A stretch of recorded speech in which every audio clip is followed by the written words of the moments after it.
ਵਾਹਿਗੁਰੂ ਜੀ ਕਾ ਖਾਲਸਾ ਵਾਹਿਗੁਰੂ ਜੀ ਕੀ ਫਤਿਹ। ਸੁਣੇ ਸਾਡਾ ਕੁਐਸਚਨ ਆਨਸਰ ਰਾਉਂਡ ਹੈ। ਜਿਹੜੇ ਤੁਹਾਡੇ ਕੁਐਸਚਨਸ ਐਨੋਨਿਮਸ ਤੁਸੀਂ ਲਿਖੇ ਸੀ ਬਿਨਾਂ ਨਾਮ ਲਿਖੇ, ਉਹ ਸਾਰੀਆਂ ਪਰਚੀਆਂ ਸਾਡੇ ਕੋਲ ਨੇ ਤੇ ਅਸੀਂ ਇੱਕ ਇੱਕ ਕਰਕੇ ਕੁਐਸਚਨਸ ਰੀਡ ਕਰਾਂਗੇ ਤੇ ਗੁਰਮੁਖ ਪਿਆਰੇ ਤੁਹਾਡੇ ਮਨਾਂ ਦੇ ਸ਼ੰਕੇ ਦੂਰ ਕਰਨਗੇ ਜੇ ਉਹ ਹੋ ਸਕੇ ਤਾਂ। ਤੇ ਆਪਾਂ ਬਸ ਇੱਕ ਬੇਨਤੀ ਹੈ ਕਿ ਇਕਾਗਰ-ਚਿਤ ਹੋ ਕੇ ਹੋ ਸਕਦਾ ਕੋਈ ਸਵਾਲ ਤੁਹਾਡਾ ਨਾ ਵੀ ਹੋਏ ਤਾਂ ਵੀ ਆਪਾਂ ਉਹਨੂੰ ਇਤਮੀਨਾਨ ਨਾਲ ਇਕਾਗਰ-ਚਿਤ ਹੋ ਕੇ ਸੁਣਨ ਦੀ ਕੋਸ਼ਿਸ਼ ਕਰੀਏ। ਠੀਕ ਹੈ ਜੀ। ਪਹਿਲਾ ਸਵਾਲ ਭਾਈ ਸਾਹਿਬ ਜੀ ਹੈਗਾ ਹੈ ਕਿ ਗੁਰੂ ਸਾਹਿਬ ਦੀ ਮਿਹਰ ਪਾਉਣ ਲਈ ਅੰਮ੍ਰਿਤ ਛਕਣਾ ਜ਼ਰੂਰੀ ਹੈ? देखो जी, अमर छकना की डिग्री लैन लिए कॉलेज में दाखिला लेना जरूरी है। सिख बनने लिए जरूरी है ना गुरु करिए। गुरु साहब कहते सतगुर पाजू गुरु कोई न गोरे का है नाम बुरा। जब असं दाखिला ही नहीं लिया, गुरुकुल गए ही नहीं, तो फिर किमें मेहर होएगी? मेहर लैन लिए गुरु के दर्शन करांगे, वो को जावांगे, फीस पेट करांगे, फिर ही होएगी। हाँ जी, जरूरी है। ਪੁੱਤਰ ਇੱਥੇ ਨਾ ਇੱਕ ਕਨਫਿਊਜ਼ਨ ਹੁੰਦੀ ਹੈ ਆਮ ਤੌਰ ਤੇ ਯੂਜਲੀ, ਜੇ ਥੋੜਾ ਜਿਹਾ ਆਪਾਂ ਇਤਿਹਾਸ ਦੇ ਜਾਣਕਾਰ ਨਾ ਹੋਈਏ ਤੇ ਉਹਨਾਂ ਨੂੰ ਲੱਗਦਾ ਕਿ ਕਲਗੀਧਰ ਪਿਤਾ ਜੀ ਨੇ ਅੰਮ੍ਰਿਤ ਛਕਾਇਆ ਸੀ। ਪਹਿਲੇ ਸਿੱਖ ਜਿਹੜੇ ਸੀ ਉਹਨਾਂ ਨੇ ਤੇ ਛਕਿਆ ਨਹੀਂ ਸੀ। ਪਹਿਲਾਂ ਧੰਨ ਧੰਨ ਸ੍ਰੀ ਗੁਰੂ ਨਾਨਕ ਦੇਵ ਸਾਹਿਬ ਜੀ ਦੇ ਸਮੇਂ ਤੋਂ ਹੀ ਚਰਨ ਪਹੁਲ ਹੁੰਦੀ ਸੀ। ਉਹ ਚਰਨ ਪਹੁਲ ਲੈਂਦੇ ਸੀਗੇ। ਆਪਾਂ ਨੂੰ ਪੜ੍ਹਨ 'ਚ ਵੀ ਆਉਂਦਾ ਹੈ ਚਰਨ ਅੰਮ੍ਰਿਤ ਸਿੱਖਾਂ ਖਿਲਾਇਆ, ਤੇ ਉਹ ਫਿਰ ਉਸੇ ਹੀ ਪਹੁਲ ਨੂੰ ਜਿਵੇਂ ਹੁਣ ਖੰਡੇ ਕੀ ਪਹੁਲ ਹੈ ਜਿਹੜੀ ਆਪ ਜੀ ਨੇ ਛਕਣੀ ਹੈ ਔਰ ਇਹ ਛਕਣੀ ਹੀ ਹੈ। ਇਹ ਕੁਐਸਚਨ नहीं होना चाहिए तो चाह ये होना चाहिए कि मैं छकनी कितना है। नाम गुरु को मिलना ना, नाम गुरु दियो है अपने, सतगुरु पूरे नाम दिया, गुरु को जाओगे तो देगा कुछ। अगला सवाल है जी, एक गुरमुख की क्वालिटीज की होनी चाहिए ने भैन जी?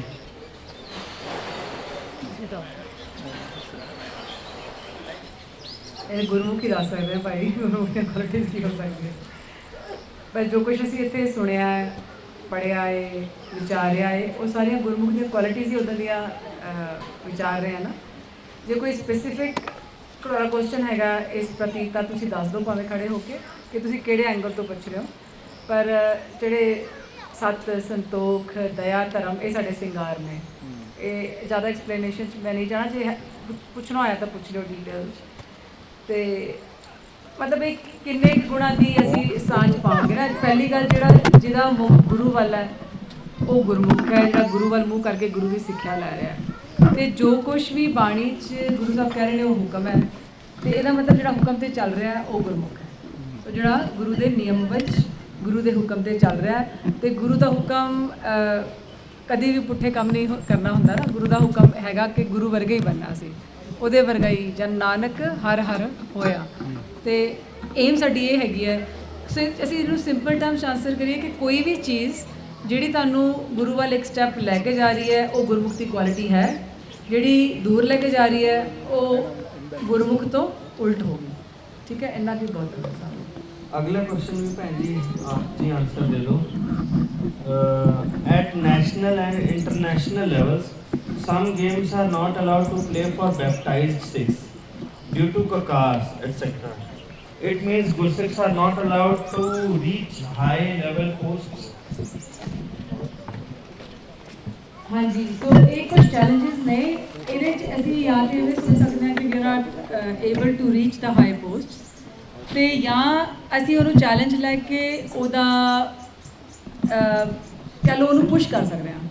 ਹੋ ਸਕਦਾ ਹੈ ਕਿ ਜਦੋਂ ਤੁਸੀਂ ਪੁਸ਼ ਕਰੋਗੇ ਤੁਸੀਂ ਸਕਸੈਸਫੁਲ ਨਾ ਹੋਵੋ। ਫੋਰ ਐਗਜ਼ਾਮਪਲ ਮੈਨੂੰ ਕਿਸੇ ਨੇ ਪੁੱਛਿਆ ਵੀ ਸੀ, ਉਹ ਕੋਈ ਗੇਮ ਖੇਡਦੇ ਨੇ ਤੇ ਉਹਨਾਂ ਨੂੰ ਕਿਹਾ ਸੀਗਾ ਕਿ ਤੁਸੀਂ ਕੱਪੜੇ ਇੱਦਾਂ ਦੇ ਪਾਣੇ ਨੇ ਜਾਂ ਦਸਤਾਰ ਨਹੀਂ ਸਜਾ ਸਕਦੇ ਜਾਂ ਕਕਾਰ ਨਹੀਂ ਪਾ ਸਕਦੇ। ਆਈ ਥਿੰਕ ਇੰਡੀਆ 'ਚ ਜ਼ਿਆਦਾ ਪ੍ਰੋਬਲਮ ਹੈ, ਬਾਹਰ ਨਾਲੋਂ ਮੈਨੂੰ ਇਹ ਵੀ ਪਤਾ ਲੱਗਾ ਇੰਡੀਆ 'ਚ ਕਾਫੀ ਪ੍ਰੋਬਲਮ ਹਾਂ। ਇੱਥੇ ਤਾਂ ਫਿਰ ਕੁੰਦਕ ਵਾਲਾ ਸਿਸਟਮ ਚੱਲ ਰਿਹਾ ਨਾ, ਇੱਥੇ ਉਹ ਐਕਸੈਪਟੈਂਸ ਨਹੀਂ ਹੈਗੀ, ਟੋਲਰੈਂਸ ਨਹੀਂ ਹੈਗੀ। ਸੋ ਜਾਂ ਤਾਂ ਤੁਸੀਂ ਗੇਮ ਛੱਡ ਦਿਓ, ਠੀਕ ਹੈ, ਗੁਰੂ ਨੂੰ ਤਾਂ ਛੱਡਣਾ ਨਹੀਂ ਆਪਾਂ, ਜਾਂ ਗੇਮ ਛੱਡ ਦਿਓ ਜਾਂ ਉਹਦਾ ਵਿਰੋਧ ਕਰੋ, ਇੰਨਾ ਵਿਰੋਧ ਕਰੋ। ਔਰ ਸੋਸ਼ਲ ਮੀਡੀਆ ਦੀ ਗੱਲ ਹੋਈ ਸੀ ਨਾ ਕਿ ਸੋਸ਼ਲ ਮੀਡੀਆ ਗੁੱਡ ਨਹੀਂ ਹੈ, ਯੂਜ਼ ਕਰੋ ਸੋਸ਼ਲ ਮੀਡੀਆ ਇਸ ਪਰਪਸ ਲਈ। ਰੌਲਾ ਪਾਓ, ਜਦੋਂ ਤੁਸੀਂ ਪਾਓਗੇ ਨਾ ਰੌਲਾ ਪਾਓਗੇ, ਇਹ ਗਵਰਨਮੈਂਟਸ ਸਾਰੇ ਪਾਸੇ ਅੱਜ ਕੱਲ੍ਹ ਰੌਲੇ ਤੋਂ ਸੋਸ਼ਲ ਮੀਡੀਆ ਤੋਂ ਸਭ ਤੋਂ ਜ਼ਿਆਦਾ ਡਰਦੀਆਂ ਨੇ। ਕਿਉਂਕਿ ਇੱਕ ਨੇ ਕਿਸੇ ਨੇ ਟਵੀਟ ਕਰਤਾ, ਕੋਈ ਇੱਦਾਂ ਦੀ ਗੱਲ ਕਰ ਦਿੱਤੀ, ਟਵੀਟ ਕਰ ਦਿੱਤਾ ਜਾਂ ਕੋਈ ਇੱਦਾਂ ਦੀ ਚੀਜ਼ ਪਾ ਦਿੱਤੀ, ਜੇ ਤੁਹਾਨੂੰ ਫੋਲੋਅਰਸ਼ਿਪ ਮਿਲ ਗਈ ਤਾਂ ਉਹਨਾਂ ਦਾ ਬਚਣਾ ਕੁਛ ਨਹੀਂ। They legally they have to do something. ਜੇ ਪਟੀਸ਼ਨ 10,000 ਉੱਤੇ ਚੱਲ ਜਾਂਦੀ ਹੈ, ਫਿਰ ਪਟੀਸ਼ਨ ਸਿਸਟਮ ਹੈਗਾ। ਹਾਂਜੀ। ਹਾਂ, ਬਸ ਲੌਬੀ ਕਰੋ। ਹੋ ਸਕਦਾ ਤੁਸੀਂ ਸਕਸੈਸਫੁਲ ਨਾ ਹੋਵੋ, ਪਰ ਤੁਹਾਡੀ ਆਉਣ ਵਾਲੇ ਅੱਗੇ ਜਿਹੜੇ ਨੇ ਨੈਕਸਟ ਜਨਰੇਸ਼ਨ, ਉਹਨਾਂ ਲਈ ਅਸੀਂ ਸੌਖਾ ਕਰ ਜਾਵਾਂਗੇ। ਜਦੋਂ ਮੇਰੀ ਜੌਬ ਵੀ ਸੀਗੀ, ਇਹ ਜੌਬ 'ਚ ਕੋਈ ਆਇਆ ਨਹੀਂ ਪਹਿਲਾਂ, ਸਿਰਫ ਕ੍ਰਿਸਚਨਸ ਹੀ ਆਉਂਦੇ ਨੇ।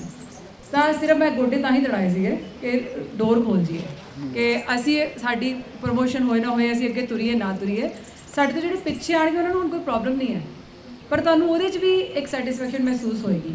ਸੋ ਕੁਇਟ ਨਹੀਂ ਕਰਨਾ ਆਪਾਂ, ਅਨਲੈਸ ਕਿ ਤੁਹਾਡਾ ਮਨ ਕਹਿੰਦਾ ਕਿ ਠੀਕ ਹੈ ਮੈਂ ਬਹੁਤ ਖੇਡ ਲਿਆ ਹੁਣ ਠੀਕ ਹੈ, ਪਰ ਅਸੀਂ ਆਪਣੇ ਗੁਰੂ ਨੂੰ ਛੱਡ ਕੇ ਕੁਝ ਵੀ ਕਰਾਂਗੇ ਤਾਂ ਅੱਗੇ ਕੀ ਗਰੰਟੀ ਹੈ। ਸੋ ਗੁਰੂ ਵਾਲਾ ਪਾਸਾ ਤੇ ਉਹ ਤੇ ਕੁਐਸਚਨ ਇਹਨਾਂ ਛੱਡਣਾ ਨਹੀਂ ਹੈਗਾ। ਆਪਣੀ ਬਾਉਂਡਰੀਜ਼ ਰੱਖ ਕੇ ਕੁਝ ਸਾਨੂੰ ਹੋ ਸਕਦਾ ਹੈ, ਸਾਨੂੰ ਐਡਜਸਟਮੈਂਟਸ ਕਰਨੀਆਂ ਪੈਣ, ਕੰਪਰੋਮਾਈਜ਼ਸ ਨਹੀਂ ਧਰਮ ਨਾਲ, ਪਰ ਐਡਜਸਟਮੈਂਟ। ਜੋ ਕਹਿ ਰਹੇ ਨੇ ਕਿ ਵੱਡਾ ਦਮਾਲਾ ਨਾ ਸਜਾਓ, ਛੋਟੀ ਕੇਸ ਕੀ ਬਣ ਕੇ ਆਓ, ਇਹ ਉਹ ਕਹਿਣ ਕਿ ਤੁਸੀਂ ਇੱਥੇ ਜ਼ਿਪ ਵਾਇਰ ਕਰ ਰਹੇ ਸੀ, ਕੱਲ ਕਿਸੇ ਦੀ ਕਿਰਪਾਨ ਅੜੀ ਸੀ ਨਾ ਕਿਸੇ ਦੀ ਕਿਰਪਾਨ, ਤੇ ਫਿਰ ਇੰਸਟ੍ਰਕਟਰ ਗਏ ਸੀਗੇ ਜਾ ਕੇ ਛੁਡਾਉਣ। ਉਹ ਕਿਹਦੀ ਜ਼ਿੰਮੇਵਾਰੀ ਹੈ ਕਿਰਪਾਨ? ਜਿਹਦੀ ਕਕਾਰ ਨੇ ਤੁਸੀਂ ਸਜਾਈ, ਤੇ ਆਪਣੀ ਜ਼ਿੰਮੇਵਾਰੀ ਹੈ ਨਾ। ਉਹ ਕਿਸੇ ਲਈ ਕਦੀ ਵੀ ਸਾਡਾ ਕੁਝ ਵੀ, ਸਾਡਾ ਧਰਮ ਕਿਸੇ ਲਈ ਚੈਲੰਜ ਨਾ ਕ੍ਰੀਏਟ ਕਰੇ। ਹੁਣ ਸਾਨੂੰ ਉੱਥੇ ਕਹਿੰਦੇ ਨੇ ਕੜਾ ਵਿਜ਼ੀਬਲ ਨਹੀਂ ਹੋਣਾ ਚਾਹੀਦਾ ਜਦੋਂ ਪੀਟੀ ਕਰ ਰਹੇ ਹਾਂ, ਤੇ ਉਹਨਾਂ ਨੇ ਕੀ ਕਿਹਾ, ਲਾ ਦਿਓ ਇਹਨੂੰ ਕੜਾ ਲਾਓ। ਤਾਂ ਉੱਥੇ ਉਹਨਾਂ ਨੇ ਮੈਨੂੰ ਫੋਨ ਕੀਤਾ ਵੀ ਇੱਦਾਂ ਸਾਨੂੰ ਕਹਿ ਰਿਹਾ ਕੜਾ ਲਾਉਣ ਨੂੰ, ਤੇ ਕਹਿ ਰਹੇ ਨਹੀਂ ਤੇ ਅਸੀਂ ਟੇਪ ਲਾ ਦਿੰਦੇ ਹਾਂ।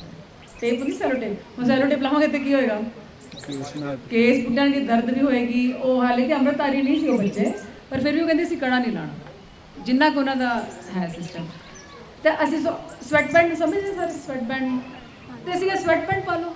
ਇਹ 'ਚ ਰੋਕਟ ਸਾਇੰਸ ਤੇ ਹੈ ਨਹੀਂ ਕੋਈ, ਨਾ ਤਾਂ ਉਹਨਾਂ ਨੂੰ ਕੋਈ ਕੇਸਾਂ ਦੀ ਬੇਦਬੀ, ਨਾ ਕੋਈ ਦਰਦ ਹੈਗੀ ਹੈ। ਔਰ ਕੜੇ ਦੀ ਪ੍ਰੋਬਲਮ ਕੀ ਸੀ, ਜਦੋਂ ਉਹਨਾਂ ਨੇ ਕੋਈ ਅਸੌਲਟ ਕੋਰਸ ਕਰਨਾ ਸੀ, ਕਿ ਕੜਾ ਕਿਸੇ ਦੇ, ਕਿਉਂਕਿ ਭਾਰੇ ਕੜੇ ਹੁੰਦੇ ਨੇ ਔਰ ਕਾਫੀ ਅਗਰੈਸਿਵ ਹੁੰਦਾ, ਜਦੋਂ ਤੁਸੀਂ ਤੁਹਾਨੂੰ ਕੁਝ ਸੋਚਦਾ ਨਹੀਂ ਉਸ ਵੇਲੇ, ਉਹ ਵੱਜ ਵੀ ਸਕਦਾ ਤੁਹਾਡੇ ਆਪਣੇ ਕਿਸੇ ਦੇ ਵੀ।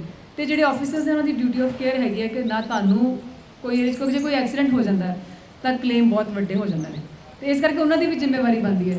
ਹੁਣ ਉੱਥੇ ਜੇ ਮੈਂ ਕਹਾਂਗੇ ਨਹੀਂ ਵੀ ਮੈਂ ਤਾਂ ਵੱਡਾ ਕੜਾਈ ਪਾ ਕੇ ਆਉਣਾ, ਉਹ ਵੀ ਮੇਰੇ ਹਿਸਾਬ ਨਾਲ ਠੀਕ ਨਹੀਂ। ਸਾਨੂੰ ਕੁਝ ਐਡਜਸਟਮੈਂਟਸ ਕਰਨੀਆਂ ਪੈਣਗੀਆਂ। ਕੜਾ ਪਾਓ, ਪਰ ਇਹ ਉੱਥੇ ਸ਼ੋਅ ਆਫ ਕਰਨ ਦੀ ਲੋੜ ਨਹੀਂ ਹੈ ਕਿ ਵੀ ਮੈਨੂੰ ਹੁਣ ਉੱਥੇ ਪੂਰੀ ਸਿਰਸਾ ਪਾ ਕੇ ਮੈਂ ਜ਼ਿਪ ਵਾਇਰ ਕਰਨਾ, ਜਾਂ ਤਾਂ ਜ਼ਿਪ ਵਾਇਰ ਨਾ ਕਰੋ। ਜੇ ਕਰਨਾ ਤਾਂ ਆਪਣੇ ਕਕਾਰ ਆਪ ਸੰਭਾਲੋ, ਟਕਿਨ ਕਰੋ, ਤਾਂ ਕਿ ਨਾ ਤੁਹਾਨੂੰ ਉਸ ਚੀਜ਼ ਦਾ ਹੋਏ, ਨਾ ਹੀ ਕਿਸੇ ਹੋਰ ਨੂੰ, ਕਿਉਂਕਿ ਸਾਡੇ ਕਕਾਰਾਂ ਦਾ ਸਤਿਕਾਰ ਸਾਡੇ ਲਈ ਹੈ। ਦੂਸਰੇ ਤੋਂ ਐਕਸਪੈਕਟ ਨਾ ਕਰੀਏ ਕਿ ਉਹ ਸਤਿਕਾਰ ਕਰਨ। ਉਹ ਕਿਉਂ ਕਰਨਗੇ? ਅਸੀਂ ਕਈ ਵਾਰ ਇੱਦਾਂ ਸੋਚ ਲੈਂਦੇ ਹਾਂ ਕਿ ਉਹਨੇ ਮੈਨੂੰ ਇੱਦਾਂ ਕਹਿ ਦਿੱਤਾ। It doesn't mean anything to them. ਜੇ ਅਸੀਂ ਉਹਨਾਂ ਨੂੰ ਐਜੂਕੇਟ ਕਰ ਦਿੱਤਾ, ਫਿਰ ਤੇ ਉਹ ਸਤਿਕਾਰ ਕਰਨਗੇ, ਕਿਉਂਕਿ ਉਹਨਾਂ ਨੂੰ ਸਮਝ ਪੈ ਜਾਏਗੀ। ਜੇ ਉਹਨਾਂ ਲਈ ਉਹ ਤੇ ਨਾਈਫ ਕਹਿੰਦੇ ਨੇ, ਸਾਨੂੰ ਤਾਂ ਨਾਈਫ ਹੀ ਕਹਿੰਦੇ ਨੇ, ਤੁਸੀਂ ਨਾਈਫ ਪਾਇਆ ਹੈ ਨਾ, ਤੇ ਅਸੀਂ ਫਿਰ ਉਹਨਾਂ ਨੂੰ ਦੱਸਦੇ ਹਾਂ, ਫਿਰ ਉਹਦੇ ਪਿੱਛੋਂ ਦੱਸਦੇ ਹਾਂ ਵੀ ਇਹ ਇਕੱਲੀ ਸਿੰਬਲਿਜ਼ਮ ਨਹੀਂ ਹੈ, ਇਹਦਾ ਪਿੱਛੇ ਕੋਈ ਬਹੁਤ ਵੱਡੀ ਬੈਕਗਰਾਊਂਡ ਹੈਗੀ ਹੈ। ਫਿਰ ਉਹਦਾ ਸਤਿਕਾਰ ਕਰਨ ਲੱਗਦੇ ਨੇ, ਫਿਰ ਕਿਰਪਾਨ ਤੇ ਆਉਂਦੇ ਨੇ। ਨਹੀਂ ਤਾਂ ਜਾਣ ਕੇ ਨਾਈਫ ਨਾਲ ਕਰਦੇ ਨੇ, ਕਿਉਂਕਿ ਉਹ ਕਹਿੰਦੇ ਨੇ ਤੁਸੀਂ ਕਿੱਦਾਂ ਨਾਈਫ ਪਾ ਕੇ ਅਲਾਉਡ, ਸਾਨੂੰ ਤਾਂ ਨਾਈਫ ਨਹੀਂ ਅਲਾਉਡ ਨਹੀਂ ਹੈਗਾ, ਕਿਸੇ ਨੂੰ ਅਲਾਉਡ ਨਹੀਂ ਹੈਗਾ ਨਾ ਇੱਦਾਂ ਕੁਝ ਵੀ ਤਿੱਖਾ ਪਾ ਕੇ, ਇਹਦਾ ਸ਼ਾਰਪ। ਸੋ ਇਸ ਕਰਕੇ ਜਿਹੜਾ ਗੇਮਸ ਵਾਲੀ ਸਿਚੁਏਸ਼ਨ ਹੈ, ਇੱਥੇ ਜ਼ਿਆਦਾ ਚੈਲੰਜਿੰਗ ਹੈਗੀ ਹੈ ਇੰਡੀਆ ਦੇ ਵਿੱਚ, ਜਿੰਨਾ ਕਿ ਮੈਨੂੰ ਤੁਹਾਡੇ ਨਾਲ ਗੱਲਬਾਤ ਕਰਕੇ ਸਮਝ ਲੱਗੀ ਹੈ। ਉਹਨੂੰ ਕੁਇਟ ਨਹੀਂ ਕਰਨਾ, ਤੁਸੀਂ ਉਹਦਾ ਚੈਲੰਜ ਲਓ ਵੀ ਤੁਹਾਡੇ ਕੋਲ ਸਕਿੱਲ ਹੈਗਾ ਉਹ ਗੇਮ ਖੇਡਣ ਦਾ, ਗੇਮ ਜ਼ਰੂਰ ਖੇਡੋ। ਉਹਦੇ 'ਚ ਜੇ ਉਹ ਤੁਹਾਡੀ ਗੱਲ ਨਹੀਂ ਮੰਨਦੇ, ਪੰਗਾ ਪਾਓ। ਉਹ ਮੈਂ ਤੁਹਾਨੂੰ ਤਰੀਕਾ ਦੱਸ ਦਿੱਤਾ। ਪੰਗਾ ਉਹਨਾਂ ਨਾਲ ਪਾਉਣ ਦੀ ਲੋੜ ਨਹੀਂ ਹੈ, ਉੱਥੇ ਗੱਲ ਸੁਣ ਲਓ, ਰਾਈਟਿੰਗ 'ਚ ਕੁਛ ਲੈ ਲਓ, ਰਾਈਟਿੰਗ ਫੋਟੋ ਖਿੱਚ ਕੇ ਸੋਸ਼ਲ ਮੀਡੀਆ 'ਤੇ ਪਾ ਦਿਓ ਜਾਂ ਟਵੀਟ ਕਰ ਦਿਓ, ਔਰ ਆਪਣੀ ਆਰਗੇਨਾਈਜੇਸ਼ਨ ਦਾ ਨਾਮ ਨਾਲ ਟਵੀਟ ਕਰੋ। ਡਰਨ ਦੀ ਲੋੜ ਨਹੀਂ ਹੈ। ਹੁਣ ਬਹੁਤ ਆਰਗੇਨਾਈਜੇਸ਼ਨਸ ਆਪਣੀਆਂ ਵੀ ਗੁਰੂ ਸਾਹਿਬ ਕਿਰਪਾ ਹੋ ਗਈਆਂ ਨੇ, ਜਿਹੜੀਆਂ ਇਸ ਮੁੱਦੇ 'ਤੇ ਲੀਗਲੀ ਸੋਸ਼ਲੀ ਸਪੋਰਟ ਕਰਦੀਆਂ ਨੇ। ਔਰ ਉਸ ਚੀਜ਼ ਦੀ ਤੁਹਾਨੂੰ ਜੇ ਲੋੜ ਵੀ ਪਏ, ਮੇਕ ਸਮ ਫੋਨ ਕਾਲਸ, ਹੈਲਪ ਲੋਨ। ਜੇ ਤੁਹਾਨੂੰ ਕੋਈ ਨਹੀਂ ਹੋ ਰਿਹਾ ਤਾਂ ਪਤਾ ਲੱਗ ਗਿਆ ਨਾ ਖਾਲਸਾ ਫਾਊਂਡੇਸ਼ਨ ਐਗਜ਼ਿਸਟ ਕਰਦਾ, ਹੋਰ ਵੀ ਆਰਗੇਨਾਈਜੇਸ਼ਨਸ ਜ਼ਰੂਰ ਹੋਣਗੀਆਂ, ਤੁਸੀਂ ਇਹਨਾਂ ਨੂੰ ਕੰਟੈਕਟ ਕਰੋ। ਇਹਨਾਂ ਦੇ ਅੱਗੇ ਹੋਰ ਕੰਟੈਕਟ ਹੋਣਗੇ। ਇਹ ਤੁਹਾਨੂੰ ਕੋਈ ਹੋਰ ਮਤਲਬ ਕੋਈ ਨਾ ਕੋਈ ਤਾਂ ਰਾਹ ਨਿਕਲੇਗਾ ਨਾ। ਬਿਫੋਰ ਯੂ ਥਿੰਕ ਕਿ ਇਹ ਨਹੀਂ ਮੈਨੂੰ ਕਰਨ ਦਿੰਦੇ, ਬਸ ਖਤਮ, ਇੱਦਾਂ ਨਾ ਕਰੋ। ਪਹਿਲਾਂ ਆਪਣੀ ਪੂਰਾ ਵਸ ਲਾਓ, ਫਿਰ ਦੇਖੋ ਅੱਗੇ ਕੀ ਹੁੰਦਾ। ਘੱਟੋ ਘੱਟ ਯੂ ਟਰਾਈਡ। ਜੇ ਤੁਹਾਡੇ ਕੋਲ ਸਕਿੱਲ ਹੈਗਾ, ਔਰ ਸਪੋਰਟਸ ਦਾ ਫੀਲਡ ਅੱਜ ਕੱਲ੍ਹ ਬਹੁਤ ਅੱਛਾ, ਗੁਰਸਿੱਖ ਜਾਣ, ਅੱਗੇ ਜਾਣ ਗੁਰਸਿੱਖ, ਕਿਉਂਕਿ ਅਸੀਂ ਤਾਂ ਹੈ ਹੀ ਸਿਪਾਹੀ ਵੀ ਆ ਨਾ, ਸੰਤ ਬਣਨ ਦੇ ਨਾਲ ਸਿਪਾਹੀ ਵੀ ਆ। ਅਸੀਂ ਢਿੱਲੇ ਮੱਠੇ ਬਣ ਕੇ ਨਹੀਂ ਪਿੱਛੇ ਬੈਠੇ ਰਹਿਣਾ ਬਈ ਆਫਿਸ ਜੌਬ ਹੀ ਕਰਨੀ ਹੈ ਜਾਂ ਇਹੀ ਕਰਨੀ ਹੈ। ਸਪੋਰਟਸ ਦੇ ਵਿੱਚ ਤੁਸੀਂ ਇੱਕ ਪਬਲਿਕ ਫਿਗਰ ਬਣ ਜਾਂਦੇ ਹੋ। ਜਦੋਂ ਕੋਈ ਤੁਹਾਨੂੰ ਦੇਖੇਗਾ ਦਸਤਾਰ ਸਜੀ ਹੋਈ ਹੈ, ਸਭ ਤੋਂ ਪਹਿਲਾਂ ਕੋਈ ਪੁੱਛੇਗਾ ਕਿ ਇਹ ਕੌਣ ਹੈ, ਜਦੋਂ ਤੁਸੀਂ ਸਪੋਰਟਸ ਖੇਡੋਗੇ।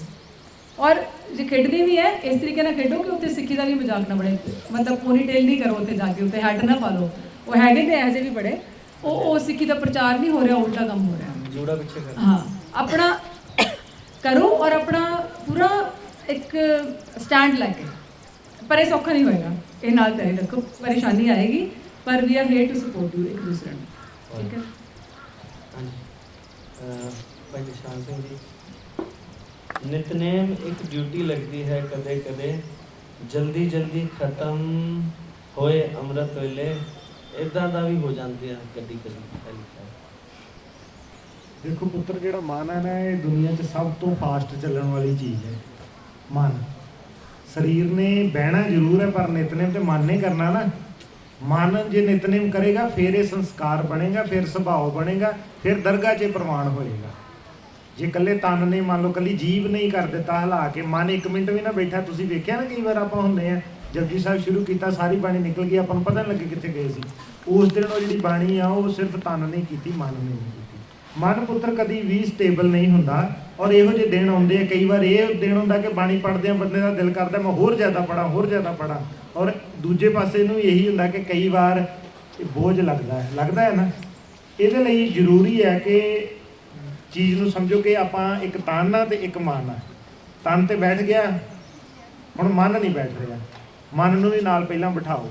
ਉਹਦੇ ਲਈ ਚਾਹੇ ਮਨ ਨੂੰ ਬਿਠਾਉਣ ਵਾਲੇ ਸ਼ਬਦ ਪੜ੍ਹ ਲਓ, ਇਹ ਮਨ ਮੇਰੇ ਆ।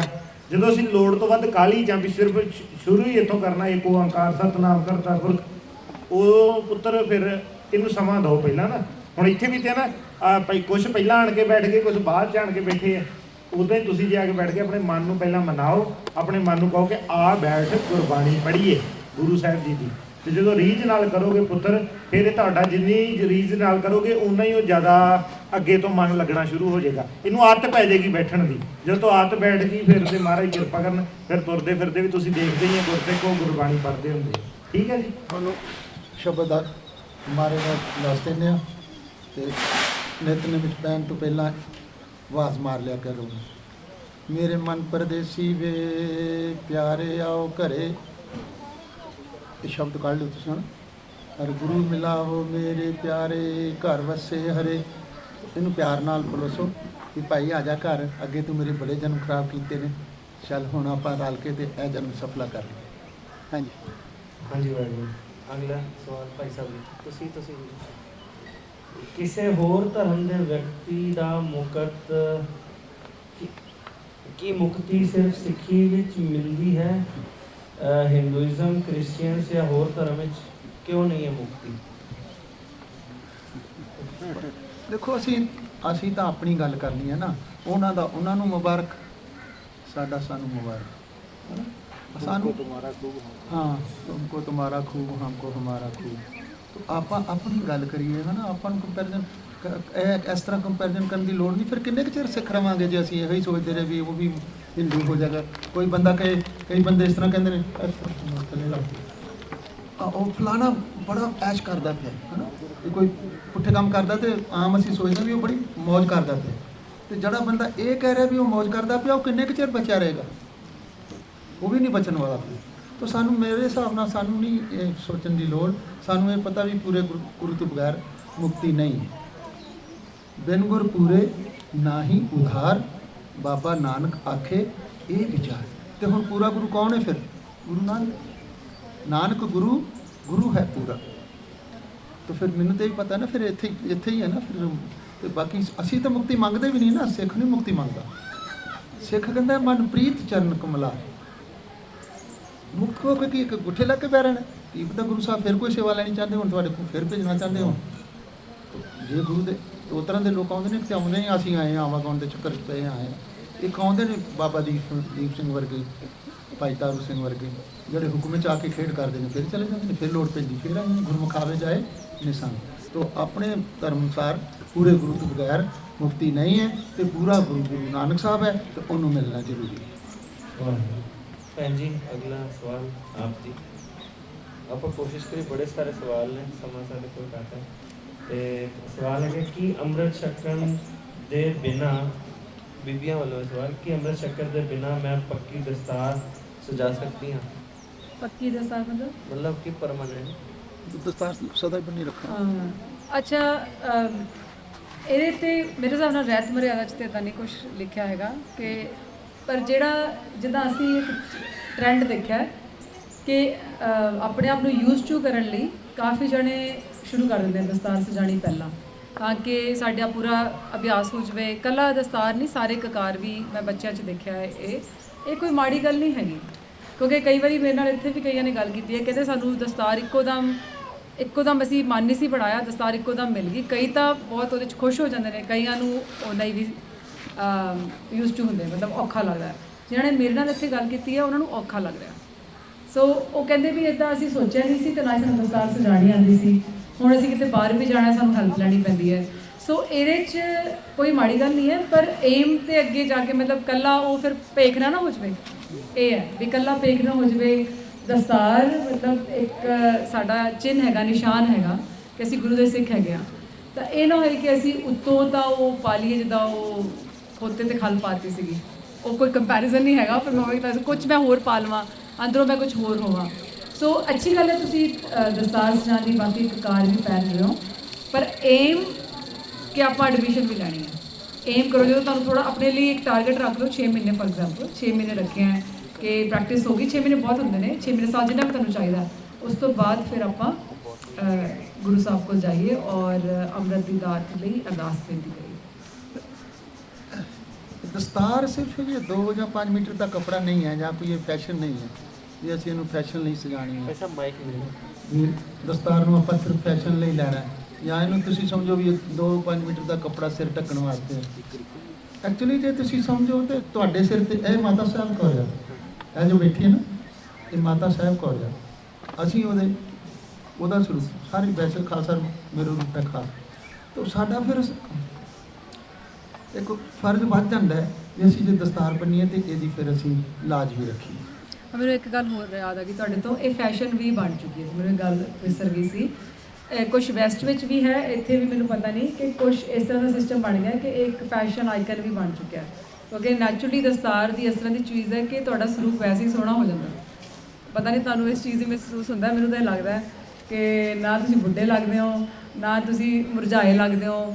ਰਾਤ ਵੀ ਪਈ ਹੋਏ 12 ਘੰਟੇ ਬਾਅਦ ਵੀ ਤੁਹਾਡੀ ਸਿਰ ਤੇ ਦਸਤਾਰ ਹੈ, ਤਾਂ ਤੁਸੀਂ ਬੜੇ ਆਪਣੇ ਨੂੰ ਤਿਆਰ ਮਹਿਸੂਸ ਕਰਦੇ ਹੋ। ਪਹਿਲਾਂ ਮੇਰੇ ਕੋਲ ਦਸਤਾਰ ਦੀ ਬਖਸ਼ਿਸ਼ ਨਹੀਂ ਸੀ, ਉਹ ਕੇਸ ਖਿਲ ਰਹੇ ਹੀ ਰਹਿੰਦੇ ਸੀ ਕਿਉਂਕਿ ਬਾੜੇ ਨਹੀਂ ਸੀ ਆਉਂਦੇ ਚੰਗੀ ਤਰ੍ਹਾਂ। ਤੇ ਉਹ ਘੰਟੇ ਬਾਅਦ ਨਹਾ ਕੇ ਆਉਣਾ ਤਾਂ ਲੱਗਣਾ ਤਿਆਰ ਹੀ ਨਹੀਂ ਹੋਏ, ਮਤਲਬ ਤਿਆਰੀ 'ਚ ਹੀ ਨਹੀਂ ਲੱਗਦੀ ਸੀ। ਦਸਤਾਰ ਨਾਲ ਹੁਣ ਦੇਖਿਆ ਸਵੇਰ ਦੀ ਸਜਾਓ, ਤੁਸੀਂ ਰਾਤ ਤੱਕ ਵੀ ਤੁਸੀਂ ਆਪਣੇ ਕੰਮ ਕਾਰ ਕਰ ਰਹੇ ਹੋ, ਇੱਦਾਂ ਲੱਗਦਾ ਵੀ you are ready, you are fit, you are smart. ਐਵੇਂ ਸ਼ਾਇਦ ਤੁਹਾਨੂੰ ਵੀ ਤਾਂ ਮਹਿਸੂਸ ਹੁੰਦਾ ਹੋਏਗਾ ਨਾ। ਪਰ ਇਹ ਮਤਲਬ ਫੈਸ਼ਨ ਆਈਕਨ ਨਹੀਂ ਹੈਗਾ, ਇਹ ਤਾਂ ਇੱਕ ਇਹਦਾ ਚੀਜ਼ ਹੀ, ਕਿਉਂਕਿ ਇਹਦੇ ਕਰਕੇ ਸ਼ਾਇਦ ਜਿੱਦਾਂ ਕਈ ਐਡਸ ਵੀ ਨਿਕਲੀਆਂ, ਕਈ ਸੈਲੀਬ੍ਰਿਟੀਜ਼ ਨੇ ਵੀ ਕੱਲੀ ਦਸਤਾਰ ਬੰਨ੍ਹ ਕੇ ਤੇ ਨਾਲ ਹੋਰ ਵੀ ਕਈ ਕੁਝ ਕੀਤਾ ਹੋਇਆ ਹੈ। ਉੱਥੇ ਉਹ ਫਿਰ ਗਲਤ ਕੰਮ ਹੋ ਗਿਆ ਨਾ, ਕਿਉਂਕਿ ਦਸਤਾਰ ਕਮਸ ਵਿਦ ਰਿਸਪੌਂਸਿਬਿਲਿਟੀ। ਹੁਣ ਤੁਸੀਂ ਕਿਸੇ ਨੂੰ ਗਨ ਫੜਾ ਦਿਓ ਕਿਸੇ ਨੂੰ, ਉਹਨੂੰ ਰਿਸਪੌਂਸਿਬਿਲਿਟੀ ਦਾ ਪਤਾ ਨਹੀਂ ਹੈ ਮੈਂ ਕਿੱਥੇ ਚਲਾਣੀ ਕਿੱਥੇ ਨਹੀਂ।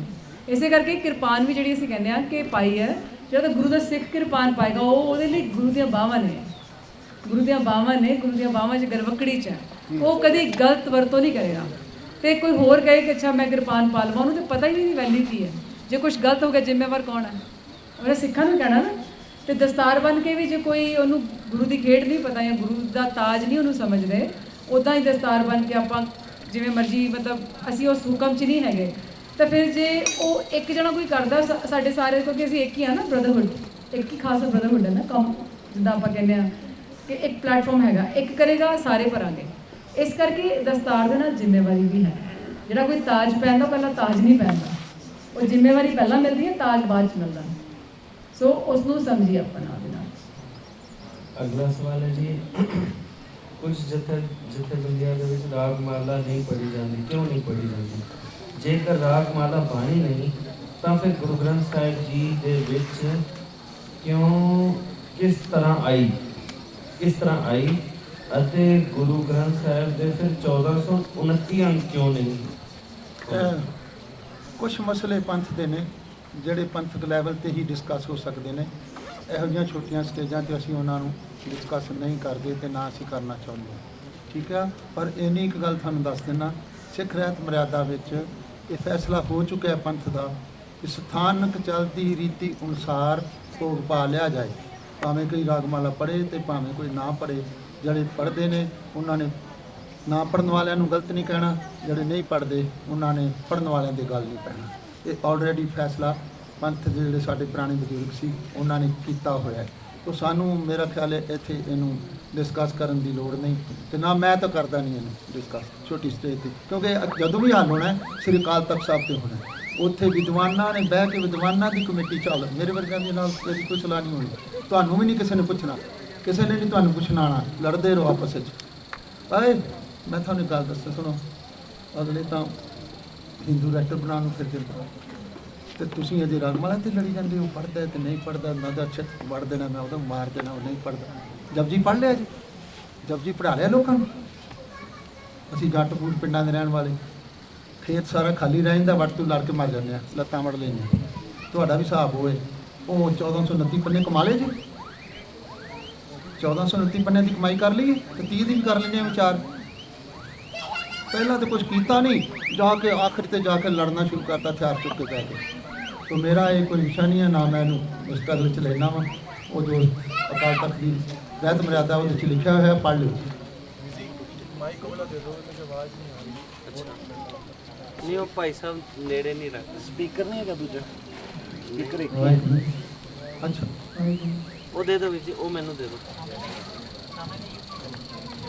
ठीक है जी भाई साहब एक बारी बोलो हाँ जी ठीक है जी सही हो गई है ਹੁਣ ਤਾਂ ਨਹੀਂ ਝਗੜਾ ਕਰੋਗੇ ਵਾਹ ਜਪਜੀ ਪੜਿਆ ਕਰੋ ਹਾਂਜੀ ਵਾਹਿਗੁਰੂ ਅਗਲਾ ਸਵਾਲ ਹੈਗਾ Guru Gobind Singh ji wrote that somebody will come on earth by becoming his roop of God is it true and should we follow that avatar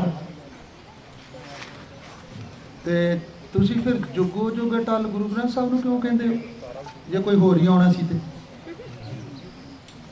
सतगुर मेरा सदा सदा ना आवे ना जाए वो अविनाशी पुरख है सब मेरे आसमाए मनुख दी भाल विच ने ਹੁਣ ਕਿਸੇ ਅਵਤਾਰ ਨੇ ਨਹੀਂ ਆਣਾ ਜਿਹਨੇ ਆਣਾ ਸੀ ਆ ਗਿਆ ਕਲ ਤਾਰਨ ਗੁਰ ਆਇਆ ਤੇ ਗਿਆ ਹੀ ਨਹੀਂ ਇੱਕ ਜਰਮਨ ਦਾ ਬੰਦਾ ਹਰਮੰਦਰ ਸਾਹਿਬ ਆਉਂਦਾ ਦਰਸ਼ਨ ਕਰਦਾ ਠੰਡ ਪੈਂਦੀ ਹੈ ਤੇ ਜਾਣ ਲੱਗਾ ਲਿਖ ਕੇ ਜਾਂਦਾ ਦੁਨੀਆ ਦੇ ਅਵਤਾਰ ਆਏ ਤੇ ਚਲੇ ਗਏ ਗੁਰੂ ਰਾਮਦਾਸ ਜੀ ਆਏ ਤੇ ਗਏ ਹੀ ਨਹੀਂ ਸ਼ਬਦ ਰੂਪ ਹੋ ਕੇ ਹਰਿਮੰਦਰ ਵਿੱਚ ਬਹਿ ਗਏ ਸ਼ਬਦ ਰੂਪ ਹੋ ਕੇ ਜਿਹਨੂੰ ਆਪਾਂ ਸਖਾਸਨ ਕਰਕੇ ਆਏ ਹਾਂ ਹੋਰ ਨਹੀਂ ਮੈਂ ਨਾ ਉਹ ਆਏ ਵੀ ਤੇ ਮੈਂ ਨਹੀਂ ਮੰਨਣਾ ਕਿਉਂਕਿ ਮੇਰੇ ਜਿਸ ਗੁਰੂ ਗ੍ਰੰਥ ਨੂੰ ਦਸਵੇਂ ਪਾਤਸ਼ਾਹ ਨੇ ਮੱਥਾ ਟੇਕ ਦਿੱਤਾ ਹੋਵੇ ਉਹਨੂੰ ਛੱਡ ਕੇ ਸਿੱਖ ਨੇ ਕਿੱਥੇ ਜਾਣਾ ਹੁਣ ਹਾਂਜੀ ਹਾਂਜੀ ਅਗਲਾ ਸਵਾਲ ਹੈ ਜੀ ਕੀ ਸਾਡਾ ਇਸ ਜਨਮ ਵਿੱਚ ਪਰਮਾਤਮਾ ਨਾਲ ਮਿਲਨ ਹੋ ਪਾਏਗਾ ਹੁਣੇ ਹੀ ਜਨਮ ਤਾਂ ਬਹੁਤ ਦੂਰ ਦੀ ਗੱਲ ਹੈ ਅੱਜ ਮਿਲਾਵਾ ਸ਼ੇਖ ਫਰੀਦ ਤੂੰ ਵਿਕਾਰ ਛੱਡ ਦੇ ਬਾਕੀ ਬਚੇਗਾ ਕੀ ਤੇਰੇ ਅੰਦਰੋਂ ਵਿਕਾਰ ਨਿਕਲ ਜਾਣ ਬਾਕੀ ਕੀ ਬਚੇਗਾ ਹੁਣੇ ਹੀ ਛੱਡ ਦੇ ਹੁਣੇ ਪਰਮਾਤਮਾ ਬਣ ਜਾ ਬਸ ਅਗਲਾ ਸਵਾਲ ਹੈ ਜੀ ਨਾਮ ਦ੍ਰਿੜ ਕੀ ਹੁੰਦਾ ਹੈ ਸਾਰੇ ਮੈਨੂੰ ਹੀ ਨੇ ਸਾਡੇ ਤੋਂ ਭੈਣ ਜੀ ਦਾ ਨਹੀਂ ਤੁਸੀਂ ਨਾਮ ਦ੍ਰਿੜ ਕੀ ਇਹ ਦੱਸ ਹੁੰਦਾ ਦਿਓ ਹੈ? ਤੁਸੀਂ ਇਹ ਗੁਰੂ ਸਾਹਿਬ ਕਰਾਉਂਦੇ ਨੇ ਜਦੋਂ ਪੰਜਾਂ ਪਿਆਰਿਆਂ ਕੋਲ ਤੁਸੀਂ ਜਾਂਦੇ ਹੋ ਆਪਣਾ ਉਹਨਾਂ ਦੀਆਂ ਸ਼ਰਤਾਂ ਹੁੰਦੀਆਂ ਨੇ ਗੁਰੂ ਦੀਆਂ ਵੀ ਉਹ ਪਹਿਲਾਂ ਕਹਿੰਦੇ ਵੀ ਸੀਸ ਭੇਟ ਦੇਂਗਾ ਜਾਂ ਆਪਣੀ ਰਹਿਤ ਬਹਿਤ ਦ੍ਰਿੜ ਕਰਵਾਉਂਦੇ ਨੇ ਵੀ ਐਤੇ ਪੈਰਾ ਦੇਂਗਾ ਜੇ ਤੁਸੀਂ ਉਹ ਮੰਨੋ ਫਿਰ ਤੁਹਾਨੂੰ ਉਹ ਪ੍ਰਵਾਨ ਕਰਦੇ ਨੇ ਜਦੋਂ ਪ੍ਰਵਾਨ ਕਰਦੇ ਨੇ ਫਿਰ ਉਸ ਤੋਂ ਬਾਅਦ ਪੰਜ ਪਿਆਰੇ ਸਿਰ ਤੇ ਹੱਥ ਰੱਖ ਕੇ ਨਾਮ ਦੀ ਦਾਤ ਦਿੰਦੇ ਨੇ ਉਹਨੂੰ ਅਸੀਂ ਨਾਮ ਦ੍ਰਿੜ ਕਹਿੰਦੇ ਹਾਂ ਪੰਜ ਪਿਆਰੇ ਨੇ ਦ੍ਰਿੜ ਹੁੰਦਾ ਪੱਕਾ ਕਰਵਾ ਦੇਣਾ ਹਿਰਦੇ ਵਿੱਚ ਪ੍ਰਵੇਸ਼ ਕਰ ਦੇਣਾ ਉਹਦਾ ਫਿਰ ਉਹ ਜਿਨ੍ਹਾਂ ਨੂੰ ਮਿਲਿਆ ਸੋ ਜਾਣੇ ਜਿਨ ਚਾਖਿਆ ਹਰ ਨਾਮ ਅਮੁੱਲਾ ਹੈ ਨਾ ਉਹ ਮੈਨੂੰ ਵੀ ਇੱਕ ਬੰਦਾ ਪਿੱਛੇ ਕੈਂਪ ਲਾਇਆ ਸੀ ਇੰਗਲੈਂਡ 'ਚ ਤੇ ਉੱਥੇ ਇੱਕ ਐਵੇਂ ਕਾਪੀ ਕਰਦਾ ਸੀ ਜਿਵੇਂ ਅਸੀਂ ਕਰਦੇ ਸੀ ਨਾ ਸਾਸ ਕਲਾਸ ਉਹ ਵੀ ਕਾਪੀ ਕਰਦਾ ਸੀ ਬੜਾ ਔਖਾ ਹੋ ਕੇ ਕਾਪੀ ਕਰੇ ਤੇ ਜਦੋਂ ਸਮਾਪਤੀ ਹੋਈ ਤੇ ਮੈਂ ਉਹਨੂੰ ਲੱਭਦਾ ਸੀ ਤੇ ਉਹ ਮੈਨੂੰ ਲੱਭਦਾ ਸੀ ਕੁਦਰਤੀ ਆ ਵਿੱਚ ਖਿੱਚ ਹੁੰਦੀ ਜਦੋਂ ਇੱਕ ਦੂਜੇ ਨੂੰ ਲੱਭੀਏ ਉਹ ਵੀ ਤੁਰਿਆ ਆਇਆ ਤੇ ਮੈਂ ਕਿਹਾ ਆ ਜਾ ਉਹ ਵੀ ਕਹਿੰਦਾ ਮੈਂ ਤੁਹਾਨੂੰ ਲੱਭਦਾ ਸੀ ਮੈਂ ਕਿਹਾ ਮੈਂ ਵੀ ਤੈਨੂੰ ਲੱਭਦਾ ਸੀ ਮੈਂ ਕਿਹਾ ਔਖਾ ਹੋ ਕੇ ਤੂੰ ਕਿਉਂ ਕਰਨ ਡਿਆ ਐਵੇਂ ਨਕਲ ਮਾਰਦਾ ਸੀ ਨਕਲ ਨਾਲ ਕੁਛ ਨਹੀਂ ਹੋਣਾ ਪਰ ਜੇ ਤੂੰ ਸਾਡੇ ਵਾਂਗ ਜਪਣਾ ਫਿਰ ਪੰਜਾਂ ਪਿਆਰਿਆਂ ਕੋਲ ਜਾ ਨਹੀਂ ਤੇ ਜਿਵੇਂ ਤੈਨੂੰ ਪੰਜਾਂ ਨੇ ਦਿੱਤਾ ਉਵੇਂ ਜਪ ਨਕਲ ਨਾ ਮਾਰ ਜਿਹਨੂੰ ਜਿੱਥੋਂ ਨਾਮ ਮਿਲਿਆ ਨਾ ਜਿਹੜੀ ਜਥੇਬੰਦੀ 'ਚ ਵੀ ਸਭ ਮੁਬਾਰਕ ਜਾਂ ਤੇ ਉੱਥੇ ਭਰੋਸਾ ਰੱਖੋ ਤੇ ਜੇ ਤੁਸੀਂ ਕਹਿੰਦੇ ਵੀ ਸਾਸ ਗ੍ਰਾਸ ਇਸ ਤਰ੍ਹਾਂ ਜਪਣਾ ਫਿਰ ਉੱਥੇ ਪੰਜਾਂ ਪਿਆਰਿਆਂ ਕੋਲ ਜਾਣਾ ਪੈਣਾ ਉਹ ਨਾਮ ਸਿਰ ਤੇ ਹੱਥ ਰੱਖ ਕੇ ਤੇ ਦ੍ਰਿੜ ਕਰਵਾ ਦਿੰਦੇ ਨੇ ਉਹਨੂੰ ਨਾਮ ਦ੍ਰਿੜ ਕੇ ਹਾਂਜੀ ਭਾਈ ਸਾਹਿਬ ਇਹ ਅੰਮ੍ਰਿਤ ਛਕਣਾ ਤੇ ਨਾਮ ਦ੍ਰਿੜ ਕਰਾਉਣਾ ਇਹ ਅਲੱਗ-ਅਲੱਗ ਚੀਜ਼ਾਂ ਦੋ ਚੀਜ਼ਾਂ ਨੇ ਇੱਕ ਹੈ ਖੰਡੇ ਬਾਟੇ ਦੀ ਪੌਲ ਤੇ ਇੱਕ ਹੈ ਨਾਮ ਦੀ ਦਾਤ ਪੀਵੋ ਪਹੋਲ ਖੰਡੇ ਤਾਰ ਹੋਏ ਜਿਹੜਾ ਪੰਜ ਪਿਆਰੇ ਅੰਮ੍ਰਿਤ ਤਿਆਰ ਬਾਟਾ ਤਿਆਰ ਕਰਦੇ ਨੇ ਉਹਨੂੰ ਪੋਹਲ ਕਹਿੰਦੇ ਨੇ। ਜਿਹੜਾ ਪੰਜ ਪਿਆਰੇ ਸਿਰ ਤੇ ਹੱਥ ਧਰ ਕੇ ਗੁਰਮੰਤਰ ਦੀ ਦਾਤ ਦਿੰਦੇ ਨੇ ਸ਼ਬਦ, ਉਹਨੂੰ ਨਾਮਦੇੜ ਕਹਿੰਦੇ। ਮਤਲਬ ਕਹਿੰਦਾ ਮਤਲਬ ਕੱਲਾ ਨਾਮ ਦੇਣ ਲਈ ਜਾ ਸਕਦੇ ਹਾਂ? ਨਹੀਂ, ਕੱਲਾ ਨਾਮਦੇੜ ਨਹੀਂ ਹੋਣਾ। ਨਹੀਂ, ਜਿਹਦਾ ਅੰਮ੍ਰਿਤ ਛਕਿਆ ਹੋਇਆ ਪਹਿਲਾਂ। ਹਾਂ, ਜਿਨ੍ਹਾਂ ਨੇ, ਜੇ ਕਿਸੇ ਦਾ ਜੀ ਕਰਦਾ, ਜੇ ਕਿਸੇ ਨੇ ਕਿਸੇ ਜਥੇਬੰਦੀ ਤੋਂ ਅੰਮ੍ਰਿਤ ਛਕਿਆ ਤੇ ਉਹ ਚਾਹੁੰਦਾ ਮੈਂ ਵੀ ਸਾਸਗਰਾ ਚੱਪਾਂ, ਉਹ ਫਿਰ ਪੰਜਾਂ ਪਿਆਰਿਆਂ ਕੋਲ ਜਾ ਸਕਦਾ, ਕੋਈ ਪਾਬੰਦੀ ਨਹੀਂ। ਭਾਈ ਸਾਹਿਬ ਤੁਸੀਂ ਲੈ ਲਓ ਅਗਲਾ ਸਵਾਲ। ਵਾਹਿਗੁਰੂ ਵਾਹਿਗੁਰੂ ਵਾਹਿਗੁਰੂ।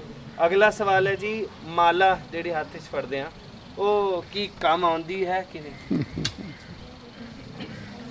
ਸੁਸਤੀ ਪੈ ਰਹੀ ਪੁੱਤ? ਧੁੱਪ ਲੱਗ ਰਹੀ, ਗਰਮੀ ਸੁਸਤੀ ਲੱਗ ਪੈ ਰਹੀ, ਰਹੀ ਹੈ ਪੁੱਤ, ਧੁੱਪ ਲੱਗ ਰਹੀ ਹੈ। ਲੱਗ ਰਹੀ ਹੈ ਧੁੱਪ। ਬਸ ਕਰੀਏ ਫਿਰ? ਨਹੀਂ ਥੋੜੇ ਕਾਇਮ ਰਹੋ। ਦੇਖੋ ਪੁੱਤਰ, ਕਬੀਰ ਮੇਰੀ ਸਿਮਰਨੀ ਰਸਨਾ ਉੱਪਰ ਰਾਮ। ਤੁਸੀਂ ਜਦੋਂ ਸਵੇਰੇ ਸਿਮਰਨ ਕਰਦੇ ਤੁਹਾਡੇ ਚ ਕਿਸੇ ਦੇ ਹੱਥ 'ਚ ਮਾਲਾ ਹੈ ਸੀ? ਨਹੀਂ ਸੀ, ਉਹ ਵੀਰ ਦੇ ਸੀ ਇੱਕ ਦੇ। ਠੀਕ ਹੈ, ਹੁਣ ਜਿਹੜੀ ਮਾਲਾ ਇਹ ਆਮ ਆਪਾਂ ਕਈ ਵਾਰ ਬਜ਼ੁਰਗਾਂ ਦੇ ਹੱਥ 'ਚ ਵੀ ਦੇਖਦੇ ਹਾਂ, ਮਾਲਾ ਵਰਤੀ ਜਾਂਦੀ ਸੀ। ਵਾਹਿਗੁਰੂ ਵਾਹਿਗੁਰੂ ਵਾਹਿਗੁਰੂ। ਪਰ ਇਹ ਕਬੀਰ ਜੀ ਨੇ ਵੀ ਯੂਜ਼ ਕੀਤੀ ਹੈ, ਤਾਂ ਹੀ ਬਾਣੀ 'ਚ ਪੰਕਤੀ ਉਹਨਾਂ ਲਿਖ ਦਿੱਤੀ ਹੈ। ਉਹਨਾਂ ਦੀ ਮਾਂ ਬਹੁਤ ਖੁਸ਼ ਨਹੀਂ ਸੀ ਉਹਨਾਂ ਦੀ ਭਗਤੀ 'ਚੋਂ, ਤੇ ਉਹਨਾਂ ਨੇ ਲਿਖੀ, ਜਬ ਕੀ ਮਾਲਾ ਲਈ ਨਿਪੂਤੇ ਤਬ ਤੇ ਸੁੱਖ ਨਾ ਪਏ। ਕਹਿੰਦੇ ਜਿੱਦਣ ਦੀ ਇਹਨੇ ਮਾਲਾ ਫੜ ਲਈ ਨਾ, ਮੈਨੂੰ ਨਹੀਂ ਇਹ ਪੁੱਤ ਤੋਂ ਕੋਈ ਸੁੱਖ ਮਿਲਿਆ। ਮਾਵਾਂ ਕਹਿੰਦੀਆਂ ਤੁਹਾਡੀਆਂ ਵੀ ਨਾ, ਆ ਕਾਮਨ ਕੁਐਸਚਨ ਸੀ, ਕੱਲ ਵੀ ਆਨਸਰ ਲੱਭਦੇ ਸੀ। ਪੇਰੈਂਟਸ ਸਪੋਰਟ ਨਹੀਂ ਕਰਦੇ। ਕਬੀਰ ਜੀ ਦੇ ਨੇ ਕੀਤਾ ਸੀ ਨਾ, ਨਾਮਦੇਵ ਜੀ ਦੇ ਨੇ ਕੀਤਾ ਸੀ? ਨਹੀਂ ਕੀਤਾ ਸੀ। ਨਾਮਦੇਵ ਜੀ ਦੇ ਜਦੋਂ ਦੁੱਖ ਪਿਆ ਤਾਂ ਮਾਂ ਕਹਿੰਦੀ ਤੂੰ ਛੱਡ ਦੇ, ਛੱਡ ਦੇ, ਤੂੰ ਕਿਉਂ ਨਹੀਂ ਅੱਲਾ ਅੱਲਾ ਕਹਿੰਦਾ? ਉਦੋਂ ਉਹਨਾਂ ਨੇ ਕਹਿਤਾ ਸੀ, ਨਾ ਮੈਂ ਤੇਰਾ ਪੂੰਗੜਾ, ਨਾ ਤੂੰ, ਨਾ ਹੋ ਤੇਰਾ ਪੂੰਗੜਾ, ਨਾ ਤੂੰ ਮੇਰੀ ਮਾਂ, ਨਾ ਮੈਂ ਤੇਰਾ ਪੁੱਤ, ਨਾ ਤੂੰ ਮੇਰੀ ਮਾਂ। ਮਾਲਾ ਦਾ ਕਨਸੈਪਟ ਜਿਹੜਾ ਵਾ ਯੂਜ਼ ਹੁੰਦੀ ਰਹੀ ਹੈ, ਪਰ ਦਾਸ ਦਾ ਜਿਹੜਾ ਪਰਸਨਲ ਐਕਸਪੀਰੀਅੰਸ ਆ ਉਹਦੇ ਨਾਲੋਂ ਤੁਸੀਂ ਚੌਂਕੜਾ ਮਾਰ ਕੇ ਤੇ ਆਪਣੇ ਸਵਾਸਾਂ ਤੇ ਧਿਆਨ ਰੱਖੋ, ਆਪਣੀ ਸੁਰਤੀ ਦੇ ਉੱਤੇ ਧਿਆਨ ਰੱਖ ਕੇ ਜਦੋਂ ਜਪੋਗੇ ਤੇ ਮਾਲਾ ਦੇ ਵਿੱਚੋਂ ਜਿਹੜਾ ਸਗੋਂ ਧਿਆਨ ਟੁੱਟਦਾ ਹੈ। ਜਦੋਂ ਮੈਂ ਆਪ ਪ੍ਰੈਕਟੀਕਲ ਕਰਕੇ ਵੇਖਿਆ, ਮਾਲਾ ਫੇਰਨ ਦੇ ਵਿੱਚ ਧਿਆਨ ਟੁੱਟਦਾ ਸੀਗਾ, ਤੇ ਜਿਹੜਾ ਉੱਦਾਂ ਵਾ ਹੁਣ ਕਿਸੇ ਦਾ ਜੇ ਮਾਲਾ ਫੇਰ ਕੇ ਹੀ ਲੱਗਦਾ ਤੇ ਭਾਈ ਲਾ ਲਓ। ਦੇਖੋ, ਜੋੜਨਾ ਤੇ ਆਪਣਾ ਚਿੱਤ ਹੈ ਗੁਰੂ ਦੇ ਨਾਲ, ਜਿੱਦਾਂ ਤੇਰਾ ਪੁੱਤਰਾ ਜੁੜ ਜਾਂਦਾ ਜੋੜ ਲਾ। ਠੀਕ ਹੈ ਜੀ।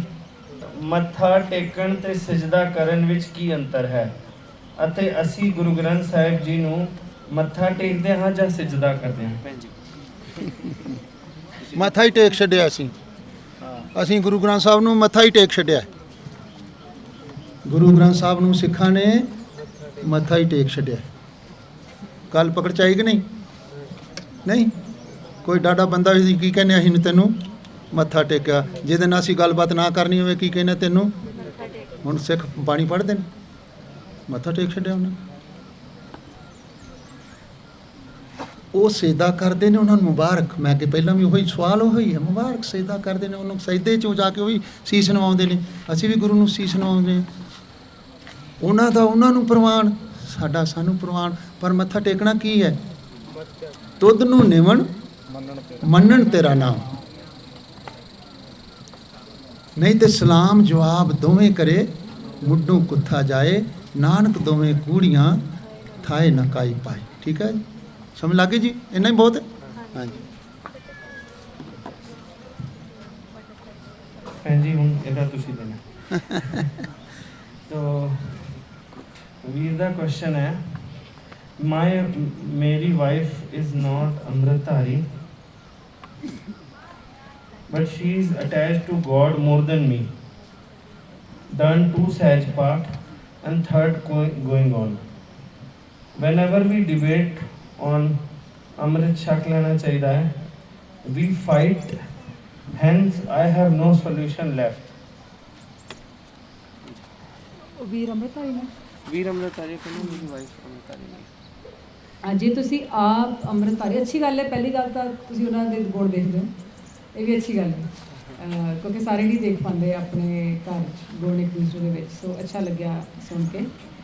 ਤੇ ਤੁਸੀਂ ਇਹ ਕਿਹਾ ਵੀ ਜੇ ਤੁਹਾਡਾ ਜੀਵਨ ਇਸ ਤਰ੍ਹਾਂ ਦਾ ਹੈ, ਮੈਂ ਕਹਿ ਦਿੰਦੀ ਮੈਨੂੰ ਪਤਾ ਨਹੀਂ ਕੌਣ ਹੈ, ਸੋ ਮੈਂ ਖੁੱਲ੍ਹ ਕੇ ਗੱਲ ਕਰ ਰਹੀ ਹਾਂ। ਜੇ ਤੁਹਾਡਾ ਜੀਵਨ ਇਸ ਤਰ੍ਹਾਂ ਦਾ ਹੁੰਦਾ ਕਿ ਉਹਨਾਂ ਨੂੰ ਲੱਗਦਾ ਕਿ ਅੰਮ੍ਰਿਤ ਛਕਣ ਦੇ ਨਾਲ ਇਹਨਾਂ ਦਾ ਜੀਵਨ ਇੰਨਾ ਮਿੱਠਾ ਔਰ ਇੰਨਾ ਉੱਚਾ ਸੁੱਚਾ ਔਰ ਇੰਨਾ ਪੀਸਫੁਲ ਹੈਗਾ, ਤਾਂ ਤੁਹਾਨੂੰ ਮੇਰਾ ਸਾਹਿਬ ਉਹਨਾਂ ਨੂੰ ਕਹਿਣ ਦੀ ਲੋੜ ਨਹੀਂ ਪੈਣੀ ਸੀ ਕਿ ਅੰਮ੍ਰਿਤ ਛਕੋ, ਕਿਉਂਕਿ ਤੁਸੀਂ ਉਹਨਾਂ ਦੇ ਰੋਲ ਮਾਡਲ ਹੋ। ਕੁਛ ਹੈ ਨਾ ਜਿਹੜਾ ਉਹ ਦੇਖ ਰਿਹਾ ਵੀ ਇਹਨੇ ਅੰਮ੍ਰਿਤ ਛਕ ਕੇ ਕੀ ਕਰ ਲਿਆ, ਜਿਹੜੇ ਕੀ ਕਹਿੰਦੇ ਤੀਰ ਮਾਰ ਹਾਂ, ਤੀਰ ਮਾਰ ਲਿਆ ਹੈ ਨਾ, ਤਾਂ ਮੈਂ ਮਾਰਨਾ ਵੀ ਮੇਰਾ ਉਹਨਾਂ ਨੂੰ ਆਪਣਾ ਕਨੈਕਸ਼ਨ, ਉਹਨਾਂ ਨੇ ਤੁਸੀਂ ਤੁਹਾਡੇ ਹਿਸਾਬ ਨਾਲ ਉਹਨਾਂ ਨੇ ਆਪਣਾ ਕਨੈਕਸ਼ਨ ਬਣਾਇਆ ਹੈ, ਉਹ ਗੁਰਬਾਣੀ ਪੜ੍ਹਦੇ ਨੇ। ਮੈਂ ਇਹ ਆਨਸਰ ਨਹੀਂ ਦੇ ਰਹੀ ਵੀ ਉਹਨਾਂ ਨੂੰ ਅੰਮ੍ਰਿਤ ਛਕਣਾ ਚਾਹੀਦਾ ਕਿ ਨਹੀਂ, ਕਿਉਂਕਿ ਤੁਹਾਡਾ ਸਵਾਲ ਇਹ ਹੈ ਹੀ ਨਹੀਂ, ਤੁਹਾਡਾ ਸਵਾਲ ਕੁਝ ਹੋਰ ਹੈਗਾ। ਤਾਂ ਮੈਨੂੰ ਇੰਨਾ ਐਡਵਾਈਸ ਹੋਏਗਾ ਕਿ ਤੁਸੀਂ ਹੁਣ ਇੱਥੇ ਜੇ ਆਏ ਹੋ, ਇੱਥੋਂ ਜਾ ਕੇ ਤੁਸੀਂ ਆਪਣੇ ਆਪ ਤੇ ਇੰਨਾ ਫੋਕਸ ਕਰੋ, ਔਰ ਜੇ ਗੁਰੂ ਦੇ ਸਿੱਖ ਹੋ, ਬਿਲਕੁਲ ਗੁਰੂ ਦੇ ਸਿੱਖ ਹੋ ਕੇ ਜਦੋਂ ਜੀਓਗੇ, ਘਰ ਦੇ ਅੰਦਰ ਵੀ ਬਾਹਰ ਵੀ ਜਦੋਂ, ਕਿਉਂਕਿ ਤੁਹਾਡੀ ਵਾਈਫ ਤੁਹਾਨੂੰ ਬਹੁਤ ਕਲੋਜ਼ਲੀ ਦੇਖਦੀ ਹੈ ਨਾ, ਉਹਨੂੰ ਤੁਹਾਡਾ ਸੁਭਾਅ, ਤੁਹਾਡਾ ਕਿਰਦਾਰ, ਤੁਹਾਡੀ ਉੱਠਣੀ ਬੈਠਣੀ ਸਾਰਾ ਕੁਝ ਪਤਾ ਹੈ, ਲੁਕੋ ਨਹੀਂ ਹੈਗਾ ਕੋਈ। ਜੇ ਕੋਈ ਲੁਕੋ ਨਹੀਂ ਹੈਗਾ ਤਾਂ ਉਹਨਾਂ ਨੂੰ ਪਤਾ, ਜੇ ਉਹ ਦੇਖਣਗੇ ਕਿ ਅੰਮ੍ਰਿਤ ਦੇ ਛਕਣ ਕਰਕੇ ਤੁਸੀਂ ਇੰਨੇ ਉੱਚੇ ਸੁੱਚੇ ਕਿਰਦਾਰ ਵਾਲੇ ਔਰ ਇੰਨੇ ਅੱਛੇ ਹੋ, ਤਾਂ ਉਹ ਵੀ ਅੱਛਾ ਬਣਨਾ ਚਾਹਣਗੇ। ਜੇ ਤੁਸੀਂ ਮਤਲਬ ਅੰਦਰ ਕੁਝ ਹੋਰ ਬਾਹਰ ਕੁਝ ਹੋਰ, ਜਾਂ ਉਹਨਾਂ ਨੂੰ ਲੱਗ ਨਹੀਂ ਰਿਹਾ ਕਿ ਤੁਹਾਡੇ ਜੀਵਨ 'ਚ ਕੁਝ ਹੈ ਅੰਮ੍ਰਿਤ ਕਰਕੇ, ਤਾਂ ਤੁਸੀਂ ਕਹਿਣ ਦੇ ਹੱਕਦਾਰ ਹੀ ਨਹੀਂ ਹੈਗੇ। ਕਿਉਂਕਿ ਪਹਿਲਾਂ ਅੰਮ੍ਰਿਤ ਛਕਣਾ ਨਹੀਂ ਹੁੰਦਾ, ਜਿੱਦਾਂ ਪਹਿਲਾਂ ਗੱਲ ਹੋ ਗਈ ਹੈ ਕਿ ਜੇ ਅਸੀਂ ਐਡਮਿਸ਼ਨ ਲਈ ਹੈ ਤਾਂ ਜਾ ਕੇ ਪੜ੍ਹਾਈ ਵੀ ਕਰਨੀ ਪੈਂਦੀ ਹੈ, ਅਟੈਂਡੈਂਸ ਵੀ ਲਵਾਉਣੀ ਪੈਂਦੀ ਹੈ, ਯੈਸ ਸਰ ਯੈਸ ਮੈਮ ਵੀ ਬੋਲਣਾ ਪੈਂਦਾ ਹੈ, ਐਗਜ਼ਾਮ ਵੀ ਦੇਣੇ ਪੈਂਦੇ ਨੇ, ਔਰ ਜੋ ਕੁਝ ਵੀ ਉਸ ਮੋਡਿਊਲ ਸਿਲੇਬਸ ਹੁੰਦਾ ਸਾਰਾ ਕੁਝ ਕਰਨਾ ਪੈਂਦਾ ਹੈ। ਕੱਲਾ ਸਿਰਫ ਅੰਮ੍ਰਿਤ ਛਕ ਲੈਣਾ ਤੇ ਜ਼ਿਆਦਾ ਗਿਰਾਟ ਵੀ ਇਸੇ ਕਰਕੇ ਆ ਰਹੀ ਹੈ, ਉਹ ਟਿਕ ਬਾਕਸ ਹੋ ਗਿਆ ਜ਼ਿਆਦਾ ਕੰਮ। ਟਿਕ ਬਾਕਸ ਕਿਵੇਂ ਹੋ ਗਿਆ? ਮੈਂ ਅੰਮ੍ਰਿਤ ਆ ਰਹੀ ਹਾਂ, ਬਸ ਪੱਲੇ ਲਿਖਣੇ ਨਹੀਂ ਹੈਗਾ, ਪੱਲੇ ਰਹਿਤ ਨਹੀਂ ਹੈਗੀ, ਪੱਲੇ ਉਹ ਗੁਣ ਨਹੀਂ ਹੈਗੇ ਜਿਹੜੇ ਅਸੀਂ ਲੈਣੇ ਸੀਗੇ। Amrit is a beginning not the end, ਇਹ ਡੈਸਟੀਨੇਸ਼ਨ ਨਹੀਂ ਹੈਗੀ। ਇਹ ਤਾਂ ਇੱਕ ਸਾਨੂੰ ਗੁਰੂ ਸਾਹਿਬ ਨੇ ਨਾ ਸੁਖਾਲਾ ਰਾਹ ਦੇ ਦਿੱਤਾ ਕਿ ਦੇਖ ਤੂੰ ਪਹਿਲਾਂ ਹੁਣ ਇੱਥੇ ਪਹਾੜ ਤੇ ਚੜ੍ਹਨਾ ਹੋਏ, ਜੇ ਸਾਡੇ ਕੋਲ ਇੰਸਟਰਕਟਰ ਨਹੀਂ ਹੋਏਗਾ, ਜਿਹੜੇ ਇੱਥੇ ਦੇ ਇਹਨਾਂ ਨੇ ਬਾਟ ਪੜਾਈ ਹੈ, ਸਾਨੂੰ ਬਹੁਤ ਟਾਈਮ ਲੱਗ ਜਾਏਗਾ ਔਰ ਡੇਂਜਰ ਵੀ ਹੋਏਗਾ, ਤੇ ਹੋ ਸਕਦਾ ਅਸੀਂ ਪਹੁੰਚੀਏ ਵੀ ਨਾ। ਪਰ ਜੇ ਅਸੀਂ ਇਹਨਾਂ ਦੇ ਨਾਲ ਜਾਈਏ ਜਿਹਨਾਂ ਨੇ ਰਸਤਾ ਬਣਾਇਆ ਹੋਇਆ, ਇਹਨਾਂ ਨੂੰ ਫੋਲੋ ਕਰੀਏ, ਪਹਿਲਾਂ ਤਾਂ ਫਿਕਰ ਨਹੀਂ ਕੋਈ, ਪਤਾ ਵੀ ਆਗੂ ਹੈ ਅੱਗੇ, ਇਹਨੇ ਸਾਨੂੰ ਸਹੀ ਰਾਹ ਤੇ ਲੈ ਕੇ ਜਾਣਾ। ਜੇ ਸਾਨੂੰ ਕੋਈ ਖਤਰਾ ਵੀ ਹੋਇਆ ਤਾਂ ਇਹਨਾਂ ਨੂੰ ਪਤਾ ਹੈ ਕਿ ਉਹਦਾ ਕੀ ਕਰਨਾ, ਪੂਰਾ ਅਸੀਂ ਸਰੈਂਡਰ ਕਰ ਦਾਂਗੇ ਨਾ ਉਸ ਇੰਸਟਰਕਟਰ ਤੇ। ਕੀਤਾ ਹੀ ਸੀ ਤੁਸੀਂ ਕੱਲ ਵੀ, ਉੱਥੇ ਚੱਲ ਗਏ ਉੱਥੇ ਚੱਲ ਗਏ ਉੱਥੇ ਚੱਲ ਗਏ, ਕਿਉਂਕਿ ਇੰਸਟਰਕਟਰ ਪਤਾ ਵੀ ਕੁਝ ਹੋ ਗਿਆ, ਨੇ ਬਚਾ ਹੀ ਜਾਣਾ। ਤੇ ਸਾਡਾ ਗੁਰੂ ਇੰਸਟਰਕਟਰ ਤੋਂ ਕਿਤੇ ਵੱਧ ਹੈ, ਸਾਰਾ ਕੁਝ ਹੈ। ਜੋ ਇਸ ਕਰਕੇ ਅਸੀਂ ਅੰਮ੍ਰਿਤ ਦੀ ਦਾਤ ਲੈਣੀ ਹੈ, ਕਿਉਂਕਿ ਅਸੀਂ ਉਹ ਰਸਤਾ ਫਿਰ ਸਾਨੂੰ ਐਵੇਂ ਟਿੱਬੇ ਟੋਏ 'ਚ ਨਾ ਜਾਣਾ ਪਏ, ਅਸੀਂ ਸਿੱਧਾ ਚੱਲੀਏ ਗੁਰੂ ਨੂੰ ਫੋਲੋ ਕਰਦੇ ਕਰਦੇ। ਸੋ ਪਹਿਲਾਂ ਤਾਂ ਇਹੀ ਹੈ ਸਿੰਪਲ ਜਿਹਾ ਐਡਵਾਈਸ ਕਿ ਤੁਸੀਂ ਆਪਣੇ ਜੀਵਨ 'ਚ ਪਹਿਲਾਂ ਝਾਤ ਮਾਰੋ, ਇਹ ਨਾ ਕਹੋ ਕਿ ਵੀ ਆਹ ਨੋ ਸੋਲਿਊਸ਼ਨ ਲੈਫਟ, ਤੁਹਾਨੂੰ ਕੁਝ ਕਰਨ ਦੀ ਲੋੜ ਵੀ ਨਹੀਂ ਪੈਣੀ। ਔਰ ਜੇ ਉਹਨਾਂ ਨੇ ਤੁਹਾਡੇ ਕਹੇ ਤੇ ਅੰਮ੍ਰਿਤ ਛਕ ਵੀ ਲਿਆ, ਜੋ ਅੰਮ੍ਰਿਤ ਨਹੀਂ ਛਕਣਾ ਚਾਹੁੰਦੇ, ਤੇ ਅੰਮ੍ਰਿਤ ਕੋਈ ਧੱਕੇ ਵਾਲੀ ਖੇਡ ਨਹੀਂ ਹੈਗੀ, ਇੱਥੇ ਤਾਂ ਸਿਰ ਦੇਣ ਦੀ ਗੱਲ ਹੈ। ਸਿਰ ਧੱਕੇ ਨਾਲ ਦਿੱਤਾ ਨਹੀਂ ਜਾਂਦਾ, ਗੁਰੂ ਕੋਲ ਸਿਰ ਧੱਕੇ ਨਾਲ ਦਿੱਤਾ ਨਹੀਂ ਜਾਂਦਾ, ਉਹ ਪ੍ਰਵਾਨ ਨਹੀਂ ਹੈ। ਗੁਰੂ ਕੋਲ ਤਾਂ ਉਹ ਪੁੱਛਦੇ ਵੀ ਹੈ ਜਦੋਂ ਤਾਂ ਕਹੀਦਾ ਕਿ ਹਾਂ ਮੈਨੂੰ ਕਿਸੇ ਨੇ ਨਹੀਂ ਭੇਜਿਆ, ਮੈਂ ਆਪ ਸਿਰ ਦੇਣਾ ਹੀ ਹੈ, ਤੇ ਤਾਂ ਗੱਲ ਬਣਦੀ। ਪਰ ਤੁਸੀਂ ਉਹਨਾਂ ਨੂੰ ਪਿਆਰ ਜ਼ਰੂਰ ਦਿਓ ਔਰ ਆਪਣਾ ਜੀਵਨ ਐਵੇਂ ਕਰੋ। ਔਰ ਜਦੋਂ ਵੀ ਤੁਹਾਡੀ ਕੋਈ ਤੁਸੀਂ ਕਿਹਾ ਡਿਬੇਟ ਹੁੰਦੀ ਹੈ, ਗੱਲਬਾਤ ਹੁੰਦੀ ਹੈ, ਅੱਛੀ ਗੱਲ, ਤੁਸੀਂ ਵਿਚਾਰ ਵੀ ਕਰਦੇ ਹੋ, ਤੇ ਉਹਨਾਂ ਨੂੰ ਕਹੋ ਨਾ, ਕਹਿਣਾ ਨਹੀਂ ਕਿ ਤੂੰ ਅੰਮ੍ਰਿਤ ਛਕ, ਉਹਨਾਂ ਨੂੰ ਪੁੱਛੋ।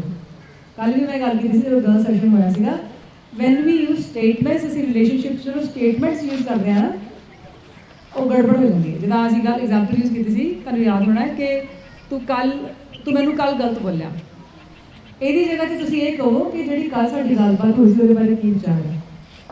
ਸਾਰਾ ਪਰਸਪੈਕਟਿਵ ਹੀ ਚੇਂਜ ਹੋ ਜਾਏਗਾ। ਅਗਲੇ ਬੰਦੇ ਨੂੰ ਕੰਟਰੋਲ ਦੇ ਦਿਓ, ਅਗਲੇ ਬੰਦੇ ਨੂੰ ਸੋਚਣ ਦਾ ਮੌਕਾ ਦੇ ਦਿਓ। ਠੀਕ ਹੈ ਜੀ।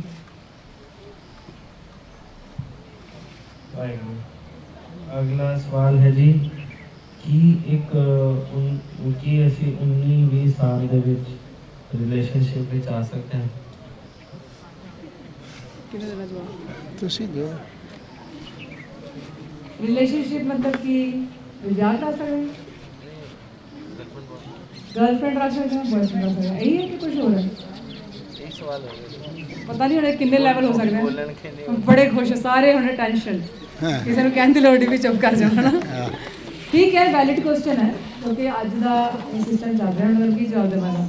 19-20 ਸਾਲ ਦਾ ਤਾਂ ਮੈਨੂੰ ਪਤਾ ਨਹੀਂ, ਪਰ ਸਿੰਪਲ ਜੀ ਗੱਲ ਹੈ, ਜੇ ਤੁਸੀਂ ਆਨੰਦ ਕਾਰਜ ਤੁਹਾਡਾ ਹੋ ਰਿਹਾ ਉਦੋਂ, ਤਾਂ ਤੁਸੀਂ ਰਿਲੇਸ਼ਨਸ਼ਿਪ ਬੜਾ ਵਧੀਆ ਰੱਖੋ, ਆਪਣੇ ਹਸਬੈਂਡ ਨਾਲ ਆਪਣੀ ਵਾਈਫ ਨਾਲ ਰੱਖੋ, ਬੜਾ ਅੱਛਾ ਹੈਗਾ। ਤਾਂ ਬਾਕੀ ਤਾਂ ਪੰਗਾ ਹੀ ਹੈ ਨਾ, ਬਾਕੀ ਪੰਗਾ ਹੀ ਹੈ। ਉਸ ਵੇਲੇ ਲੱਗਦਾ ਹੁੰਦਾ ਹੈ ਕਿ ਹਾਂ ਠੀਕ ਹੈ, have you got a girl, ਤੁਸੀਂ ਕਹਿ ਸਕਦੇ ਹੋ ਡਾਂਟ ਨਾਲ, I got a girl, have you got a boy, ਯਾ ਆਈ ਗॉट ਅ ਬॉय, ਕਿਉਂ ਵੀ ਮੇਰੀ ਸ਼ਾਨ ਬਣ ਗਈ, ਹੈ ਨਾ। ਇੰਨਾ ਕਰਨ ਲਈ ਕਈ ਵਾਰੀ ਸਿਰਫ ਉਹ ਬਣਾਉਣ ਲਈ ਕਿ ਬਾਕੀਆਂ ਕੋਲ ਹੈ ਤੇ ਮੈਂ ਵੀ ਉਹੀ ਕਰਨਾ ਹੈ, ਤੇ ਤੁਸੀਂ ਕੀ ਕਰ ਲੈਂਦੇ ਹੋ? ਉਹ ਸਾਰਾ ਚੱਕਰਾਂ 'ਚ ਪੈ ਜਾਂਦੇ ਹੋ, ਕਹਿੰਦੇ ਹੋ ਨਾ, ਤੇ ਫਿਰ ਸਾਰੀ ਉਮਰ ਦੇ ਪੰਗੇ। ਇਹਦਾ ਹੀ ਸਵਾਲ ਹੈ ਮੈਨੂੰ। ਨਹੀਂ ਇਹਨੇ ਕੀਤਾ ਸੀ ਤਾਂ ਇਹ ਇੱਧਰ ਆ ਹੁਣ।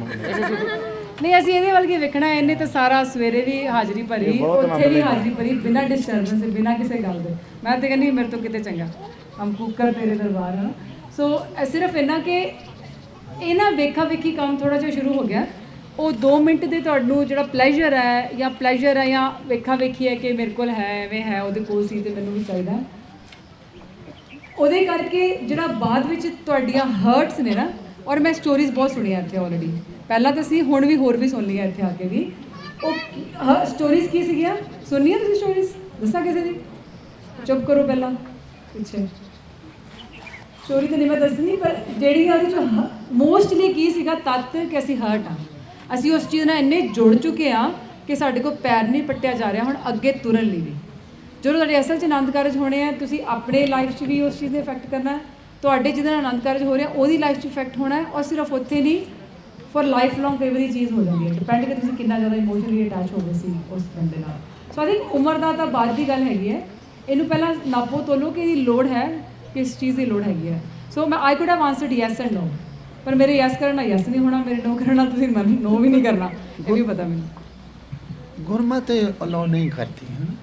ਅਸੀਂ ਇੱਥੇ ਗੁਰਮਤ ਦੀ ਰੋਸ਼ਨੀ 'ਚ ਬੈਠੇ ਹਾਂ, ਇਹਨਾਂ ਨੇ ਚਲੋ ਡਿਸਕਸ ਕੀਤਾ ਤੁਹਾਡੇ ਨਾਲ। ਅਸੀਂ ਇਹਦਾ ਸਵਾਲ ਤੇ ਗੁਰਮਤ ਦੀ ਰੋਸ਼ਨੀ 'ਚ ਲਈਏ ਤੇ ਫਿਰ ਨਹੀਂ ਹੈਗਾ, ਨੋ ਹੈਗਾ ਆਨਸਰ ਇਹਦਾ, ਫਿਰ ਨੋ ਹੈਗਾ, ਕਿਉਂਕਿ ਗੁਰਮਤ 'ਚ ਇਹਨੂੰ ਬਜਰ ਕਰਿਆ 'ਚ ਰੱਖਿਆ ਹੋਇਆ। ਤਾਂ ਫਿਰ ਆਪਾਂ ਕਿੱਦਾਂ ਇੱਦਾਂ ਕਹਿ ਸਕਦੇ ਹਾਂ ਵੀ ਆਪਾਂ 19 ਸਾਲ 'ਚ ਜਾਂ 18 ਸਾਲ ਜਾਂ 22 ਸਾਲ ਜਾਂ 25 ਸਾਲ ਜਾਂ 70 ਸਾਲ 'ਚ ਜਿਹੜੀ ਚੀਜ਼ ਮਨਾ ਆ ਉਹ ਮਨਾ ਹੀ ਆ।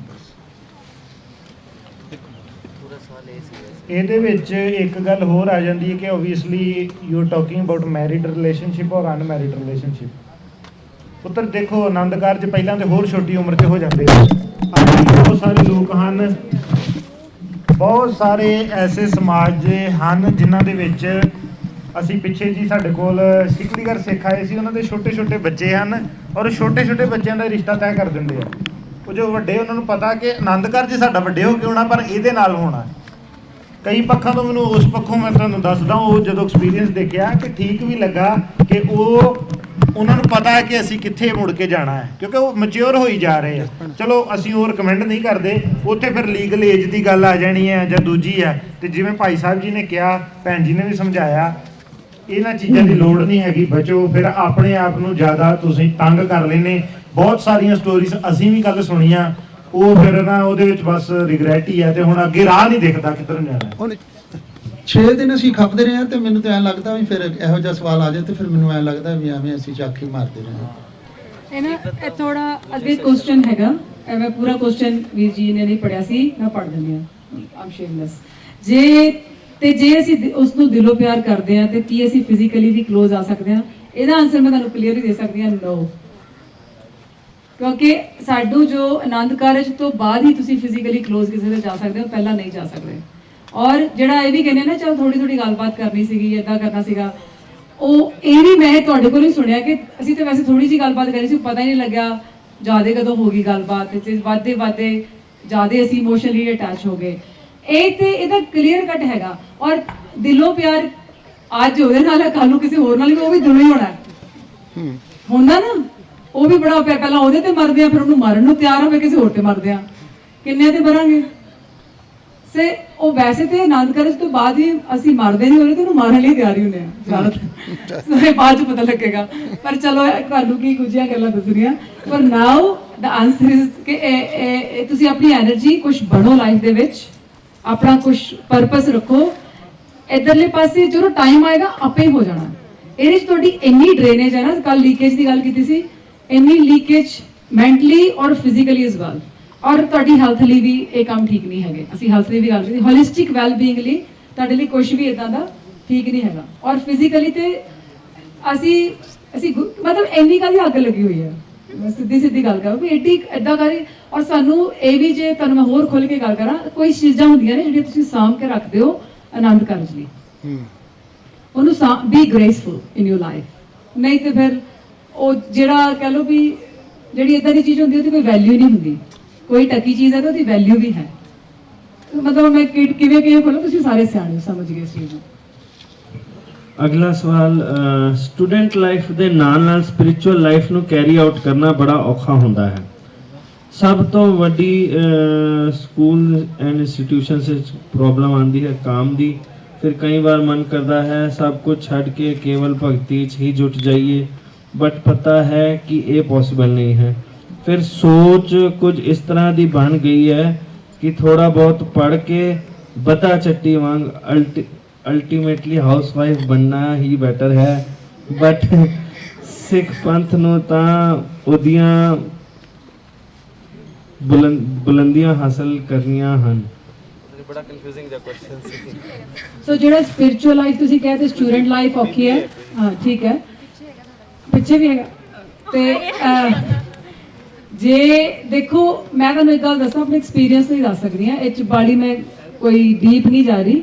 ਤੁਹਾਡੀ ਗੋਲਡਨ ਫੇਜ਼ ਆਫ ਲਾਈਫ ਹੈਗੀ ਜਦੋਂ ਤੁਹਾਡੀ ਕਾਲਜ ਲਾਈਫ, ਸਕੂਲ ਲਾਈਫ ਹੈ, ਕਿਉਂਕਿ ਮੈਂ ਉੱਥੋਂ ਲੰਘ ਚੁੱਕੀ ਹਾਂ। ਹੁਣ ਤੁਸੀਂ 3 ਵਾਰੀ ਕੀਰਤਨ ਤੇ ਜਾਓ, 4 ਵਾਰੀ ਕੀਰਤਨ ਤੇ ਜਾਓ, ਦਿਹਾੜੀ ਅੰਮ੍ਰਿਤ ਵੇਲੇ ਉੱਠੋ, ਆਪਣੀ ਮਰਜ਼ੀ ਨਾਲ ਉੱਠੋ, ਮਰਜ਼ੀ ਨਾਲ ਖਾਓ, ਮਰਜ਼ੀ ਨਾਲ ਸੌਵੋ। ਕਿਉਂ? ਕਿਉਂਕਿ ਤੁਹਾਨੂੰ ਜ਼ਿੰਮੇਵਾਰੀ ਨਹੀਂ ਹੈਗੀ, ਸਿਰਫ ਤੁਸੀਂ ਪੜ੍ਹਨਾ ਹੈ ਨਾ, ਤੇ ਆਪਣੀ ਨਾਲ ਕਮਾਈ ਕਰਨੀ। ਕਮਾਈ ਮਤਲਬ ਜਿਹੜੀ ਅਸੀਂ ਸਿੱਖੀ ਦੀ ਕਮਾਈ ਕਰਨੀ ਹੈ। ਇਹ ਤੁਹਾਡਾ, ਜੇ ਤੁਹਾਨੂੰ ਇਹ ਔਖਾ ਲੱਗ ਰਿਹਾ, ਅੱਗੇ ਜਾ ਕੇ ਕੀ ਹੋਏਗਾ? This is the golden period of your life. ਮੈਂ ਇੰਨਾ ਇਸ ਚੀਜ਼ ਨੂੰ ਮਤਲਬ ਮਿਸ ਨਹੀਂ ਕਰਦੀ, ਕਿਉਂਕਿ ਉਹ ਅਸੀਂ ਹੁਣ ਅੱਗੇ ਵੀ ਤੁਰਨਾ ਹੀ ਹੈ, ਪਰ ਉਹਨੂੰ ਯਾਦ ਕਰਦੀ ਹਾਂ ਕਿਉਂਕਿ ਬੜੀ ਮੌਜ ਸੀ। ਚੱਕੋ ਸਕੂਟਰ, ਚੱਲ ਕੀਰਤਨ ਤੇ। ਉਹੀ ਹੁਣ ਪਹਿਲਾਂ ਬੱਚਿਆਂ ਨੂੰ ਰੋਟੀ ਖਵਾ ਲਈ ਹੈ, ਕੱਪੜੇ ਧੋ ਲਏ ਨੇ, ਘਰ ਦੇ ਕੰਮ ਕਰਨ ਵਾਲੇ ਨੇ, ਜੌਬ ਤੇ ਜਾਣਾ ਹੈ, ਛੁੱਟੀ ਨਹੀਂ ਮਿਲ ਰਹੀ, ਆ ਹੈ ਉਹ ਹੈ। ਉੱਥੇ ਸਿਰਫ ਤੁਸੀਂ ਆਪਣੀ ਸਟੱਡੀ ਔਰ ਟਾਈਮ ਮੈਨੇਜ ਕਰਨੀ ਹੈ। ਔਰ ਤੁਸੀਂ ਇਹ ਕਿਹਾ ਸੀਗਾ ਕਿ ਮਨ ਨਹੀਂ ਕਰਦਾ, ਛੱਡ ਕੇ ਕੇਵਲ ਭਗਤੀ ਜੁੜ ਜਾਈਏ। ਅੱਛਾ, ਕਾਮ ਆਉਂਦਾ ਹੈਗਾ। ਕਾਮ ਤੇ ਤਾਂ ਹੀ ਆਏਗਾ ਜੇ ਤੁਸੀਂ ਗੇਟ ਖੁੱਲਾ ਰੱਖੋਗੇ। ਦੁੰਦਰ ਬਾਂਧੋ ਸੁੰਦਰ ਪਾਵੋ। ਜੇ ਖੁੱਲਾ ਰੱਖੋਗੇ ਤੇ ਕੋਈ ਚੀਜ਼ ਐਂਟਰ ਕਰੇਗੀ। ਜੇ ਖੁੱਲਾ ਹੀ ਨਹੀਂ ਹੈ ਸਿਸਟਮ ਤੁਹਾਡਾ, ਤੁਹਾਡੀ ਵਾੜ ਬਣੀ ਹੋਈ ਹੈ, ਤੁਸੀਂ ਅਲਾਉ ਕਰੋਗੇ ਤੇ ਉਹ ਚੀਜ਼ ਹੋਏਗੀ। ਜੇ ਤੁਹਾਡਾ ਫੋਕਸ ਕਿਸੇ ਹੋਰ ਪਾਸੇ ਹੈ, ਇਸੇ ਕਰਕੇ ਮੈਂ ਤੁਹਾਨੂੰ ਬਾਰ-ਬਾਰ ਕਹਿੰਦੀ ਹਾਂ,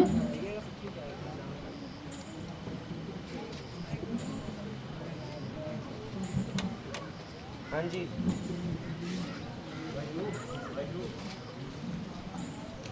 ਸੋ ਇਸੇ ਕਰਕੇ ਬਾਰ-ਬਾਰ ਕਹਿੰਦੇ, ਭੁੱਲ ਗਈ ਹੁਣ ਗੱਲ। ਹਾਂ, ਬਾਰ-ਬਾਰ ਇਹ ਕਹਿੰਦੇ ਕਿ ਜਿਹੜਾ ਤੁਹਾਡਾ ਇਹ ਫੇਜ਼ ਆਫ ਲਾਈਫ ਹੈਗਾ ਨਾ, ਇਹਦੇ ਵਿੱਚ ਕੁਝ ਨਾਲ ਰਿਲੀਜ਼ ਰੱਖੋ। ਮਤਲਬ ਕੋਈ ਐਕਸਟਰਾ ਕਰਿਕੂਲਰ ਐਕਟੀਵਿਟੀਜ਼ ਦੇ, ਭਾਵੇਂ ਸਪੋਰਟਸ ਹੋ ਸਕਦੀਆਂ ਨੇ, ਕੀਰਤਨ ਦੀ ਸਿਖਲਾਈ ਹੋ ਸਕਦੀ ਹੈ, ਕੁਝ ਵੀ ਆਪਣੇ ਆਪ ਨਾਲ ਕੁਝ ਐਕਸਟਰਾ ਰੱਖੋ ਤਾਂ ਕਿ ਤੁਹਾਡਾ ਉਧਰ ਪਾਸੇ ਧਿਆਨ ਜਾਣਾ। ਜਿਹੜੀ ਤੁਹਾਡੇ ਅੰਦਰ ਇੰਨੀ ਸ਼ਕਤੀ ਹੈ ਨਾ, ਕੱਲ ਅਸੀਂ ਚੀਕਾਂਗ ਦੀ ਗੱਲ ਕਰਦੇ ਸੀ, ਇੰਨੀ ਸ਼ਕਤੀ ਹੈ ਕਿ ਜੋ ਸਹੀ ਯੂਜ਼ ਨਹੀਂ ਕਰੋਗੇ ਤੇ ਉਹ ਫਿਰ ਤੁਹਾਡੇ ਕਾਮ 'ਚ ਹੀ ਪ੍ਰਗਟ ਹੋਏਗੀ, ਕਿਉਂਕਿ ਉਹ ਡੀਪ ਡਾਊਨ ਇਕੱਠੀ ਹੋ ਜਾਂਦੀ ਹੈ ਔਰ ਗਲਤ ਤਰੀਕੇ ਨਾਲ। ਇਹਦੇ ਪਿੱਛੇ ਸਾਇੰਸ ਹੈ, ਤੁਹਾਡੇ ਹਾਰਮੋਨਸ ਵੀ ਨੇ, ਉਹ ਇੱਕ ਟਾਈਮ ਹੈਗਾ ਜਿਹਨੂੰ ਤੁਸੀਂ ਚੈਨਲਾਈਜ਼ ਕਰ ਲਓਗੇ।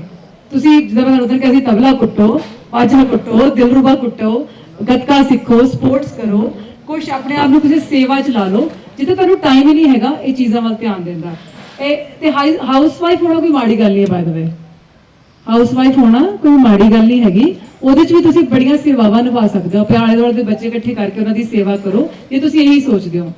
ਪੜ੍ਹਾਈ ਕਰਨ ਵਕਤ ਅੱਧਾ ਮਾਈਂਡ ਤਾਂ ਆਪਣੇ ਆਪ ਨੂੰ ਡਿਸਟਰੈਕਸ਼ਨ ਤੋਂ ਹਟਾਉਣ 'ਚ ਲੱਗ ਜਾਂਦਾ ਤੇ ਪੜ੍ਹਾਈ ਤੇ ਇੰਨਾ ਫੋਕਸ ਨਹੀਂ ਹੋ ਪਾਉਂਦਾ। ਇਸ ਲਈ ਕੀ ਕਰਨਾ ਚਾਹੀਦਾ ਹੈ? ਫੋਕਸ। ਡਿਸਟਰੈਕਸ਼ਨਸ ਕਿੱਥੋਂ ਆ ਰਹੀਆਂ? ਜੋ ਤੁਹਾਡੀ ਇਨਟੇਕ ਹੈ ਉਹੀ ਤੁਹਾਡੀ ਡਿਸਟਰੈਕਸ਼ਨਸ ਕਿੱਥੋਂ ਆਈਆਂ? ਇਨਟੇਕ ਤੋਂ। ਜੋ ਤੁਸੀਂ ਦੇਖਿਆ, ਜੇ ਗਲਤ ਦੇਖਿਆ ਡਿਸਟਰੈਕਸ਼ਨ, ਜੇ ਗਲਤ ਸੁਣਿਆ ਡਿਸਟਰੈਕਸ਼ਨ। ਜੇ ਇਨਟੇਕ ਠੀਕ ਹੈਗੀ ਹੈ ਤਾਂ ਡਿਸਟਰੈਕਸ਼ਨ ਹੋਏਗੀ ਨਹੀਂ ਇਸ ਤਰ੍ਹਾਂ ਦੀ, ਜਿਹੜੀ ਤੁਹਾਨੂੰ ਪੜ੍ਹਾਈ ਤੋਂ ਜਾਂ ਕਿਸੇ ਵੀ ਫੋਕਸ ਤੋਂ ਦੂਰ ਕਰ ਰਹੀ ਹੈ। ਸੋ ਆਪਣੇ ਉਹ ਗੇਟ ਜਿਹੜੇ ਜ਼ਿਆਦਾ ਖੋਲੇ ਨੇ ਉਹ ਥੋੜੇ ਬੰਦ ਕਰ ਲਓ ਔਰ ਇਨਟੇਕ ਉਸ ਹਿਸਾਬ ਨਾਲ ਰੱਖੋ ਤਾਂ ਕਿ ਜਿਹੜੀਆਂ ਜ਼ਿਆਦਾ ਤੁਹਾਡੇ ਮਨ ਨੂੰ ਉਹ ਗੇਟਾਂ ਦੇ ਥਰੂ ਹੀ ਬਾਹਰ ਨਾ ਲੈ ਕੇ ਜਾ ਸਕੇ। ਸੋ ਹੋਪਫੁਲੀ ਦਾ ਆਨਸਰ ਲੰਬਾ ਹੋ ਸਕਦਾ, ਪਰ ਆਈ ਥਿੰਕ ਦੈਟਸ ਇਨਫ ਨਾਓ। ਅਗਲਾ ਸਵਾਲ ਥੋੜਾ ਪੂਰੀ ਚਿੱਠੀ ਲਿਖ ਕੇ ਆਈ ਹੈ, ਥੋੜਾ ਜਿਹਾ ਮੈਂ ਪੜਾਂਗਾ, ਕਾਫੀ ਵੱਡਾ ਸਵਾਲ ਹੈ। ਤੁਸੀਂ 7 ਸਾਲ ਦੱਸ ਦਿਓ, ਪੜ੍ਹ ਲਿਆ ਸਾਰਾ? ਮੈਂ ਵੈਸੇ ਪੜ੍ਹ ਲਿਆ, ਥੋੜਾ ਜਿਹਾ ਪੜ੍ਹ ਲੈਣਾ, ਉਹਦੇ 'ਚ ਹੀ ਸਾਰਾ ਕੁਝ ਹੈ। ਮੈਂ ਵਾਹਿਗੁਰੂ ਜੀ ਕਾ ਖਾਲਸਾ ਤੇ ਮੈਂ ਓਵਰ ਥਿੰਕਿੰਗ ਬਾਰੇ ਕੁਝ ਸਲਾਹ ਲੈਣਾ ਚਾਹੁੰਦੀ ਹਾਂ। ਮੈਂ ਬਹੁਤ ਜ਼ਿਆਦਾ ਸੋਚਦੀ ਹਾਂ ਹਰ ਚੀਜ਼ ਦੇ ਵਿੱਚ ਅਤੇ ਬੜੀ ਇਮੈਜੀਨੇਟਿਵ ਵਰਸਟ ਕੇਸ ਸਿਨੈਰੀਓਜ਼ ਬਣਾ ਲੈਂਦੀ ਹਾਂ, ਜਿਸ ਕਰਕੇ ਬੜਾ ਹੀ ਡਿਪਰੈਸ਼ਨ ਫੀਲ ਹੁੰਦਾ ਹੈ। ਇਸ ਕਰਕੇ ਮੇਰੇ ਪਰਸਨਲ ਮਤਲਬ ਅੱਗੇ ਇਹੀ ਸਾਰੀ ਬੜੀ ਲੰਬੀ ਚਿੱਠੀ ਆ। ਉਹ ਮੈਂ ਇੱਕ ਕਹਾਣੀ ਪੜ੍ਹਦਾ ਹੁੰਦਾ ਸੀ ਵੀ ਕੋਈ ਬੀਬੀ ਉਹ ਦੁੱਧ ਦਾ ਕੰਮ ਕਰਦੀ ਸੀ ਤੇ ਉਹ ਇੱਕ ਦਿਨ ਸਿਰ ਤੇ ਉਹਨੇ ਦੁੱਧ ਦੀ ਮਟਕੀ ਚੱਕੀ ਤੇ ਉਹ ਸੋਚਣ ਲੱਗ ਗਈ, ਤੁਰੀ ਜਾਂਦੀ ਤੇ ਸੋਚਦੀ ਹੈ ਵੀ ਅੱਜ ਮੈਂ ਦੁੱਧ ਵੇਚਾਂਗੀ, ਫਿਰ ਮੈਂ ਮੁਰਗੀਆਂ ਲਵਾਂਗੀ, ਫਿਰ ਮੁਰਗੀਆਂ ਅੰਡੇ ਦੇਣਗੀਆਂ, ਫਿਰ ਮੈਂ ਹੋਰ ਮੁਰਗੀਆਂ ਬਣਾ ਲਾਂਗੀ, ਫਿਰ ਮੇਰੇ ਕੋਲ ਮੁਰਗੀ ਖਾਨੇ ਹੋ ਜਾਣਗੇ, ਫਿਰ ਮੇਰੇ ਕੋਲ ਪੈਸੇ ਹੋ ਜਾਣਗੇ, ਫਿਰ ਮੈਂ ਵਿਆਹ ਕਰਾਂਗੀ, ਫਿਰ ਮੇਰਾ ਹਸਬੈਂਡ ਆ ਜਾਏਗਾ, ਫਿਰ ਮੈਂ ਕਲੱਬ ਜਾਵਾਂਗੀ ਤੇ ਹਸਬੈਂਡ ਨਾਲ ਨੱਚਾਂਗੇ। ਉਹ ਜਦੋਂ ਨੱਚਣ ਲੱਗੀ ਤਾਂ ਦੁੱਧ ਦਾ ਭਾਂਡਾ ਜਿਹੜਾ ਥੱਲੇ ਡਿੱਗ ਗਿਆ। ਉਹਨੂੰ ਪਤਾ ਲੱਗਾ ਵੀ ਇੱਥੇ ਕੁਝ ਵੀ ਨਹੀਂ। ਇਹ ਸੋਚਿਆ ਤੁਹਾਡੀ, ਮੈਂ ਉਹ ਹੋਵਾਂਗਾ, ਮੈਂ ਉਹ ਹੋਵਾਂਗਾ, ਸੋਚ ਸੋਚ ਕੇ ਪਹਿਲੋਂ ਹੀ ਡਿਪਰੈਸ਼ਨ ਵਿੱਚ। ਜਿਹਨੂੰ ਪ੍ਰੈਜ਼ੈਂਟ ਜੀਣਾ ਆ ਗਿਆ ਨਾ, ਪ੍ਰੈਜ਼ੈਂਟ ਹੈਗਾ ਇੱਕ ਸਵਾਸ, ਹਮ ਆਦਮੀ ਹਾਂ ਤੇ ਆ ਸਵਾਸ ਤੋਂ ਬਾਅਦ ਪਿੱਛੇ ਕੀ ਪਾਸਟ ਹੋਈ ਜਾਂਦਾ ਹੈ, ਗੁਰੂ ਗੁਰੂ ਗੁਰੂ ਕਿੱਥੋਂ ਆ ਰਿਹਾ, ਫਿਊਚਰ ਵਿੱਚੋਂ ਜਾ ਕਿੱਥੇ ਰਿਹਾ, ਪਾਸਟ ਵਿੱਚ ਬੋਲ ਕਿੱਥੇ ਰਹੇ ਆ, ਪ੍ਰੈਜ਼ੈਂਟ ਵਿੱਚ। ਹੁਣ ਤੁਸੀਂ ਵੀ ਬੋਲੋ ਵਾਹਿਗੁਰੂ ਵਾਹਿਗੁਰੂ, ਇੱਕ ਵਾਰ ਧਿਆਨ ਨਾਲ ਵਾਹਿਗੁਰੂ। ਹੁਣ ਗਮ ਹੈ ਕਿਤੇ, ਕੋਈ ਸੋਚ ਹੈ ਕਿਤੇ? ਜਿਹਨੂੰ ਇਹ ਸਵਾਸ ਵਿੱਚ, ਜਿੰਨੀ ਕੁ ਮੈਂ ਆਪਣੀ ਜੀਵਨ ਦੇ ਤਜਰਬੇ 'ਚ ਤੁਹਾਨੂੰ ਦੱਸ ਸਕਦਾ, ਜਿੰਨਾ ਕੁ ਤੁਸੀਂ ਇਸ ਸਵਾਸ ਵਿੱਚ ਜੀਣਾ ਸਿੱਖ ਲਓਗੇ, ਉਨਾ ਹੀ ਸੁਖੀ ਹੁੰਦੇ ਜਾਓਗੇ, ਸੁਖੀ ਹੀ ਹੁੰਦੇ ਜਾਓਗੇ। ਔਰ ਬੇਸਿਕਲੀ ਇਹ ਸੋਚਿਆ ਕਰੋ, ਮੈਂ ਸੁਖੀ ਹੀ ਹਾਂ। ਕੀ ਹਾਂ ਮੈਂ? ਸੁਖੀ। ਬਸ ਜਦ ਤੁਸੀਂ ਸੋਚਣਾ ਸ਼ੁਰੂ ਕਰਤਾ ਨਾ ਮੈਂ ਸੁਖੀ ਹੀ ਹਾਂ, ਤੇ ਦੁੱਖ ਤੁਹਾਡੇ ਲਾਗੇ ਨਹੀਂ ਆਣੇ। ਬਾਕੀ ਇਹ ਥੋੜਾ ਇਹਨਾਂ ਦਾ ਪੜ੍ਹਾਈ ਲਿਖਾਈ 'ਚ ਜਾਂ ਉਸ ਨਾਲ ਮੇਰੇ ਨਾਲ ਤਜਰਬਾ ਜ਼ਿਆਦਾ, ਭਾਵੇਂ ਮੇਰੀ ਉਮਰ ਜ਼ਿਆਦਾ, ਤੇ ਕੋਈ ਐਡ ਕਰਨਾ ਚਾਹੁੰਦੇ? ਨਹੀਂ ਠੀਕ ਹੈ। ਬਈ ਉਹ ਤੁਸੀਂ ਦੱਸ ਹੀ ਦਿੱਤਾ ਸਾਰਾ ਕੁਝ, ਆਈ ਥਿੰਕ ਠੀਕ ਹੈ। ਜੇ ਤੁਹਾਨੂੰ ਕੋਈ ਹੋਰ ਅੱਗੇ ਹੋਇਆ ਤਾਂ ਤੁਸੀਂ ਆ ਕੇ ਪੁੱਛ ਲਿਓ, ਫਿਰ ਮੈਂ ਤੁਹਾਨੂੰ ਡੀਟੇਲਸ ਦੱਸ ਦਿੰਦੀ। Thank you. ਭਾਈ ਨਿਸ਼ਾਨ ਸਿੰਘ ਜੀ, ਇਹ ਸਵਾਲ ਦਾ ਜਵਾਬ ਦਿਓ। ਗੁਰੂ ਸਾਹਿਬ ਆਪਣੇ ਪਿਆਰੇ ਸਿੰਘਾਂ ਤੋਂ ਜਿਹੜੇ ਉਹਨਾਂ ਦਾ ਨਾਮ ਜਪਦੇ ਤੇ ਉਹਨਾਂ ਨੂੰ ਕਿਵੇਂ ਟੈਸਟ ਕਰਦੇ ਨੇ? ਗੁਰੂ ਸਾਹਿਬ ਕਿਵੇਂ ਟੈਸਟ ਕਰਦੇ ਨੇ? ਤੇ ਜੇਕਰ ਉਹ ਪਾਸ ਨਾ ਹੋਣ ਤੇ ਕੋਈ ਗਲਤੀ ਲੈਣ ਤਾਂ ਕਿ ਉਹ ਮਨਮੁਖ ਹੈ ਕਿ ਗੁਰੂ ਸਾਹਿਬ ਹੋਰ ਮੌਕੇ ਦਿੰਦੇ ਨੇ ਉਸ ਟੈਸਟ ਤੋਂ ਬਾਅਦ?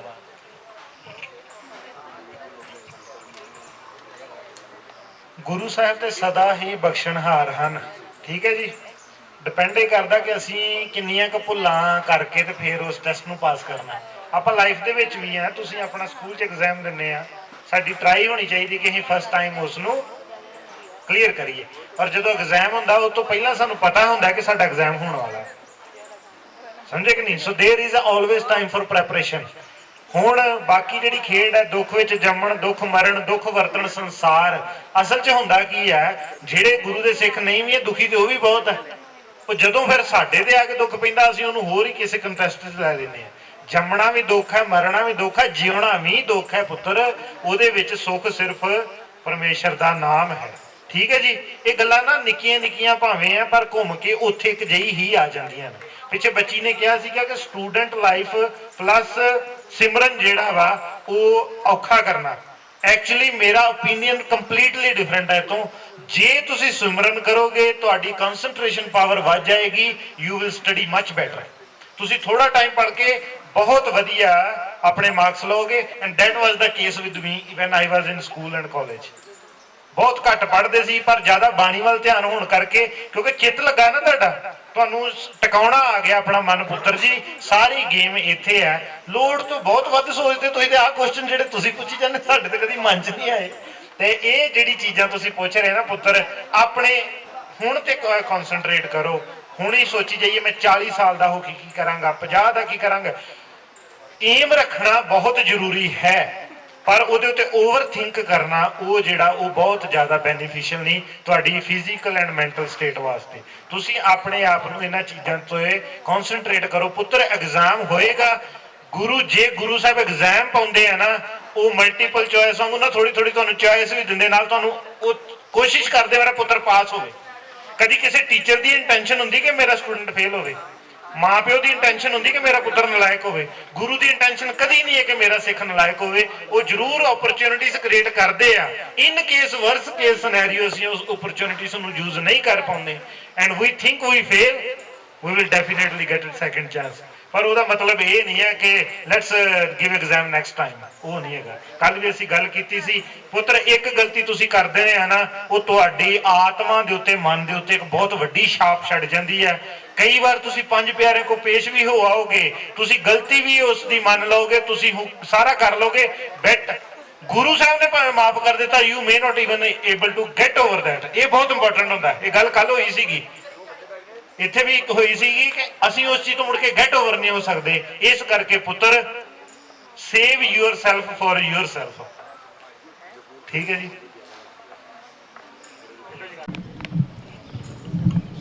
ਆਪਾਂ ਭਾਈ ਸਾਹਿਬ ਬਹੁਤ ਸਵਾਲ ਹਰੇ ਪੈਂਡਿੰਗ ਨੇ, ਥੋੜਾ ਛੇਤੀ ਛੇਤੀ ਕਰਦੇ ਹਾਂ। ਕਿ ਜੇ ਕੋਈ ਬੰਦਾ ਬਹੁਤ ਨਾਮ ਜਪ ਰਿਹਾ ਹੈ, ਉਹਦੀ ਸਿਮਰਨ ਕਰਦੇ ਅਵਸਥਾ ਜੁੜ ਜਾਂਦੀ ਹੈ, ਤੇ ਪਰ ਕਈ ਬੰਦੇ ਉਹਨਾਂ ਦੀ ਕਾਪੀ ਕਰਦੇ ਹਨ ਤੇ ਲੋਕ ਸਮਝਦੇ ਹਨ ਕਿ ਉਹ ਵੀ ਬਹੁਤ ਕਮਾਈ ਵਾਲੇ ਹਨ, ਕਮਾਈ ਵਾਲੇ ਸਿੰਘ ਨੇ। ਅਸੀਂ ਕਿਵੇਂ ਪਤਾ ਕਰ ਸਕਦੇ ਹਾਂ ਕਿ ਸੱਚਾ ਕੌਣ ਹੈ ਤੇ ਝੂਠਾ ਕੌਣ ਹੈ? ਤੁਹਾਨੂੰ ਕੀ ਲੋੜ ਪਈ ਹੈ ਦੂਜਿਆਂ ਦੇ? ਤੁਸੀਂ ਆਪਣਾ ਦੇਖੋ, ਮੈਂ ਸੱਚਾ ਹੈ ਕਿ ਨਹੀਂ, ਮੈਂ ਝੂਠਾ ਹੈ ਕਿ ਨਹੀਂ। ਉਹਨੇ ਆਪਣਾ ਲੇਖਾ ਆਪੇ ਹੀ ਦੇ ਦੇਣਾ। ਤੁਸੀਂ ਆਪਣੇ ਬਾਰੇ ਸੋਚੋ। ਵਾਹਿਗੁਰੂ ਗੱਲਾਂ ਨਹੀਂ ਕਰੋ। ਦੂਜਾ ਭਾਈ ਕਿੱਥੇ ਗਿਆ? ਬੇਨਤੀ ਹੈ ਜੀ, ਜੇ ਤੁਸੀਂ ਕਿਉਂ ਬੱਚੇ ਪਿੱਛੇ ਕੀ ਹੈਗਾ? ਤੁਹਾਨੂੰ ਪੁੱਛ ਰਿਹਾ ਮੈਂ, ਕੀ ਹੈਗਾ ਪਿੱਛੇ? ਵੀਰ ਜੀ ਹਲੇ ਨਾ ਵਰਤਾਓ ਕੁਝ ਵੀ, ਇਸ डिस्ट्रैक्शन हो रही है, आगे देखना तुसी, ठीक है।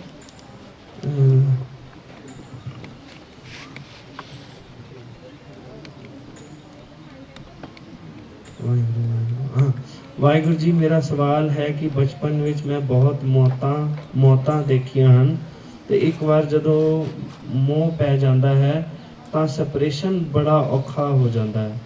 ਮੈਂ ਇਹ ਪੁੱਛਣਾ ਚਾਹੁੰਦਾ ਕਿ ਸਾਨੂੰ ਅਗਰ ਇੱਕ ਵਾਰੀ ਕੋਈ ਦੁੱਖ ਆ ਜਾਂਦਾ ਹੈ ਤਾਂ ਸਾਨੂੰ ਬਹੁਤ ਦੇਰ ਤੱਕ ਉਹ ਭੁੱਲਦਾ ਨਹੀਂ। ਇਸ ਵਿੱਚ ਮੈਂ ਪੁੱਛਣਾ ਹੈ ਕਿ ਇਹਦਾ ਕੋਈ ਇਲਾਜ ਹੈ ਕਿ ਦੁੱਖ, ਕਿਸੇ ਦੇ ਵਿਛੋੜੇ ਦਾ ਦੁੱਖ ਸਿਆ ਜਾ ਸਕਦਾ? ਸਾਰੇ ਮੈਨੂੰ ਬੜਾ ਪੈਸਾ ਕਰ ਲੈਣੇ, ਪੈਸਾ ਕਰ ਲੈਣੇ। ਦੇਖੋ ਗੁਰਮਤਿ ਚ ਪਹਿਲੀ ਗੱਲ ਤੇ ਗੁਰਮਤਿ ਜੇ ਆਪਾਂ ਗੁਰੂ ਦੀ ਮੱਤ ਲੈਣੀ ਨਾ ਤੇ ਇਹਦੇ ਵਿੱਚ ਦੁੱਖ ਦੀ ਹੋਂਦ ਨਹੀਂ ਹੈਗੀ, ਸੁੱਖ ਦੀ ਹੀ ਹੋਂਦ ਹੈ। ਇਹਦੇ ਚ ਮੌਤ ਵੀ ਦੁੱਖ ਨਹੀਂ ਹੈਗਾ, ਮੌਤ ਵੀ ਆਨੰਦ ਹੈ। ਜਿਸ ਮਰਨੇ ਤੇ ਜਗ ਡਰੇ ਮੇਰੇ ਮਨ ਆਨੰਦ। ਤਾਂ ਕਿਉਂਕਿ ਅਸੀਂ ਇਹਨੂੰ ਆਪਣੀ ਜ਼ਿੰਦਗੀ ਨੂੰ ਗੁਰਬਾਣੀ ਅਨੁਸਾਰ ਜੀਆ ਨਹੀਂ। ਗੁਰਬਾਣੀ ਮੈਂ ਉਦੋਂ ਵੀ ਕਿਹਾ ਸੀ ਖਾਲੀ ਪੜ੍ਹਨ ਤੇ ਗਾਉਣ ਦਾ ਵਿਸ਼ਾ ਨਹੀਂ ਹੈ।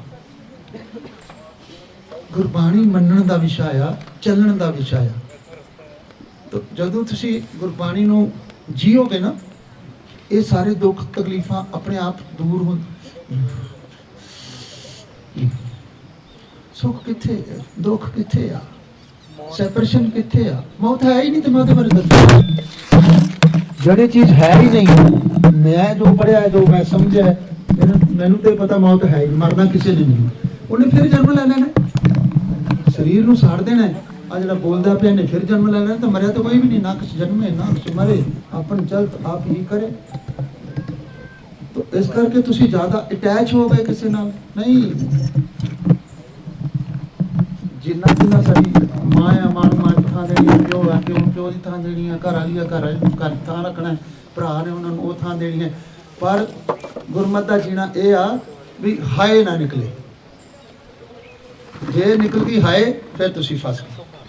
तो रहना है लोगन सु मेरा ठागा बागा, साच नाम मेरा मन लागा। अंदरों सच्चे ना जुड़े ने, बाहरों सारे ना लिया। ये थोड़ा भी होना सियां दे किसी भैन भरा दे कहते दुख सुख, सब तो पहला मैं होना दुख सुख जान। दुख च खास करके कोई भैन भरा दुखी है, सब तो पहला जाना दे। अजे सुख च मैं ब्याह च जावां ना जावां, दुख च पहला जाना। तो तुसीं वो सारा कुछ निभाउंदे होए, गुरमति नूं निभाउंदे होए सुखी रहना। दुखी ना हो, सुखी ही हाँ असीं। मैं पहले भी तुहानूं कहा मैं सुखी ही, मैं दुखी नहीं हाँ, मैं सुखी क्योंकि मैं परमात्मा दी तुहानूं कराया सी ना ਉਹਦੇ ਚ। ਫਿਰ ਤੁਸੀਂ ਜੋ ਸਰੂਪ ਹੋ, ਦੁਖੀ ਕਿਵੇਂ ਹੋ? ਪਰ ਜੇ ਤੁਸੀਂ ਫੀਲ ਕਰ ਰਹੇ ਹੋ ਨਾ, ਬਸ ਥੋੜਾ ਜਿਹਾ ਐਡ ਕਰ ਦਵਾਂ, ਜੇ ਤੁਸੀਂ ਫੀਲ ਕਰ ਰਹੇ ਹੋ ਕਿ ਇਹ ਚੀਜ਼ ਸਾਨੂੰ ਅਫੈਕਟ ਕਰ ਰਹੀ ਹੈ ਕਿਸੇ ਤਰ੍ਹਾਂ, please go and seek help. ਠੀਕ ਹੈ, ਜੇ ਤੁਸੀਂ ਇਸ ਚੀਜ਼ ਨੂੰ ਨਹੀਂ ਪ੍ਰੈਕਟੀਕਲੀ ਅਪਣਾ ਰਹੇ, ਜਿੱਦਾਂ ਪਿਤਾ ਜੀ ਨੇ ਕਿਹਾ ਹੈਗਾ, ਇਹ ਤੁਹਾਨੂੰ ਨਹੀਂ ਸਮਝ ਲੱਗ ਰਹੀ, ਇਹ ਹੋ ਜਾਵੇ ਤਾਂ ਬੈਸਟ ਥੈਰੇਪੀ ਹੈ। ਪਰ ਜੇ ਤੁਸੀਂ ਲੱਗ ਰਿਹਾ ਕਿ ਤੁਹਾਡੇ ਕੋਲੋਂ ਸਟਰਗਲ ਹੋ ਰਹੀ ਹੈ, ਤਾਂ ਪਹਿਲਾਂ ਤੁਸੀਂ ਕਿਸੇ ਨਾਲ ਗੱਲ ਕਰੋ। ਅੰਦਰੋਂ ਜਿਹੜਾ ਤੁਸੀਂ ਮੇਰਾ ਖਿਆਲ ਕੁਝ ਇਕੱਠਾ ਕਰਕੇ ਬੈਠੇ ਹੋਵੋਗੇ, ਹੋ ਸਕਦਾ ਤੁਹਾਨੂੰ ਉਹੀ ਚੀਜ਼ ਰਗੜੀ ਜਾ ਰਹੀ ਹੈ ਅੰਦਰੋਂ ਅੰਦਰ ਹੀ ਔਰ ਤੰਗ ਕਰ ਰਹੀ ਹੈ। ਇੱਕ ਉਹਨੂੰ ਕਈ ਵਾਰ ਰਿਲੀਜ਼ ਕਰਨ ਦੇ ਨਾਲ ਹੀ ਕਾਫੀ ਜ਼ਿਆਦਾ ਰਿਲੀਫ ਮਿਲ ਜਾਂਦਾ ਹੈ ਔਰ ਕਾਫੀ ਹੈਲਪ ਵੀ ਅਵੇਲੇਬਲ ਹੈਗੀ ਹੈ। ਅੰਮ੍ਰਿਤ ਵੇਲੇ ਦੀ ਸੰਭਾਲ ਤੇ ਬਾਣੀ ਪੜਨ ਦੇ ਬਾਵਜੂਦ ਵੀ ਲਾਈਫ ਵਿੱਚ ਚੇਂਜ ਨਹੀਂ ਆ ਪਾ ਰਿਹਾ। ਹਾਂਜੀ, ਸਾਰੇ ਸੁਣ ਰਹੇ ਸਵਾਲ? ਅੰਮ੍ਰਿਤ ਵੇਲੇ ਦੀ ਸੰਭਾਲ ਤੇ ਬਾਣੀ ਪੜਨ ਦੇ ਬਾਵਜੂਦ ਵੀ ਲਾਈਫ ਵਿੱਚ ਚੇਂਜ ਨਹੀਂ ਆ ਪਾ ਰਿਹਾ। ਗੁਰੂ ਸਾਹਿਬ ਅੱਗੇ ਅਰਦਾਸ ਹੈ, ਗੁਰੂ ਸਾਹਿਬ ਦੇ ਮਹਾਰਾਜ ਦੀ ਹਜ਼ੂਰੀ ਦੇ ਕਮਰੇ ਤੋਂ ਬਾਹਰ ਜਾਂਦੇ ਹੀ ਫਿਰ ਹਾਸਾ ਕਾਸਾ ਤੇ ਮੈਂ ਲਾਂਦਾ ਨਹੀਂ ਐਕਚੁਅਲੀ ਹਸਾ ਕਸਾ ਵਿੱਚ ਲੋਕ ਕੇ ਆਪਣਾ ਅਸਲੀ ਮਨੋਰਥ ਭੁੱਲ ਜਾਂਦੇ ਹਨ। ਸਵਾਲ ਹੈਗਾ, ਅੰਮ੍ਰਿਤ ਵੇਲਾ ਬਾਣੀ ਨਿਤਨੇਮ ਕਰਨ ਤੋਂ ਬਾਅਦ ਜੀਵਨ ਨਹੀਂ ਪਲਟ, ਗੁਰਦੁਆਰੇ ਤੋਂ ਬਾਹਰ ਨਿਕਲਦੇ ਹੀ ਹਾਸੇ ਖੇਡੇ ਵਿੱਚ ਪੈ ਜਾਂਦੇ। ਦੇਖੋ ਵਿੱਚ ਸਵਾਲ ਵੀ ਹੈ ਤੇ ਨਾਲ ਹੀ ਜਵਾਬ ਵੀ ਹੈ। ਤੇ ਜੇ ਗੁਰਦੁਆਰੇ ਨਿਕਲਦੇ ਹਾਸੇ ਖੇਡੇ ਪੈ ਜਾਂਦੇ ਹੋ ਤੇ ਇਹ ਛੱਡ ਦਿਓ। ਐਸਾ ਕੰਮ ਹੋ ਲੈਣਾ ਕਿ ਜੇ ਤੰਤ ਪਛੋਤਾ ਪਤਾ ਵੀ ਲੱਗ ਗਿਆ ਵੀ ਮੈਂ ਆਨੰਦ ਲਿਆ ਆ, ਗੁਰਦੁਆਰੇ ਤੋਂ ਬਾਹਰ ਨਿਕਲਦੇ ਗਵਾ ਲਿਆ ਆ।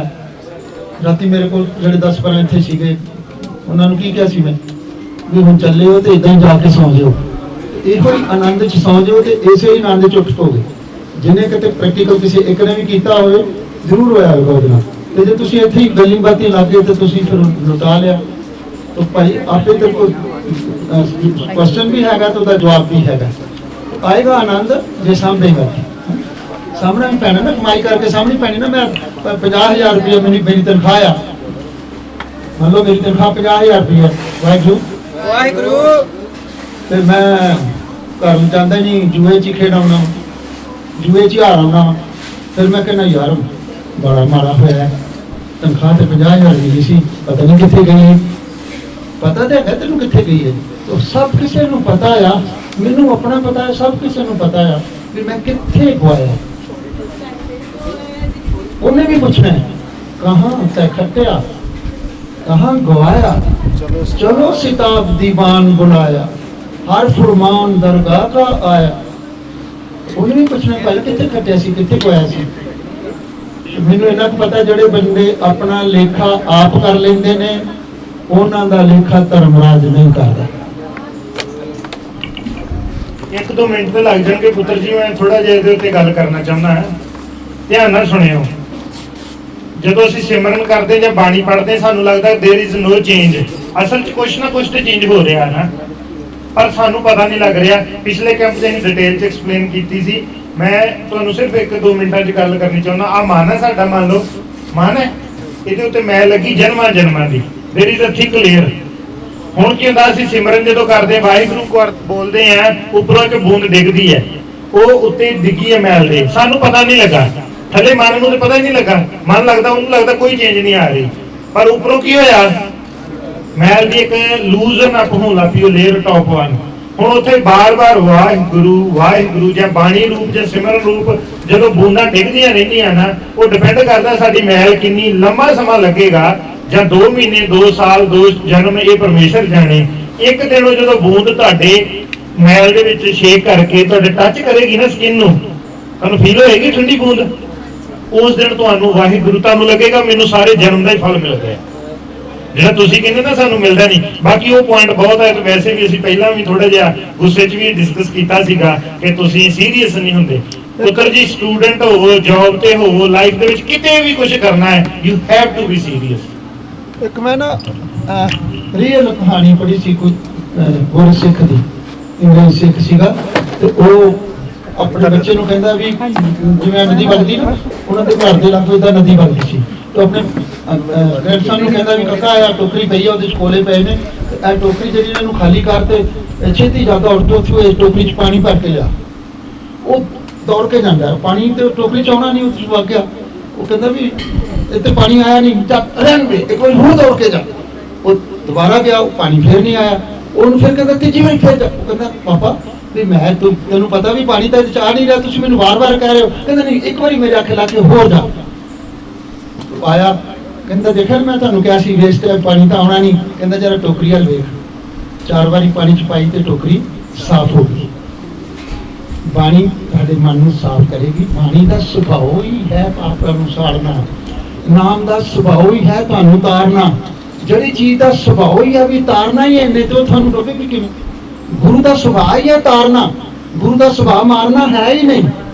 ਤੇ ਬਾਣੀ ਗੁਰੂ ਹੈ। ਤੇ ਇਹ ਮਤ ਸੋਚੋ ਵੀ ਮੈਂ ਬਾਣੀ ਪੜ੍ਹਦਾ ਪਿਆ ਤੇ ਮੈਨੂੰ ਫਾਇਦਾ ਕੋਈ ਨਹੀਂ ਹੋਇਆ। ਗੁਰਬਾਣੀ ਗਾਵੇਂ ਭਾਈ ਸਦਾ ਇਹ ਸਵਾਲ ਭੈਣ ਜੀ ਆਪ ਜੀ ਲਈ ਤੇ ਸਵਾਲ ਹੈਗਾ ਧੀ ਦਾ ਧਨ ਵਿਖ ਕਰਕੇ ਜਾਣਨਾ, ਇਸ ਹੁਕਮ ਦਾ ਕੀ ਮਤਲਬ ਹੈ? ਕਿ ਧੀਆਂ ਦੀ ਕਮਾਈ ਵਿਖ ਹੁੰਦੀ ਹੈ? ਮੈਂ ਸਿਰਫ ਪਰਸਨਲ ਐਕਸਪੀਰੀਅੰਸ ਤੋਂ ਗੱਲ ਕਰਾਂਗੀ, ਉਹ ਗੁਰਮਤਿ ਲੈਵਲ ਤੋਂ ਸ਼ਾਇਦ ਨਾ ਕਰਨ, ਉਹ ਤੁਸੀਂ ਐਡ ਕਰਦੇ ਬਾਅਦ ਵਿੱਚ, ਦੇਖ ਲਿਓ ਵੀ ਕੀ ਠੀਕ ਹੈ ਕੀ ਗਲਤ ਹੈ। ਅੱਗੇ ਆ ਜਾਓ, ਇਹਨਾਂ ਨੂੰ ਕਰ ਦੋ, ਮੈਨੂੰ ਨਹੀਂ ਚਾਹੀਦਾ। ਨਹੀਂ ਉਹ ਮੇਰਾ ਉਹ ਹਵਾ ਹੁਣ ਠੀਕ ਹੈ, ਹੁਣ ਆਵਾਜ਼ ਠੀਕ ਹੈ? ਆ ਰਹੀ, ਖੜੇ ਹੋ ਕੇ ਕਰ। ਹਾਂਜੀ ਹੁਣ ਠੀਕ ਹੈ। ਹਾਂਜੀ ਸੋ ਪਰਸਨਲ ਲੈਵਲ ਤੋਂ ਮੈਂ ਕਿਹਾ ਮੈਂ ਗੱਲ ਕਰਨ ਲੱਗਿਆ ਉਹਨਾਂ ਨੂੰ ਮਿਲੀ ਨਹੀਂ ਤੇ ਸੋ ਮੈਂ ਵੀ ਇੱਕ ਡਾਟਰ ਹਾਂ, ਮਤਲਬ ਅਰਨਿੰਗ ਡਾਟਰ ਹਾਂ ਨਾਲੇ। ਤਾਂ ਮੈਨੂੰ ਇਸ ਤਰ੍ਹਾਂ ਹੁੰਦਾ ਹੈ ਕਿ ਮੇਰੇ ਕਰਕੇ ਜਿਹੜੀ ਵੀ ਸਪੋਰਟ ਮੇਰੇ ਮਦਰ ਨੂੰ ਮਿਲ ਸਕਦੀ ਹੈ, ਕਿਉਂਕਿ ਮੇਰੇ ਫਾਦਰ ਪਾਸ ਅਵੇ ਹੋ ਗਏ ਸੀ ਜਦੋਂ ਮੈਂ +2 'ਚ ਸੀ। ਤਾਂ +1 ਕਿ +2 'ਚ ਮਤਲਬ ਬਹੁਤ ਛੋਟੀ ਸੀ ਹਾਲੇ, ਤੇ ਉਸ ਵੇਲੇ ਇਸ ਤਰ੍ਹਾਂ ਦਾ ਵੀ ਕੋਈ ਸਾਧਨ ਨਹੀਂ ਸੀ ਕਿ ਮੇਰੀ ਪੜ੍ਹਾਈ ਵੀ ਪੂਰੀ ਹੋਏਗੀ ਕਿ ਨਹੀਂ ਹੋਏਗੀ। It was a sudden heart attack. ਮੈਂ ਉਦੋਂ ਵੀ ਸਮਾਗਮ ਤੇ ਗਈ ਹੋਈ ਸੀ ਤੇ ਉੱਥੇ ਹੀ ਜਿੱਦਾਂ ਇੱਥੇ ਕੱਲ੍ਹ ਸੁਨੇਹਾ ਆਇਆ ਸੀ, ਉੱਥੇ ਹੀ ਇੱਦਾਂ ਹੀ ਸੁਨੇਹਾ ਆਇਆ ਸੀਗਾ।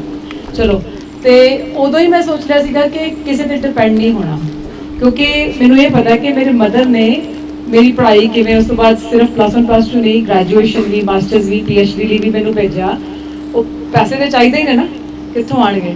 ਜਿਵੇਂ ਜਿਵੇਂ ਵੀ ਗੁਰੂ ਸਾਹਿਬ ਨੇ ਕਿਰਪਾ ਕੀਤੀ, ਤੇ ਮੈਂ ਆਪਣੇ ਟੀਚਰ ਕੋਲੋਂ, ਮੈਨੂੰ ਯਾਦ ਹੈ ਯੂਨੀਵਰਸਿਟੀ ਤੋਂ 1 ਲੱਖ ਰੁਪਇਆ ਬੋਰੋ ਕਰਕੇ ਲੈ ਕੇ ਗਈ ਸੀ ਕਿ ਮੈਂ ਕਿਸੇ ਹੋਰ ਤੋਂ ਨਹੀਂ ਮੰਗਣਾ ਚਾਹੁੰਦੀ ਸੀਗੀ। ਮੇਰੇ ਟੀਚਰ ਨੇ ਮੈਨੂੰ ਸਪੋਰਟ ਕੀਤਾ ਸੀ, ਮੈਕੈਨੀਕਲ ਇੰਜੀਨੀਅਰਿੰਗ ਦੇ ਗੁਰਸਿੱਖ ਟੀਚਰ ਸੀਗੇ, ਤੇ ਉਹਨਾਂ ਨੂੰ ਮੈਂ ਪ੍ਰੋਮਿਸ ਕੀਤਾ ਸੀ ਕਿ 1 ਸਾਲ ਦੇ ਵਿੱਚ ਮੈਂ ਤੁਹਾਨੂੰ ਇਹ ਰਿਟਰਨ ਕਰ ਦਾਂਗੀ। ਸਿਰਫ ਇੱਕ ਸਾਈਡ ਮਨੀ ਹੈ ਜੇ ਮੈਨੂੰ ਉੱਥੇ ਜਾ ਕੇ ਮੇਰੀ ਫੀਸ ਪੂਰੀ ਨਾ ਹੋ ਸਕੀ, ਤੇ ਗੁਰੂ ਸਾਹਿਬ ਕਿਰਪਾ ਮੈਂ ਸਾਲ ਦੇ ਵਿੱਚ ਵਾਪਸ ਵੀ ਕਰਤਾ ਸੀ। ਤੇ ਹੁਣ ਮੈਂ ਇੱਕ ਅਰਨਿੰਗ ਡਾਟਰ ਹਾਂ, ਤੇ ਮੇਰੇ ਮਦਰ ਮੇਰੇ ਕੋਲ ਵੀ ਆਉਂਦੇ ਨੇ, ਮੇਰੇ ਕੋਲ ਰਹਿੰਦੇ ਵੀ ਨੇ, ਤੇ ਮੈਂ ਉਹਨਾਂ ਨੂੰ ਕੀ ਕਹਾਂ, ਇਸ ਘਰ 'ਚ ਪ੍ਰਸ਼ਾਦਾ ਨਹੀਂ ਛਕਣਾ ਤੁਸੀਂ, ਕਿਉਂਕਿ ਧੀ ਦਾ ਧਨ ਹੈ। ਸੋ ਪਰਸਨਲ ਐਕਸਪੀਰੀਅੰਸ ਤੋਂ ਇਹ ਮੈਨੂੰ ਪਤਾ ਤੁਸੀਂ ਐਡ ਕਰ ਦੇਣਾ, ਸਿਰਫ ਮੈਂ ਪਰਸਨਲ ਐਕਸਪੀਰੀਅੰਸ ਤੋਂ ਗੱਲ ਕਰ ਰਹੀ ਹਾਂ ਕਿ ਉੱਥੇ ਉਹ ਮੇਰਾ ਮਿਸਯੂਜ਼ ਨਹੀਂ ਕਰ ਰਹੇ, ਮੇਰਾ ਖਾ ਨਹੀਂ ਰਹੇ, ਇੱਕ ਜਿਹੜੀ ਬੇਸਿਕ ਨੀਡ ਹੈਗੀ ਹੈ, ਤੇ ਮੈਂ ਉਸ ਪਰਸਨਲ ਪਰਸਪੈਕਟਿਵ ਤੋਂ ਗੱਲ ਕਰ ਰਹੀ ਹਾਂ। ਔਰ ਮੈਨੂੰ ਇਹ ਵੀ ਲੱਗਦਾ ਕਿ ਮੇਰਾ ਅੱਜ ਫਰਜ਼ ਬਣਦਾ ਹੈ ਕਿ ਮੈਂ ਉਹਨਾਂ ਦੀ ਪੂਰੀ ਲੁੱਕ ਆਫਟਰ ਕਰਾਂ, ਕਿ ਇਸ ਕਰਕੇ ਕਿ ਉਹਨਾਂ ਨੂੰ ਵੀ ਕਿਸੇ ਤੇ ਡਿਪੈਂਡ ਨਾ ਹੋਣਾ ਪਏ। ਨਹੀਂ, ਇੱਥੇ ਧੀ ਤੇ ਪੋਤੇ 'ਚ ਫਰਕ ਕੋਈ ਨਹੀਂ ਹੈਗਾ। ਗੁਰਮਤਿ 'ਚ ਕਿੱਥੇ ਕਿਸੇ ਗੁਰੂ ਗੋਬਿੰਦ ਸਿੰਘ ਸਾਹਿਬ ਨੇ ਤੇ ਕਿਸੇ ਨੂੰ ਧੀ ਕਿਹਾ ਹੀ ਨਹੀਂ। ਤੁਸੀਂ ਸਾਰਾ ਉਹਨਾਂ ਦਾ ਜੀਵਨ ਦੇਖੋ, ਕਹਿੰਦੇ ਪੋਤੇ, ਜਿਹੜਾ ਕਹਿੰਦੇ ਨਾ ਧੀ ਦਾ ਪੈਸਾ ਨਹੀਂ ਖਾਣਾ, ਪੁਰਾਣੇ ਜ਼ਮਾਨੇ ਦੇ ਵਿੱਚ ਓਪਨ ਲਿਆ, ਪੁਰਾਣੇ ਜ਼ਮਾਨੇ ਦੇ ਵਿੱਚ ਪਹਿਲਾਂ ਤਾਂ ਹੁਣ ਵੀ ਹੈ, ਕੁੜੀਆਂ ਮਾਰ ਦਿੰਦੇ ਸੀ ਕੋਖੇ 'ਚ, ਅਜੇ ਵੀ ਹੈਗਾ ਇਹ ਭੈੜ, ਅਜੇ ਵੀ ਹੈਗਾ। ਤੇ ਫਿਰ ਕੁੜੀਆਂ ਦੀ ਕਮੀ ਹੋ ਜਾਂਦੀ ਸੀ ਤੇ ਫਿਰ ਧੀਆਂ ਦੇ ਪੈਸੇ ਲੈ ਕੇ ਉਹਨਾਂ ਨੂੰ ਵੇਚ ਲੈਂਦੇ ਸੀ, ਪਾ ਵਿਆਹ ਕਰਨ ਲਈ। ਦੂਜੇ ਕੋਲੋਂ ਜਿਹਦੇ ਨਾਲ ਵਿਆਹ ਕਰਨਾ ਉਹਦੇ ਕੋਲੋਂ ਪੈਸੇ ਲੈ ਲੈਂਦੇ ਸੀ। ਇਹ ਸੀ ਧੀ ਭੈਣ ਦਾ ਪੈਸਾ ਰੱਖਾ। ਇਹ ਨਹੀਂ ਵੀ ਜੇ ਧੀ ਮਤਲਬ ਵੀ ਕਮਾਉਂਦੀ ਆ ਜਾਂ ਮਾਂ ਆਪਣੀ ਨੂੰ ਨਾ ਸਾਂਭੇ ਜਾਂ ਆਪਣੇ ਪਿਓ ਨੂੰ ਰੋਟੀ ਨਾ ਦੇਵੇ, ਇਸ ਤਰ੍ਹਾਂ ਨਹੀਂ ਹੈਗਾ। ਇਹ ਪਿਤਾ ਜੀ ਹੈਗੀ ਇਹ ਚੀਜ਼ ਹੈਗੀ ਹੈ ਕਿ ਉਹਦੇ ਘਰ ਜਾ ਕੇ ਪ੍ਰਸ਼ਾਦਾ ਨਹੀਂ ਛਕਦੇ ਸੀ। ਉਹ ਇਸੇ ਉੱਥੋਂ ਹੀ ਨਿਕਲਿਸ਼ ਨਾ ਬੁਰਾਈ ਆ ਨਾ, ਇਹ ਕਲੀਅਰ ਕਰ ਦਿਓ, ਇਹ ਕਲੀਅਰ ਇਹ ਬੁਰਾਈ ਆ ਵੀ ਧੀ ਦੇ ਘਰ ਜੇ ਪਾਣੀ ਨਹੀਂ ਪੀਣਾ, ਜੇ ਮੇਰੇ ਕੋਲ ਹੈਗਾ ਆ ਵੈਸੇ ਖਾਣ ਲਈ ਤੇ ਮੈਂ ਕਾਹਤੋਂ ਖਾਣਾ ਫਿਰ ਧੀ ਦਾ। ਪਰ ਜੇ ਮੈਂ ਧੀ ਦੇ ਘਰੋਂ ਪਾਣੀ ਪੀ ਲਿਆ ਜਾਂ ਮੈਂ ਰੋਟੀ ਖਾ ਲਈ ਤੇ ਮੈਂ ਨਰਕਾਂ ਨੂੰ ਚਲੇ ਜਾਣਾ, ਇਹ ਨਹੀਂ ਹੈ। ਪਰ ਜਦੋਂ ਇਹਨਾਂ ਨੇ ਕਿਹਾ ਕਾਤੋਂ ਖਾਣਾ, ਤੇ ਉਹ ਧੀ ਦੇ ਵੀ ਕਾਤੋਂ ਖਾਣਾ ਤੇ ਪੁੱਤ ਦੇ ਵੀ ਕਾਤੋਂ ਖਾਣਾ, ਹਾਂ, ਫਿਰ ਪੋਤਾ ਵੀ ਇਕੱਲਾ ਕਾਹਤੋਂ ਧੀ ਦਾ ਖਾਣਾ। ਨਹੀਂ। ਨਹੀਂ ਹੁਣ ਮੈਂ ਇਹ ਪ੍ਰੈਕਟੀਕਲ ਹੈ। ਹੁਣ ਮੇਰੇ ਬੱਚੇ ਨੇ ਤੇ ਮੈਂ ਉਹਨਾਂ ਕੋਲ ਕੁਝ ਵੀ ਨਹੀਂ ਲੈਂਦਾ, ਕਿਉਂਕਿ ਮੈਨੂੰ ਪੈਨਸ਼ਨ ਮਿਲਦੀ ਹੈ, ਅਸੀਂ ਦੋਨੋਂ ਜਣੇ ਉਹਦੇ ਨਾਲ ਆਪਣਾ ਗੁਜ਼ਾਰਾ ਕਰਦੇ ਹਾਂ। ਉਹ ਮੈਨੂੰ ਕਈ ਵਾਰੀ ਕਹਿੰਦੇ ਡੈਡੀ ਪੈਸੇ ਭੇਜੀਏ, ਮੈਂ ਕਹਿੰਦਾ ਨਹੀਂ, ਲੋੜ ਨਹੀਂ ਹੈ। ਫਿਰ ਵੀ ਤਾਂ ਤੁਹਾਡੇ ਨਹੀਂ, ਪਹਿਲਾਂ ਭੇਜੋਗੇ ਫਿਰ ਲਿਜਾਓਗੇ, ਤੇ ਕਾਹਤੋਂ ਲੈਣਾ? ਤਾਂ ਉਹ ਤਾਂ ਹੋ ਜਾ ਧੀ ਹੋਵੇ, ਆਰਾਮ ਨਾਲ ਹੀ ਖਾਣਾ। ਤਾਂ ਮੈਨੂੰ ਤਾਂ ਧੀਆਂ ਚੰਗੀਆਂ ਲੱਗਦੀਆਂ। ਮੈਂ ਮੇਰੇ ਪਰਸਨਲ ਤਜਰਬੇ 'ਚ ਮੈਂ ਇੰਨੀਆਂ ਧੀਆਂ ਨੇ ਜਿਨ੍ਹਾਂ ਨੇ ਆਪਣੇ ਮਾਂ ਪਿਓ ਦੀ ਸੇਵਾ ਪੁੱਤਰਾਂ ਨਾਲੋਂ ਵੱਧ ਕੀਤੀ ਹੈ। ਬੜੇ ਮੇਰੇ ਰਿਸ਼ਤੇਦਾਰਾਂ, ਬੜੇ ਲਾਗੇ ਜਾਂ ਚ ਮੈਂ ਵਿਚਰਦਾ ਵੀ ਹਾਂ। ਇਸ ਕਰਕੇ ਮੈਨੂੰ ਨਹੀਂ ਇਹ ਲੱਗਦਾ ਇਹ ਉਹ ਪੱਖ ਸੀਗਾ ਕਿ ਧੀਆਂ ਦੇ ਪੈਸੇ ਲੈ ਕੇ ਤੇ ਕੰਮ ਕਰਦੇ। ਹਾਂਜੀ ਅਗਲਾ ਸਵਾਲ ਹੈ ਭਾਈ ਸਾਹਿਬ ਤੁਸੀਂ ਲੈ ਲਿਓ ਕੀ ਝੂਠ ਬੋਲਣਾ ਹਮੇਸ਼ਾ ਗਲਤ ਹੈ ਜਾਂ ਕਦੇ ਕਦੇ ਸਰਕਮਸਟੈਂਸ ਦੇ ਹਿਸਾਬ ਨਾਲ ਬੋਲ ਸਕਦੇ ਹਾਂ? ਕਿਹੜੇ ਆਪਣੇ ਸਬਸਕ੍ਰਾਈਬਰ ਆ ਚੈਨਲ ਦੇ ਤੁਸੀਂ ਬੋਲ ਸਕਦੇ ਹੋ, ਬਾਕੀ ਨਹੀਂ ਬੋਲ ਸਕਦੇ। ਬਸ ਆਹੀ ਪੁੱਤਰ ਜੀ ਝੂਠ ਨਹੀਂ ਬੋਲਣਾ, ਸਮਝ ਗਏ ਜੀ। ਇਹ ਗੁਰੂ ਸਾਹਿਬ ਕਿਰਪਾ ਕਰਨ ਇਹਨੂੰ ਆਪਣੇ ਆਪ ਨੂੰ ਇੰਨਾ ਦ੍ਰਿੜ ਕਰ ਲਓ ਕਿ ਜਦੋਂ ਤੁਹਾਡੇ ਕੋਲ ਕੋਈ ਖਲੋਤਾ ਹੋਵੇ ਨਾ, ਮਾਫ ਕਰਨਾ ਗੁਰਮਤ 'ਚ ਸਹੁੰ ਨਹੀਂ ਹੈਗੀ, ਪਰ ਉਹ ਸਹੁੰ ਚੁੱਕਣ ਲਈ ਤਿਆਰ ਹੋ ਜੇ ਕਿ ਨਿਸ਼ਾਨ ਸਿੰਘ ਝੂਠ ਨਹੀਂ ਬੋਲ ਸਕਦਾ। ਹੁਣ ਤੁਹਾਨੂੰ ਆਪਣੇ ਆਪ ਨਾਲੋਂ ਛੱਡੋ, ਤੁਹਾਡੇ ਦੋਸਤ ਮਿੱਤਰ ਪੇਰੈਂਟਸ ਨੂੰ ਤੁਹਾਡੇ ਤੇ ਇੰਨਾ ਵਿਸ਼ਵਾਸ ਹੋਵੇ। ਹਾਂ ਦੇਖੋ ਗਲਤੀ ਪੁੱਤਰ ਆਪਾਂ ਕਰਦੇ ਜ਼ਿੰਦਗੀ 'ਚ, ਗਲਤੀ ਹੋਰ ਗੱਲ ਹੁੰਦੀ ਹੈ, ਉਹਨੂੰ ਕਵਰ ਅਪ ਕਰਕੇ ਝੂਠ ਬੋਲਣਾ ਹੋਰ ਫੈਕਟਰ ਹੁੰਦਾ ਹੈ। ਝੂਠ ਨਹੀਂ ਬੋਲ ਸਕਦੇ, ਇੰਨਾ ਵਿਸ਼ਵਾਸ ਬਣਾ ਲਓ ਕਿ ਉਹ ਸਹੁੰ ਖਾਣ ਲਈ ਤਿਆਰ ਹੋਣ ਕਿ ਮੇਰਾ ਧੀ ਪੁੱਤਰ ਮੇਰਾ ਦੋਸਤ ਇਹ ਝੂਠ ਨਹੀਂ ਬੋਲ ਸਕਦਾ। ਬਾਕੀ ਤੁਸੀਂ ਕਰਨਾ ਤੇ ਉਹੀ ਜੋ ਕਰਨਾ। ਨਹੀਂ ਇਦਾਂ ਇਹਦੇ ਚ ਮੈਂ ਇੱਕ ਥੋੜੀ ਜਿਹੀ ਐਡ ਕਰਨੀ ਚੀਜ਼ ਤੇ ਗੰਗੂ ਨੇ ਸੱਚ ਬੋਲਿਆ ਸੀ ਤੇ ਗਨੀ ਖਾਨ ਤੇ ਨਬੀ ਖਾਨ ਨੇ ਝੂਠ ਬੋਲਿਆ ਸੀ। ਸਾਨੂੰ ਸਾਖੀਆਂ ਸਾਰੀਆਂ ਪਤਾ ਨੇ ਤੇ ਆਈ ਥਿੰਕ ਤੁਹਾਡਾ ਕੁਐਸਚਨ ਮੈਨੂੰ ਲੱਗਦਾ ਇਸ ਪਰਸਪੈਕਟਿਵ ਤੋਂ ਸੀ ਤੇ ਹੋਪਫੁਲੀ ਇਹ ਤੁਹਾਨੂੰ ਆਨਸਰ ਵੀ ਮਿਲ ਜਾਏਗਾ ਕਿ ਸੱਚ ਕਿਹੜੀ ਭਾਵਨਾ ਨਾਲ ਬੋਲਿਆ ਜਾ ਰਿਹਾ, ਕਿਸੇ ਨੂੰ ਨੰਗਾ ਕਰਨ ਲਈ, ਕਿਸੇ ਦੀ ਇੱਜ਼ਤ ਖਰਾਬ ਕਰਨ ਲਈ, ਕਿਸੇ ਦਾ ਤੁਹਾਨੂੰ ਘਰ ਦੀ ਗੱਲ ਪਤਾ ਲੱਗ ਗਈ ਤੇ ਤੁਸੀਂ ਕਿਹਾ ਮੈਂ ਝੂਠ ਥੋੜੀ ਬੋਲਿਆ, ਮੈਂ ਤਾਂ ਸੱਚ ਬੋਲਿਆ, ਮਤਲਬ ਮੈਂ ਚੋਰੀ ਥੋੜੀ ਕੀਤੀ, ਮੈਂ ਤਾਂ ਸੱਚ ਬੋਲਿਆ। ਤੇ ਦੂਸਰੇ ਪਾਸੇ ਕੁਝ ਹੋਰ ਵੀ ਚੀਜ਼ ਹੈਗੀ ਹੈ ਕਿ ਅਸੀਂ ਕਿਸ ਤਰੀਕੇ ਨਾਲ, ਸੋ ਆਈ ਥਿੰਕ ਇਹ ਬਿਲਕੁਲ ਠੀਕ ਹੈ ਜੋ ਵੀਰ ਜੀ ਨੇ ਕਿਹਾ, ਪਰ ਮੈਂ ਸੋਚਿਆ ਮੈਂ ਇਹ ਵਾਲਾ ਪਰਸਪੈਕਟਿਵ ਵੀ ਦੇ ਦੂੰ। ਐਕਚੁਅਲੀ ਇੱਕ ਉਦੋਂ ਕਿਹਦਾ ਨਾ ਸੁਣਿਆ, ਉਹਨੇ ਇਹਦੇ ਤੇ ਖੋਜ ਕੀਤੀ ਆ ਤੇ ਉਹਨੇ YouTube ਤੇ ਪਾਈ ਆ, ਮੈਨੂੰ ਐਗਜ਼ੈਕਟਲੀ ਤਾਂ ਹੁਣ ਯਾਦ ਨਹੀਂ। ਉਹ ਕਹਿੰਦੇ ਵੀ ਮੁਸਲਮਾਨਾਂ ਦੇ ਵਿੱਚ ਇੱਕ ਫਿਰਕਾ ਸੀਗਾ, ਉਹਨੇ ਉਹਦਾ ਦੱਸਿਆ ਉਚਤਾ ਪੀਰ ਜਿਹਨੂੰ ਕਹਿੰਦੇ ਸੀ, ਉਹ ਪੂਰੇ ਹੀ ਲਬਾ ਰੱਖਦੇ ਸੀ, ਕੱਟਦੇ ਨਹੀਂ ਸੀ। ਔਰ ਅਸੀਂ ਕਹਿੰਦੇ ਗਨੀ ਨਬੀ ਖਾਨ ਨੇ ਝੂਠ ਬੋਲਿਆ, ਉਹਨਾਂ ਨੇ ਝੂਠ ਨਹੀਂ ਸੀ ਬੋਲਿਆ, ਉਹਨਾਂ ਨੇ ਕਿਹਾ ਸੀ ਕਿ ਸਾਡਾ ਉਚਤਾ ਪੀਰ ਆ। ਤੇ ਜਦੋਂ ਉਹਨਾਂ ਨੇ ਦੇਖਿਆ ਚੈੱਕ ਕੀਤਾ ਤੇ ਬਾਕੀ ਸਾਬਤ ਸੂਰਤ ਸੀ ਤੇ ਉਹਨਾਂ ਕਿਹਾ ਜਾਓ। ਇਹ ਉਹਦੀ YouTube ਤੇ ਮੈਂ ਸੁਣੀ ਆ, ਮੈਂ ਉਹਦੀ ਸੁਣੀ ਆ। तो इस करके ਜਿਹੜੀ ਸੱਚ ਦੀ ਗੱਲ ਹੈ, ਮੈਂ ਇੱਕ ਕਹਾਣੀ ਪੜ੍ਹਦਾ ਸੀ, ਕਹਾਣੀ ਨਹੀਂ ਰਿਐਲਿਟੀ ਸੀ ਗੁਰੂ ਅਰਜਨ ਦੇਵ ਸਾਹਿਬ ਦੀ, ਵੀ ਬੰਦਾ ਬਜ਼ੁਰਗ ਆਪਣਾ ਬੈਠਾ ਹੈ ਆਪਣੀ ਡੋਲੀ ਵਿੱਚ ਤੇ ਇੱਕ ਬੰਦਾ ਬਾਹਰੋਂ ਆਉਂਦਾ, ਉਹਦੇ ਕੋਲ ਦੋ ਤਿੰਨ ਮੱਝਾਂ ਨੇ, ਦੋ ਤਿੰਨ ਉਹਨਾਂ ਦੇ ਪਿੱਛੇ ਉਹਨਾਂ ਦੇ ਛੋਟੇ ਛੋਟੇ ਜਵਾਕ ਨੇ, ਕੱਟੇ ਜਿਹਨੂੰ ਕਹਿੰਦੇ ਆ, ਉਹ ਲੈ ਕੇ ਤੇ ਉਹਦੇ ਘਰ ਐਂਟਰ ਹੁੰਦਾ ਤੇ ਬਜ਼ੁਰਗ ਨੂੰ ਫਤਿਹ ਬੁਲਾਉਂਦਾ ਤੇ ਉਹਨੂੰ 500 ਰੁਪਇਆ ਕੱਢ ਕੇ ਦਿੰਦਾ, ਆ ਲਓ 500 ਰੁਪਇਆ। ਉਹ ਕਹਿੰਦਾ ਇਹ ਕੀ ਬਈ, ਨਾਲੇ ਮੱਝਾਂ ਕੱਟੀਆਂ, ਇੰਨੇ ਜਾਨਵਰ ਲਿਆ, ਨਾਲੇ 500 ਰੁਪਇਆ ਦੇਂਦੇ ਆ। ਕਹਿੰਦਾ ਮੈਂ ਅੱਜ ਤੋਂ 5-7-10 ਸਾਲ ਪਹਿਲਾਂ ਤੁਹਾਡੀ ਇਹ ਮੱਝ ਚੋਰੀ ਕੀਤੀ ਸੀ ਤੇ ਇਹਦੇ ਕੱਟੇ ਬੱਚੇ ਨੇ ਮੱਝ ਦੇ ਅੱਗੇ ਹਨਾ ਪੁੱਤ ਪੋਤੇ, ਤੇ ਕਹਿੰਦਾ 500 ਰੁਪਇਆ। ਕਹਿੰਦਾ ਇਹ ਮੈਂ ਮੱਝ ਦਾ ਦੁੱਧ ਪੀਤਾ ਸੀ। ਤੇ ਕਹਿੰਦਾ ਫਿਰ ਤੂੰ ਚੋਰ ਤੇ ਸਾਰਾ ਕੁਝ ਕਿਉਂ ਲਿਆ? ਕਹਿੰਦਾ ਹੁਣ ਮੈਂ ਗੁਰੂ ਅਰਜਨ ਦਾ ਸਿੱਖ ਹੋ ਗਿਆ। जी अगला सवाल है जी कि दो सिखां नूं लव मैरिज करना अलाउड है? ਦੋ ਸਿੱਖਾਂ ਨੂੰ ਤੁਸੀਂ ਕਰ ਲਓ ਭੈਣ ਜੀ, ਵੀਰ ਜੀ ਘੁੰਮ ਕੇ ਇੱਕੋ ਕੁਐਸਚਨ ਬਾਅਦ ਇਹ ਕੱਲ ਬਹੁਤ ਵਾਰ ਆਨਸਰ ਹੋ ਚੁੱਕਾ, ਸਾਡੇ ਵੀ ਗਰੁੱਪ ਚੋਂ ਤੁਹਾਡੇ ਵੀ ਹੋਇਆ ਹੋ ਗਿਆ ਵੈਸੇ ਇੱਕੋ ਕੁਐਸਚਨ ਬਾਅਦ ਪੁੱਤਰ ਬਹੁਤ ਵਾਰ ਆਨਸਰ ਹੋ ਚੁੱਕਾ। तो ਐਵੇਂ ਹੀ ਪਾਉਂਦੇ ਨਾ, ਮਜ਼ੇ ਲੈਣ ਦੇ ਬਸ। ਇੱਕ ਵਾਰ ਦੱਸ ਜਿਹੜੀ ਚੀਜ਼ ਨਹੀਂ ਹੈ नहीं है ਇਹ ਤਾਂ ਹੋ ਗਿਆ ਆਲਰੇਡੀ ਵੀ ਅੱਜ ਵੀ ਡਿਸਕਸ ਨਹੀਂ ਹੈਗਾ ਜੀ, ਨਹੀਂ ਹੈਗਾ ਜੀ, ਠੀਕ ਹੈ ਜੀ, ਹਾਂਜੀ ਨਹੀਂ ਹੈਗਾ। ਹਾਂ ਨਹੀਂ ਹੈਗਾ, ਤੁਹਾਡਾ ਵੀ ਹੋ ਗਿਆ। ਕਿਤਾ ਕਹਿੰਦਾ ਨਹੀਂ ਹੈਗਾ। ਇੱਕ ਮਿੰਟ ਥੋੜਾ ਪ੍ਰੈਕਟੀਕਲ ਲੈਵਲ ਤੇ ਕਹਿ ਦਵਾਂ, ਸ਼ਾਇਦ ਕੰਟਰੋਵਰਸ਼ੀਅਲ ਵੀ ਹੋਏ, ਪਰ I think I can understand ਕਿ ਕੁਐਸਚਨ ਕਿੱਥੋਂ ਆ ਰਿਹਾ। ਜੇ ਤੁਹਾਨੂੰ ਕੋਈ ਲੱਗ ਰਿਹਾ ਕਿ ਇਹ ਤੁਹਾਡਾ ਜੀਵਨ ਸਾਥੀ ਹੋ ਸਕਦਾ ਪ੍ਰੈਕਟੀਕਲ ਲੈਵਲ ਤੇ, ਤੁਹਾਨੂੰ ਕੋਈ ਐਵੇਂ ਲੱਗ ਰਿਹਾ ਕਿਤੇ, ਕਿਉਂਕਿ ਅੱਖਾਂ ਤੇ ਬੰਦ ਨਹੀਂ ਹੈਗੀਆਂ, ਤੁਹਾਨੂੰ ਸਾਰਾ ਕੁਝ ਐਕਸਪੀਰੀਅੰਸ ਵੀ ਤੁਸੀਂ ਕਰ ਰਹੇ ਹੋ, ਤੁਸੀਂ ਜਾ ਕੇ ਆਪਣੇ ਪੇਰੈਂਟਸ ਨਾਲ ਗੱਲ ਕਰੋ। ਆਪਣੇ ਪੇਰੈਂਟਸ ਨਾਲ ਗੱਲ ਕਰੋ, ਜੋ ਫਿਰ ਅੱਗੇ ਜੋ ਸਿਸਟਮ ਆਮ ਹੁੰਦਾ ਹੀ ਹੈ, ਜੋ ਸਾਡੇ ਗੁਰਮਤਿ ਨਹੀਂ ਉਲਟ ਕਹਿ ਰਹੇ ਨੇ, ਸਿੱਖ ਦਾ ਸਿੱਖ ਨਾ ਹੋ ਸਕਦਾ ਰਿਲੇਸ਼ਨ। ਵਿਆਹ ਹੀ ਕਹਿ ਰਿਹਾ ਨਾ, ਉਹ ਜਿਵੇਂ ਮੁੰਡਾ ਮੁੰਡੇ ਨਾਲ ਕਰਦਾ, ਕੁੜੀ ਕੁੜੀ ਨਾਲ ਇਹ ਕਹਿ ਕਰਦੀ। ਰਹੇ ਹਾਂ ਨਹੀਂ ਇਹ ਨਹੀਂ ਕਹਿ ਰਹੇ, ਲਵ ਮੈਰਿਜ ਕਹਿ ਰਹੇ ਨੇ। ਹਾਂ ਮੈਂ ਕਿਹਾ ਪਤਾ ਨਹੀਂ ਇਹਨਾਂ ਤੋਂ ਵੀ ਦਿਮਾਗ ਰੱਖਿਆ ਹੋਇਆ। ਨਹੀਂ ਮੇਰਾ ਇੱਡਾ ਦਿਮਾਗ ਚੱਲਿਆ ਹੀ ਨਹੀਂ ਸੀ। ਅੱਜ ਕੱਲ ਬਿਮਾਰੀ ਪਈ ਹੈ ਨਾ। ਆਨੇ ਉਹ ਮੈਂ ਸਮਝਦੇ ਨਹੀਂ, ਇਹ ਤਾਂ ਨਹੀਂ ਕੁਐਸਚਨ ਨਾ, ਇਹ ਕੁਐਸਚਨ ਹਾਂ। ਸੋ ਜੇ ਇਹ ਕੁਐਸਚਨ ਹੈ ਤੇ ਇਹ ਤੇ ਅਸੀਂ ਨਹੀਂ ਉੱਧਰ ਨਹੀਂ ਜਾ ਰਹੇ, ਜੇ ਵੀ ਹੈਗਾ ਤਾਂ ਤੁਸੀਂ ਪੁੱਛ ਲਿਓ, ਉੱਦਾਂ ਕੋਈ ਚੱਕਰ ਨਹੀਂ ਹੈ। ਪਰ ਇਹ ਜਿਹੜੀ ਤੁਹਾਨੂੰ ਆਨਸਰ ਮਿਲੇਗਾ ਨਾ, ਜੇ ਤੁਹਾਨੂੰ ਇਦਾਂ ਕੋਈ ਲੱਗਦਾ ਕਿ ਕੰਪੈਟੀਬਲ ਹੋ ਸਕਦਾ ਹੈ ਮੇਰੀ ਲਾਈਫ ਦੇ ਵਿੱਚ, ਤੇ ਹਰ ਪੱਖੋਂ ਐਜੂਕੇਸ਼ਨ ਪੱਖੋਂ ਗੁਰਮਤ ਪੱਖੋਂ ਤਾਂ ਤੁਸੀਂ ਜਾ ਕੇ ਪੇਰੈਂਟਸ ਨਾਲ ਗੱਲ ਕਰੋ ਔਰ ਅੱਗੇ ਉਹਨਾਂ ਨੂੰ ਜ਼ਿੰਮੇਵਾਰੀ ਦੇ ਦਿਓ ਠੀਕ ਹੈ हाँ जी अगला सवाल है कुछ पंज प्यारे अमृत संचारी दसते हैं कि मीट चटका मीट छकना गलत नहीं है जी खतरनाक सवाल ਕੱਢੋ ਕਿਰਪਾ क्वेश्चन दोबारा पढ़ेगा करी कुछ पंज प्यारे अमृत संचारी दसते हैं कि चटका मीट छकना गलत नहीं है जी ਗਿਆਨੀ ਹਰਪ੍ਰੀਤ ਸਿੰਘ ਜੀ ਪਿੱਛੇ ਇੰਟਰਵਿਊ ਦੇਖੀ ਕਹਿੰਦੇ ਸੀ ਸੰਗਤ ਜੀ ਤੁਹਾਡੇ ਤੋਂ ਛਕਦਾ ਕੋਈ ਫਿਰ ਕੁਐਸਚਨ ਕਿੱਥੋਂ ਆਉਂਦਾ ਉਹ ਭਾਈ ਸਾਹਿਬ ਮੇਰੇ ਬ੍ਰਦਰ ਨੇ ਅੰਮ੍ਰਿਤ ਛਕਿਆ ਰਾਂਚੀ ਤੋਂ ਪੰਜ ਪਿਆਰੇ ਨੇ ਕਿਹਾ ਛਕੋ ਛਕਦਾ ਸੀਗਾ ਹਾਂ ਪੁੱਤਰ ਸੁਣੋ ਮੇਰੀ ਗੱਲ ਪੰਜ ਪਿਆਰੇ ਕਿਹਾ ਤੁਸੀਂ ਛਕਣਾ ਚਾਹੁੰਦੇ ਛਕੋ ਇਹਦੇ ਤੇ ਬਹੁਤ ਵੈਸੇ ਮੈਂ ਅੱਜ ਤੱਕ ਬੋਲਿਆ ਨਹੀਂ ਕਦੀ ਮਾਸ ਦੇ ਨਾਲ ਹੀ ਮੈਂ ਬੋਲਦਾ ਕਿਉਂਕਿ 10 ਪਾਕਿਸਤਾਨ ਗਿਆ ਉੱਥੇ ਸਾਰੇ ਸਿੱਖ ਛਕਦੇ ਆ ਮੈਨੂੰ ਕਹਿੰਦੇ ਜੀ ਮਾਸ ਤੇ ਬੋਲੋ ਮੈਂ ਕਿਹਾ ਛਕਦੇ ਤੇ ਤੁਸੀਂ ਸਾਰੇ ਮੇਰੇ ਮਾਸ ਤੇ ਬੋਲਣ ਨਾਲ ਕੀ ਫਰਕ ਪੈਣਾ ਮੈਂ ਤੁਹਾਨੂੰ ਇਹ ਦੱਸ ਸਕਦਾ ਕਿ ਮੈਂ ਨਾ ਛਕਦਾ ਨਾ ਮੈਂ ਛਕਣਾ ਹੈ ਇਹ ਮੈਂ ਤੁਹਾਨੂੰ ਦੱਸ ਸਕਦਾ ਬਾਕੀ ਗੁਰਮਤ ਚ ਜਿਹੜਾ ਵਾ ਉਹ ਹੈਗਾ ਪੁੱਠਾ ਨਹੀਂ ਖਾਣਾ ਮੁਸਲਮਾਨੀ ਤਰੀਕੇ ਦੇ ਨਾਲ ਜਿਹੜਾ ਬਣਿਆ ਹੈ ਨਹੀਂ ਖਾਣਾ ਸਿੱਖ ਮੈਨੂੰ ਲੱਗਦਾ ਕਿ ਬਹੁਤ ਉਹ ਗਿਣਤੀ ਇੱਕ ਵੱਡੀ ਹੈਗੀ ਹੈ ਇਸ ਵੇਲੇ ਜਿਹੜੇ ਛਕ ਰਹੇ ਹਨ ਨਿਹੰਗ ਸਿੰਘ ਜਥੀਆਂ ਬੰਦੀਆਂ ਹਨ ਪੰਜਾਬ ਤੋਂ ਬਾਹਰ ਰਹਿਣ ਵਾਲੇ ਹੋਰ ਬਹੁਤ ਸਿੱਖ ਹਨ ਪੰਜਾਬ 'ਚ ਰਹਿ ਕੇ ਕੁਝ ਸਾਹਮਣੇ ਛਕਦੇ ਕੋਈ ਚੋਰੀ ਕੁਝ ਨਿਹੰਗ ਸਿੰਘ ਜਥੇਬੰਦੀਆਂ ਕੋਈ ਦੱਖਣ ਵੱਲ ਪਰ ਪੁੱਤਰ ਜੀ ਗੱਲ ਇਹ ਹੈ ਕਿ ਹੁਣ ਥੋੜੇ ਜਿਹੇ ਅਸੀਂ ਵੀ ਵੰਡੇ ਗਏ ਆ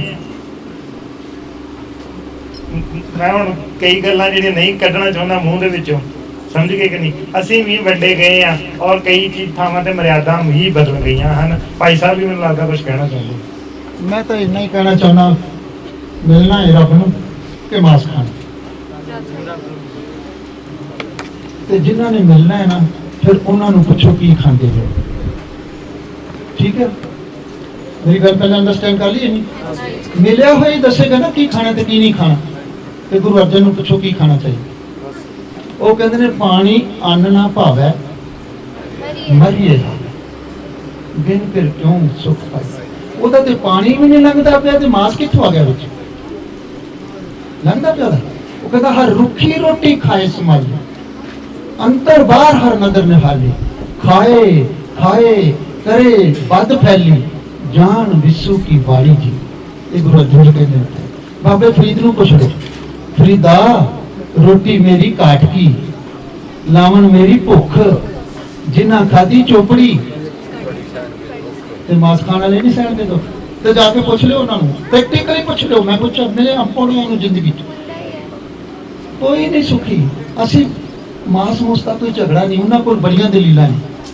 ਖਾਣ ਵਾਲਿਆਂ ਕੋਲ ਬੜੀਆਂ ਦਲੀਲਾਂ ਨੇ ਨਾ ਖਾਣ ਵਾਲਿਆਂ ਕੋਲ ਵੀ ਬੜੀਆਂ ਦਲੀਲਾਂ ਨੇ ਉਹ ਇਹਨੂੰ ਗੁਰੂ ਨੇ ਕਿਹਾ ਮਾਸ ਮਾਸ ਕਰ ਮੂਰਖ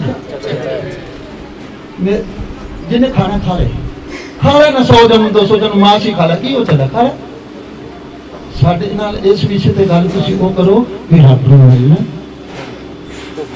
ਕਿ ਨਹੀਂ ਜਿਨ੍ਹਾਂ ਨੇ ਮਿਲਣਾ ਜਿਨ੍ਹਾਂ ਨੇ ਆਤਮਾ ਗਰੰਟੀ ਨਾਲ ਕਹਿ ਸਕਦਾ ਕਿ ਜਿਹਨੇ ਆਤਮ ਰਸ ਮਾਣਿਆ ਨਾ ਉਹ ਮਾਸ ਨਹੀਂ ਖਾ ਸਕਦਾ ਦਿਖਾ ਲਓ ਮੇਰੇ ਕੋ ਗਰੰਟੀ ਨਾਲ ਜਿੱਥੇ ਰੱਬ ਦਾ ਮਿਲਾਪ ਹੁੰਦਾ ਨਾ ਉੱਥੇ ਕਿਸੇ ਨੂੰ ਕੋਈ ਮਾਰ ਹੀ ਨਹੀਂ ਸਕਦਾ ਉੱਥੇ ਜੀ ਹੈ ਪ੍ਰਵਾਨ ਕਿਸੇ ਦਾ ਕੁੱਤੇ ਨੂੰ ਛੋਟਾ ਮਾਰਨ ਨੂੰ ਸਾਡਾ ਜੀ ਨਹੀਂ ਕਰਦਾ ਕਦੀ ਵੀ ਕੁੱਤਾ ਆਉਂਦਾ ਹੁੰਦਾ ਸਾਡੇ ਘਰ ਤੇ ਮੈਂ ਆਪਣੇ ਬੇਟੇ ਨੂੰ ਕਹਿਣਾ ਮੈਂ ਯਾਰ ਗੋਰੀ ਵਿਸ਼ਾਲ ਥਾਲੀ 'ਚ ਲਿਆ ਕੇ ਰੋਟੀ ਖਵਾ ਉਹਨੇ ਕਹਿੰਦਾ ਮੈਨੂੰ ਪਹਿਲਾਂ ਹੀ ਪਤਾ ਸੀ ਤੇਰਾ ਨਾ ਦਿਮਾਗ ਫਿਰ ਗਿਆ ਕਦੀ ਕੁੱਤਿਆਂ ਨੂੰ ਵੀ ਕਦੀ ਕਿਸੇ ਨੇ ਥਾਲੀ 'ਚ ਰੋਟੀ ਖਵਾਈ ਮੈਂ ਕਿਹਾ ਤੈਨੂੰ ਨਹੀਂ ਪਤਾ ਨਾ ਤੂੰ ਖਵਾ ਦੇਣਾ ਯਾਰ ਹੈਨਾ ਤੂੰ ਡੈਡੀ ਦੇ ਆਖੇ ਲੱਗਿਆ ਕਰਨਾ ਲਿਆ ਕੇ ਖਵਾ ਦੇਣਾ ਬਸ ਤੇ ਫਿਰ ਉਹਨੂੰ ਖਾਣਾ ਹੀ ਹੈ ਤੇ ਫਿਰ ਖਾਈ ਜਾਓ ਨਾ ਜੋ ਮਿਲਦਾ ਖਾ ਲਓ ਫਿਰ ਬੱਕਰਾ ਤੇ ਕੱਲਾ ਉਹ ਖਾਣ ਦੋ ਖਾਣੇ ਨੇ ਸੱਪ ਵੀ ਖਾ ਲੈਂਦੇ ਨੇ ਸੱਪ ਵੀ ਖਾ ਲਓ ਕੁੱਤਾ ਖਾ ਲਓ ਬਿੱਲੀ ਖਾ ਲਓ ਚੂਹਾ ਖਾ ਲਓ ਡੱਡੂ ਖਾ ਲਓ ਏਡ ਖਾ ਲਓ ਗੰਡੋਏ ਖਾ ਲਓ ਬੰਦਾ ਵੀ ਖਾਣ ਲੱਗ ਪਿਆ ਬੰਦੇ ਵੀ ਖਾਣ ਲੱਗੇ ਨੇ ਚਾਈਨਾ ਚ ਕਾਨੂੰਨ में आता है मरे मुर्दे ਨੂੰ ਸਾੜਨ ਦੀ ਲੋੜ ਨਹੀਂ ਖਾ ਲਓ ਚਾਈਨਾ ਨਾ ਜਾਈ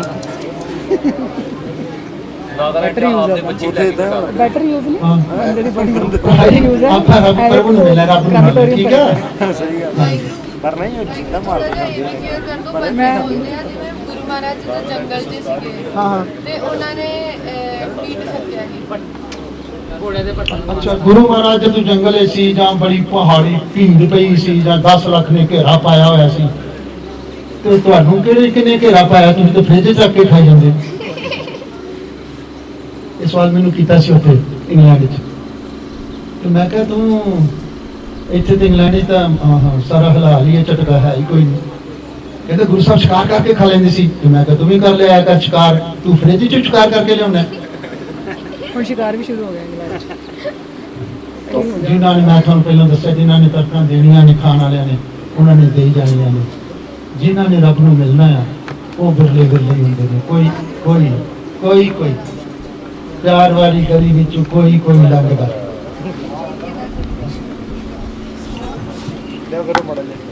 ਰਸ ਸੋਇਨਾ ਰਸ ਰੂਪਾ ਕਾਮਣ ਰਸ ਪਰਮਲ ਕੀ ਵਾਸ ਰਸ ਘੋੜੇ ਰਸ ਸੇਜਾ ਮੰਦਰ ਰਸ ਮੀਠਾ ਰਸ ਮਾਸ।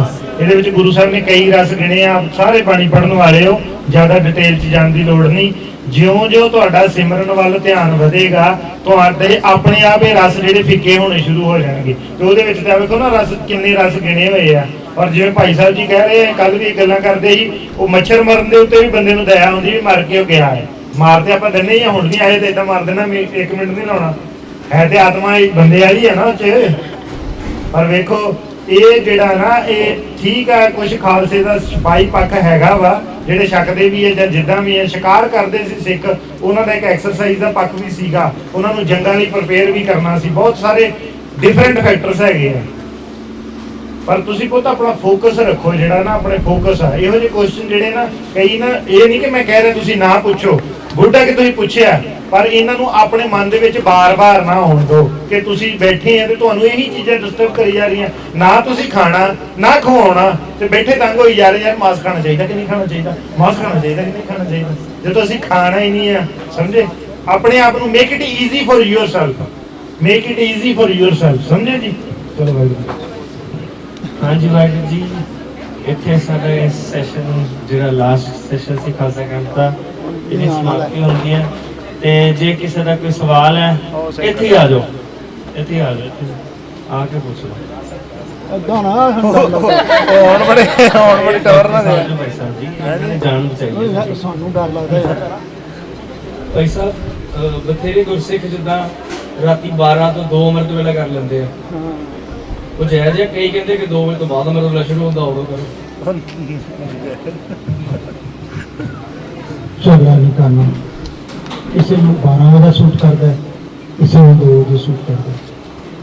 ਹੁਣ ਜਿਹੜਾ 12 ਵਜੇ ਉੱਠਦਾ ਤੇ 3 ਵਜੇ ਸੌ ਜਾਂਦਾ, ਉਹਨੇ ਵੀ 3 ਘੰਟੇ ਕੀਤਾ। ਤੇ ਜਿਹੜਾ 2 ਵਜੇ ਉੱਠਦਾ ਤੇ 5 ਵਜੇ ਸੌਂਦਾ, ਉਹਨੇ ਵੀ 3 ਘੰਟੇ ਕੀਤਾ। ਤੇ 12 ਵਜੇ ਵਾਲਾ श्रेष्ठ ਕਿਵੇਂ ਹੋ ਗਿਆ ਤੇ 2 ਵਜੇ ਵਾਲਾ ਘੜਾ ਕਿਵੇਂ ਹੋ ਗਿਆ? हर सिमरन की सगली बेला, समझ लगी? हर अमृत नाम भोजन नित कुंचो सर्व वेला मुख पाओ। अमृत वेले तो अगे सर्व वेले ते जाना है।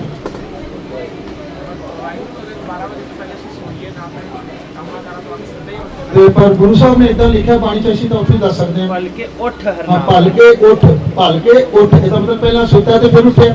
ਭਾਵੇਂ 12 ਵਜੇ ਉੱਠ ਜਾਓ, ਲੇਕਿਨ ਜਿਹੜੇ ਰੈਸਟ ਕਰਦੇ ਆਪਾਂ ਮੈਂ ਤੋਂ ਪਹਿਲੇ ਕਿ ਮੰਗਾ ਕਿਸੇ ਨਾ ਅੱਖ ਝਗੜਾ ਪਾਉਣਾ। 12 ਵਜੇ ਵਾਲੇ ਨੂੰ ਅਸੀਂ ਕਿਵੇਂ ਕਹਿ ਦਈਏ ਵੀ ਉਹ ਚੰਗੇ ਨਹੀਂ ਹੈਗੇ? ਮੇਰੀ ਜ਼ੁਬਾਨ ਤਾਂ ਨਹੀਂ ਕਹਿ ਸਕਦੀ। ਹਾਂਜੀ ਨਹੀਂ, ਉਹ ਇੱਦਾਂ ਕਰਦੇ ਸਾਰੇ, ਮਤਲਬ ਰਾਤ ਲੇਟ ਹੋ ਜਾਂਦੇ ਸੌਂਦੇ ਫਿਰ ਉਹ ਕਹਿੰਦੇ ਅੰਮ੍ਰਿਤ ਵੇਲਾ ਸਾਂਭ ਕੇ ਸੌਂਦੇ ਆ। ਮੈਂ ਤਾਂ ਮੁਸ਼ਕਲ ਹੈ ਕੰਮ, ਦੇਖੋ ਕਿਉਂਕਿ ਬਾਡੀ ਐਂਡ ਮਾਈਂਡ ਸਾਨੂੰ ਕੋਈ ਵੀ ਚੀਜ਼, ਮੈਂ ਕਿਸੇ ਵੀ ਚੀਜ਼ ਨੂੰ ਜੁਰਮਾਨੇ ਵਜੋਂ ਨਹੀਂ ਲੈਂਦਾ। ਮੈਂ ਵੀ ਨਹੀਂ ਕਹਿੰਦਾ ਮੈਨੂੰ ਅੰਮ੍ਰਿਤ ਵੇਲਾ ਜੁਰਮਾਨਾ ਲੱਗਾ ਹੈ। मैं भी नहीं कहता मैंने 5 बाणियां जुर्माना लगियां। मैं ये कहना भी ये मेरा प्रेम है। मैं ये तो बगैर मर जाना आखा मित्र, मैं 5 बाणियां तो बगैर मेरा जीवन मर जाता है। ये मैं करनियां नहीं, मैनू करनियां नहीं, मैं पीनियां ने। जो मैंने 5 प्यारिਆਂ ने अमृत 5 बाणियां का तैयार करके पियाया सी ना, मैं उवें ही पीनियां चाहुंदा। भावें अजे नहीं कामयाब होया, पर मैं ट्राई करता मैं वही स्वाद आवे मैनू ये जरा बाटे चो आया सी, वही स्वाद मैनू जपजी चो आवे। तो जेडे करते हैं 12 बजे उन्होंने मुबारक किया। मैं एक बार पेश होया सी 5 प्यारिਆਂ ਦੇ कोई पेश होना पै गया। तो उन्होंने मैंने कहा तू 12 बजे उठा कर। मैं हाथ जोड़ते, मैं कहा जी मैं नहीं उठ सकता। कहते क्यों? मैं कहा मैं नौकरी करता, मैं जाके रोज पब्लिक डीलिंग करनी, मैं 12 बजे उठ पावा। मैनू फिर काउंटर ते जाके जिथे मैं बहना वा अपने टेबल ते जाके मैनू नींद आती है। तो लोग मैनू मजाक करते हैं, बाबा रात नूं की करता है? समझ तो मैं जिथे नाले मैं सावधान होकर प्रॉपर्टी पुस्तक करो संत अमीर सावधान तो जो 12 बजे उठ के वो सावधान है वो सुते ही नहीं है तो 12 में सोना कदों है फिर उन्होंने जो 11 बजे उठ के उन्होंने नहा लिया तो 12 बजे भलके उठा कदों आना मैं उन्होंने किंतु परंतु नहीं कर रहा मैं वैसे गुरमत की गल कर रहा तो जे तुसी 4 घंटे पहले सौ लो 8 बजे सौ लो 9 बजे सौ लो तो 2 बजे उठ को तो 3 तो 6 गुरु गुरु गुरु गुरु तो फिर चढ़े दिवस रात को 11 बजे तो 12 बजे कितने हुक्म है भी पानी गावे हुक्म तक आशा दी बार रात को 12 बजे लगती कि 3 बजे 4 बजे लगती आशा दी बार का केड़ा वक्त तो फिर रात को 12 बजे केड़ी आशा दी बार गाउंगे तो मैं उन्होंने गलत नहीं कह रहा मैं गुरमत की गल थाडे नाल करनी है तुसी मेनू मैं फराता तो मैं तो गुरु की गल ही थाडे नाल करनी तो जे तुसी सही मायने च आनंद लेना तुसी चाहते हो शब्द ते सुरत दा मेरा मेल होवे ते मैनू रस प्राप्त हो मैं गुरु कहां ते गुरु कोल पहुंचा गुरु कहना क्यों है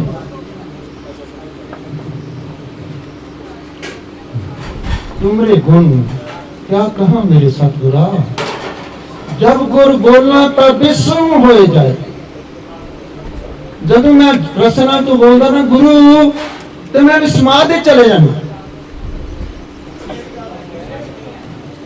बाणी कही पूछा होना ना गुरु अमरदास की बाणी है गुरु रामदास की तो उन्होंने पहले ने गुरु तीजे पातशाह ने चौथे ने पूछा होना ना कि की हाल है तो कहता मैं की दसा मैं जब गुरु कहना ना तो मैं समाधि चले जाना जब तुसी गुरु आखो ना तो तुसी गुरु दे नाल थोड़ा मेल हो जाए 12 बजे उठना है 2 बजे उठना है 4 बजे उठना है ये कोई बहुत ही महत्ता मेरे नहीं रखनी उठना है सुते नहीं रहना पिछल रात ना जागे ते हुण कहंदा बस कर जीवन दो मरे नहीं रहना तो उन्होंने तो उन्होंने मुबारक अमृत वेला मैं तो 2 बजे ही उठता जी सारी उम्र कभी भी 12 बजे में उठा नहीं तो मैं किवें कहदा 12 बजे का 12 बजे वाले का मैं एक्सपीरियंस ही नहीं किया हाँ 2 बजे वाला मैं एक्सपीरियंस किया तजर्बे तो उन्होंने कहन राम कहन चाहिए वाहिगुरू कहन चाहिए ठीक है तो सुन लगे कोई शंका भी नहीं बोल तो भाई साहब मैंने ना डांटा करो ओ सॉरी जी नहीं वाहिगुरू डांटता नहीं मैं प्यार करता तेन बहुत सच्ची करता मैं कहन नाल थोड़ा होना मेरे घर ਤੁਸੀਂ ਦੇਖੋ ਮੈਂ ਅੱਛਾ ਤੁਹਾਨੂੰ ਮੈਨੂੰ ਲੱਗਦਾ ਨਹੀਂ ਮੇਰੇ ਗੋਡੇ ਦੀ ਤੋਂ ਤੇ ਔਖਾ ਹੋ ਕੇ ਚੜਨਦੇ ਆ ਮੈਨੂੰ ਗੱਲ ਦਾ ਫਿਕਰ ਪਿਆ ਉਹ ਉੱਚਾ ਕਿਵੇਂ ਚੜਨੇ ਪਰ ਮੈਂ ਤੁਹਾਨੂੰ ਇੱਕ ਵਾਰੀ ਕਿਹਾ ਮੈਂ ਨਹੀਂ ਜਾਣਾ ਕੈਂਪ ਤੇ ਇਹਨਾਂ ਨੂੰ ਮੈਂ ਬਹੁਤ ਪਿਆਰ ਕਰਦਾ ਹਾਂ ਕਿਉਂ ਕਰਦਾ ਇਹ ਮੇਰਾ ਇਹ ਸੁਪਨਾ ਨਹੀਂ ਹੈ ਇਹ ਮੇਰਾ ਹੀ ਸੁਪਨਾ ਨਹੀਂ ਹੈ मैं ही चाहता सी मेरी थां ते कोई आने वाला होवे जदों मैं मरां ते मैनूं गुरु पूछेगा पिछे की छड़ के आया ते मैं कहांगा मैं आ छड़ के आया बोले सोनेहा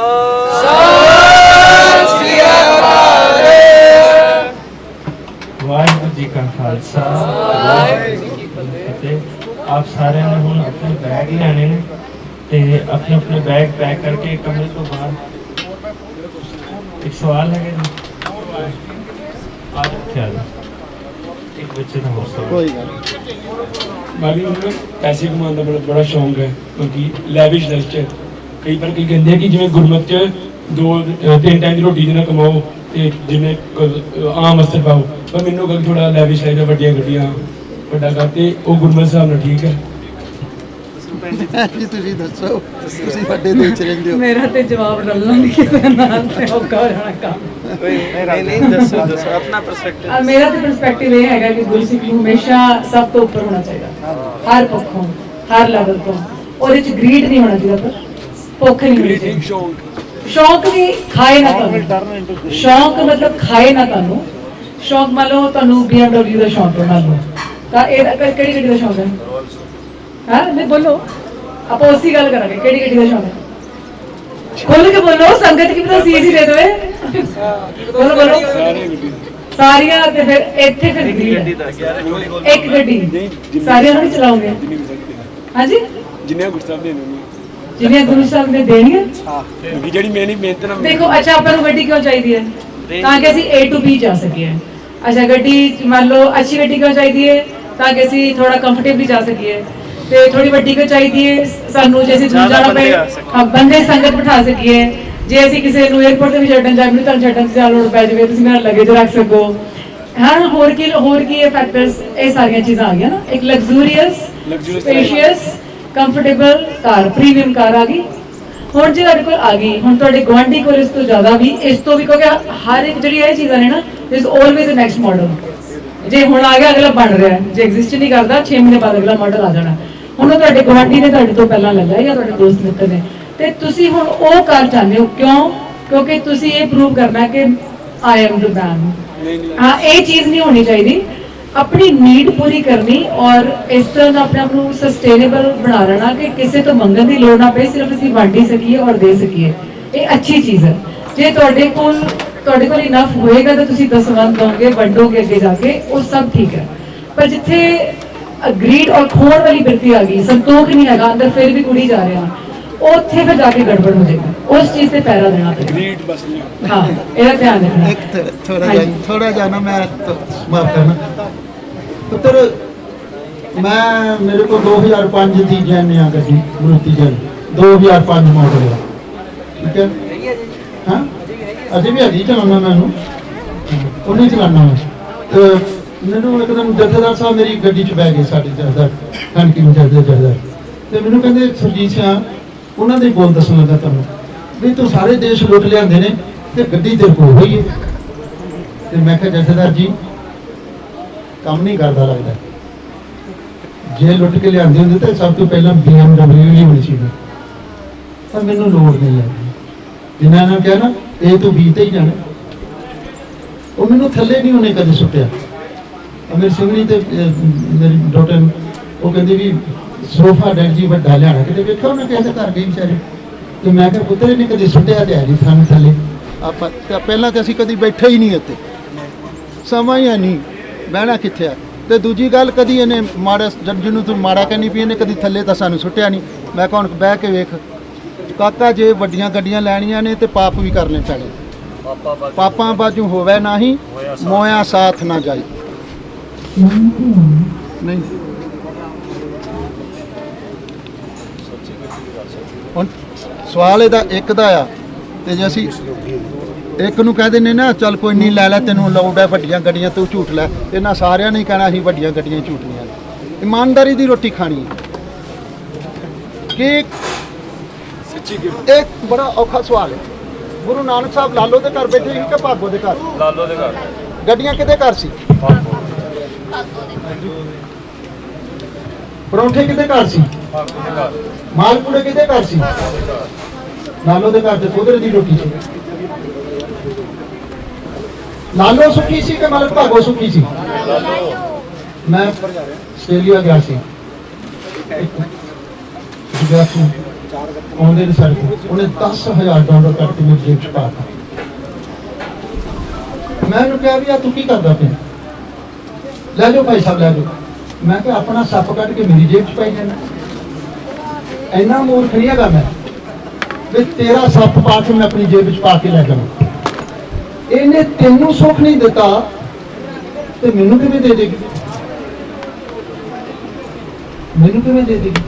ਮੈਂ ਵੱਡੀਆਂ ਗੱਡੀਆਂ ਵਾਲੇ ਮੇਰੇ ਬੜੇ ਮਿੱਤਰ, ਜਦੋਂ ਦੀਆਂ ਵੱਡੀਆਂ ਗੱਡੀਆਂ ਆਈਆਂ ਨੇ ਨਾ, ਉਦੋਂ ਦੀ ਸ਼ਰਾਬ ਦੀ ਪੇਟੀ ਵੀ ਵੱਡੀ ਗੱਡੀ 'ਚ ਹੀ ਆਈ। ਜਦੋਂ ਦੇ ਸਿੱਖਾਂ ਕੋਲ ਪੈਸੇ ਆਏ ਨੇ ਨਾ ਜ਼ਿਆਦਾ, ਘਰ ਵਿੱਚ 20-12 ਵੀ ਉਹਨਾਂ ਦੇ ਹੀ ਬਣੇ। ਉਹਨਾਂ ਦੇ ਮੁੰਡੇ ਤੇ ਕੁੜੀਆਂ ਅੱਧੀ ਰਾਤ ਤੱਕ ਘਰ ਨਹੀਂ ਆਉਂਦੇ ਤੇ ਮਾਤਾ ਪਿਤਾ ਨੂੰ ਨੀਂਦ ਨਹੀਂ ਆਉਂਦੀ। ਸੁੱਖ ਨਹੀਂ ਬਹੁਤਾ ਪਾਣੀ ਖਾਤੇ, ਸੁੱਖ ਨਹੀਂ ਦੇਖੇ ਨਿਰਤ ਨਾਤੇ, ਸੁੱਖ ਨਹੀਂ ਬਹੁ ਦੇਸ ਕਮਾਏ। ਕਿੱਥੇ ਹੈ ਸੁੱਖ? ਸਰਬ ਸੁੱਖਾਂ। ਤੇ ਮੈਂ ਅਸੀਂ ਤੁਹਾਨੂੰ ਰਪਟ ਦਿੰਦੇ ਆ, ਜਹਾਜ਼ ਤੇ ਚੜਾਉਂਦੇ ਆ। ਜਹਾਜ਼ ਤੇ ਚੜੇ ਕੀ ਮੰਗਦੇ ਪਏ? ਕਾਰ ਵਾਹਿਗੁਰੂ ਨਾਮ ਤੇ ਜਹਾਜ਼ ਤੇ ਚੜਿਆ ਕੀ ਮੰਗਦਾ ਪਿਆ? ਉਹ ਬੰਦਾ ਜਹਾਜ਼ ਤੇ ਚੜਿਆ ਹੋਵੇ ਤੇ ਕਾਰ ਮੰਗੇ, ਉਹਨੂੰ ਮੂਰਖ ਆਖੋਗੇ ਕਿ ਸਿਆਣਾ?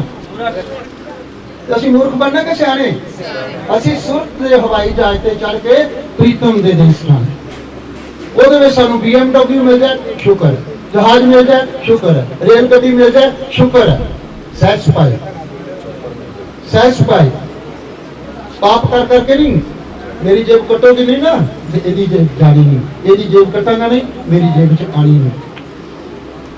तो इस गुरमत को समझना तो गुरमत को कमाना यही तो खेल है। मायाधारी तो बड़े ने तो मायाधारी ने की क्या? मायाधारी अत अन्ना बोला, शब्द ना सुनी वो रोल पछूड़ा। शब्द ना सुने से अन्ने बोले से कित आए संसारा, ओडानी होए वानी होए। गुरु कहते ने अन्ने ते बोले ने तो संसार च की करना है? ਆਹੋ ਉਹੋ ਜਿਹੇ ਬਣੋ ਨਾ, ਫਿਰ ਘਰ ਸਾੜ ਦਿੱਤਾ ਸਰ। ਉਹਨੇ ਤਾਂ ਆਪਣਾ ਘਰ ਹੀ ਸਾੜ ਦਿੱਤਾ ਸੀ। ਉਹੋ ਜਿਹੇ ਬਣੋ ਨਾ। ਮੈਂ ਕਦੋਂ ਕਹਿੰਦਾ ਆਪਣੇ ਨਾਮ ਬਣੋ? ਮੈਂ ਤਾਂ ਤੁਹਾਨੂੰ ਕਿਹਾ ਇਮਾਨਦਾਰ ਦੀ ਕਮਾਈ ਨਾਲ ਜੋ ਬਣ ਸਕਦੇ ਹੋ ਬਣ ਜਾਓ। ਚੋਰੀ ਜੂਠੇ ਚੋਰੀ ਜੁਆਰੀ ਨਾਲ ਜੋ ਬਣੋਗੇ ਉਹ ਕੋਈ ਸੁੱਖ ਨਹੀਂ ਦੇਗਾ। ਵੀਰ ਜੀ ਇੱਕ ਮਿੰਟ ਨੂੰ ਰੈਪ ਕਰਨਾ ਪਏਗਾ ਬਿਕੋਜ਼ ਇਹ ਕਨਫਿਊਜ਼ਨ ਹੋ ਗਈ। ਹਾਂਜੀ ਹਾਂਜੀ, ਆਈ ਥਿੰਕ ਇਹਨੂੰ ਤਾਂ ਹੀ ਰੈਪ ਕਰਨ ਲੱਗਿਆ ਤਾਂ ਕਿ ਤੁਹਾਨੂੰ ਕੋਈ ਕਨਫਿਊਜ਼ਨ ਨਾ ਰਹਿ ਜੇ। ਜਿੱਥੇ ਭੁੱਖ ਔਰ ਇੰਟੈਂਸ਼ਨ ਭਾਵਨਾ ਗਲਤ ਹੈਗੀ ਹੈ ਕਿ ਵਧਾਈ ਜਾਣਾ ਹੈ, ਉੱਥੇ ਅਸੀਂ ਗਲਤ ਮੀਨਸ ਦੇ ਥਰੂ ਇਹ ਚੀਜ਼ਾਂ ਲੈ ਕੇ ਆਵਾਂਗੇ। ਉੱਥੇ ਫਿਰ ਜਿੱਦਾਂ ਕਿਹਾ ਵੀ ਝੂਠ ਵੀ ਬੋਲਣਾ ਪਏਗਾ, ਠੱਗੀ ਵੀ ਮਾਰਨੀ ਪਏਗੀ, ਕਿਉਂਕਿ ਇੱਕ ਚੀਜ਼ ਦਾ ਰੱਜ ਨਹੀਂ ਆ ਰਿਹਾ ਨਾ। ਜਿੱਥੇ ਤੁਹਾਨੂੰ ਸਿਰਫ ਲੋੜ ਹੈ ਔਰ ਆਪਣੀ ਇਮਾਨਦਾਰੀ ਦੀ ਕਮਾਈ ਤੋਂ ਤੁਸੀਂ ਜੋ ਮਰਜ਼ੀ ਲਓ ਔਰ ਲਓ ਵੀ ਨਹੀਂ, ਉਹਨੂੰ ਅੱਛੇ ਤਰੀਕੇ ਨਾਲ ਵਰਤੋ ਵੀ। ਜਿੱਦਾਂ ਉਹਨਾਂ ਨੇ ਕਿਹਾ ਵੀ ਘਰ 'ਚ ਜੇ ਉਹ ਚੀਜ਼ਾਂ ਆ ਗਈਆਂ ਤੇ ਫਿਰ ਜ਼ਰੂਰੀ ਨਹੀਂ ਕਿ ਜਿਹਦੇ ਕੋਲ BMW ਤੇ ਬਾਹਰ ਵੀ ਹੋਏ। ਉਹ ਕੌਣ ਹੈ ਔਰ ਕਿਸ ਤਰ੍ਹਾਂ ਉਹਨੇ ਕਮਾਇਆ ਔਰ ਉਹਦੀ ਯੂਸੇਜ ਕੀ ਹੈਗੀ ਹੈ, ਇਸ ਜੇ ਅਸੀਂ ਇਹਦਾ ਸਮਰਾਈਜ਼ ਐਵੇਂ ਕਰ ਲਈਏ ਤੇ ਆਈ ਥਿੰਕ ਉਹ ਚੀਜ਼ ਠੀਕ ਰਹੇਗੀ। ਇਹ ਤੁਹਾਨੂੰ ਜਵਾਬ ਮਿਲਦਾ ਇਸ ਚੀਜ਼ ਦਾ? ਇਹਦਾ ਮਤਲਬ ਇਹ ਨਹੀਂ ਅਸੀਂ ਇਦਾਂ ਹੀ ਜਨਰਲਾਈਜ਼ ਕਰ ਦੇਣਾ ਕਿ ਜਿਨ੍ਹਾਂ ਕੋਲ BMW ਹੈ ਸਾਰੇ ਡਰਗਿਸਟ ਨੇ ਜਾਂ ਅਲਕੋਹਲਿਸਟ ਨੇ ਜਾਂ ਪੁੱਠੇ ਕੰਮ ਕਰਦੇ ਨੇ। ਇਦਾਂ ਦੀ ਹੁਣ ਸਾਡੇ ਕੋਲ ਜੇ ਗੱਡੀ ਨਾ ਹੋਏ, ਜੇ ਮੇਰੇ ਕੋਲ ਗੱਡੀ ਨਾ ਹੋਏ, ਮੈਂ ਇੱਕ ਦਿਨ ਵੀ ਜੌਬ ਤੇ ਨਹੀਂ ਜਾ ਸਕਦੀ, ਆਪਣੇ ਬੱਚਿਆਂ ਨੂੰ ਸਕੂਲ ਵੀ ਨਹੀਂ ਛੱਡਣ ਜਾ ਸਕਦੀ। ਬਹੁਤ ਬੜੀ ਜ਼ਿਆਦਾ ਮੁਸ਼ਕਿਲ ਹੋ ਜਾਏਗੀ ਕਿ ਕਿਹਨੂੰ ਪੁੱਛੀਏ, ਕਿਹਨੂੰ ਕਹਾਂ ਮੈਂ ਆ ਕੇ ਕਿ ਬੱਚਿਆਂ ਨੂੰ ਸਕੂਲੋਂ ਲੈ ਕੇ ਆਵਾਂ। ਸੋ ਨੀਡ ਹੈ, ਠੀਕ ਹੈ।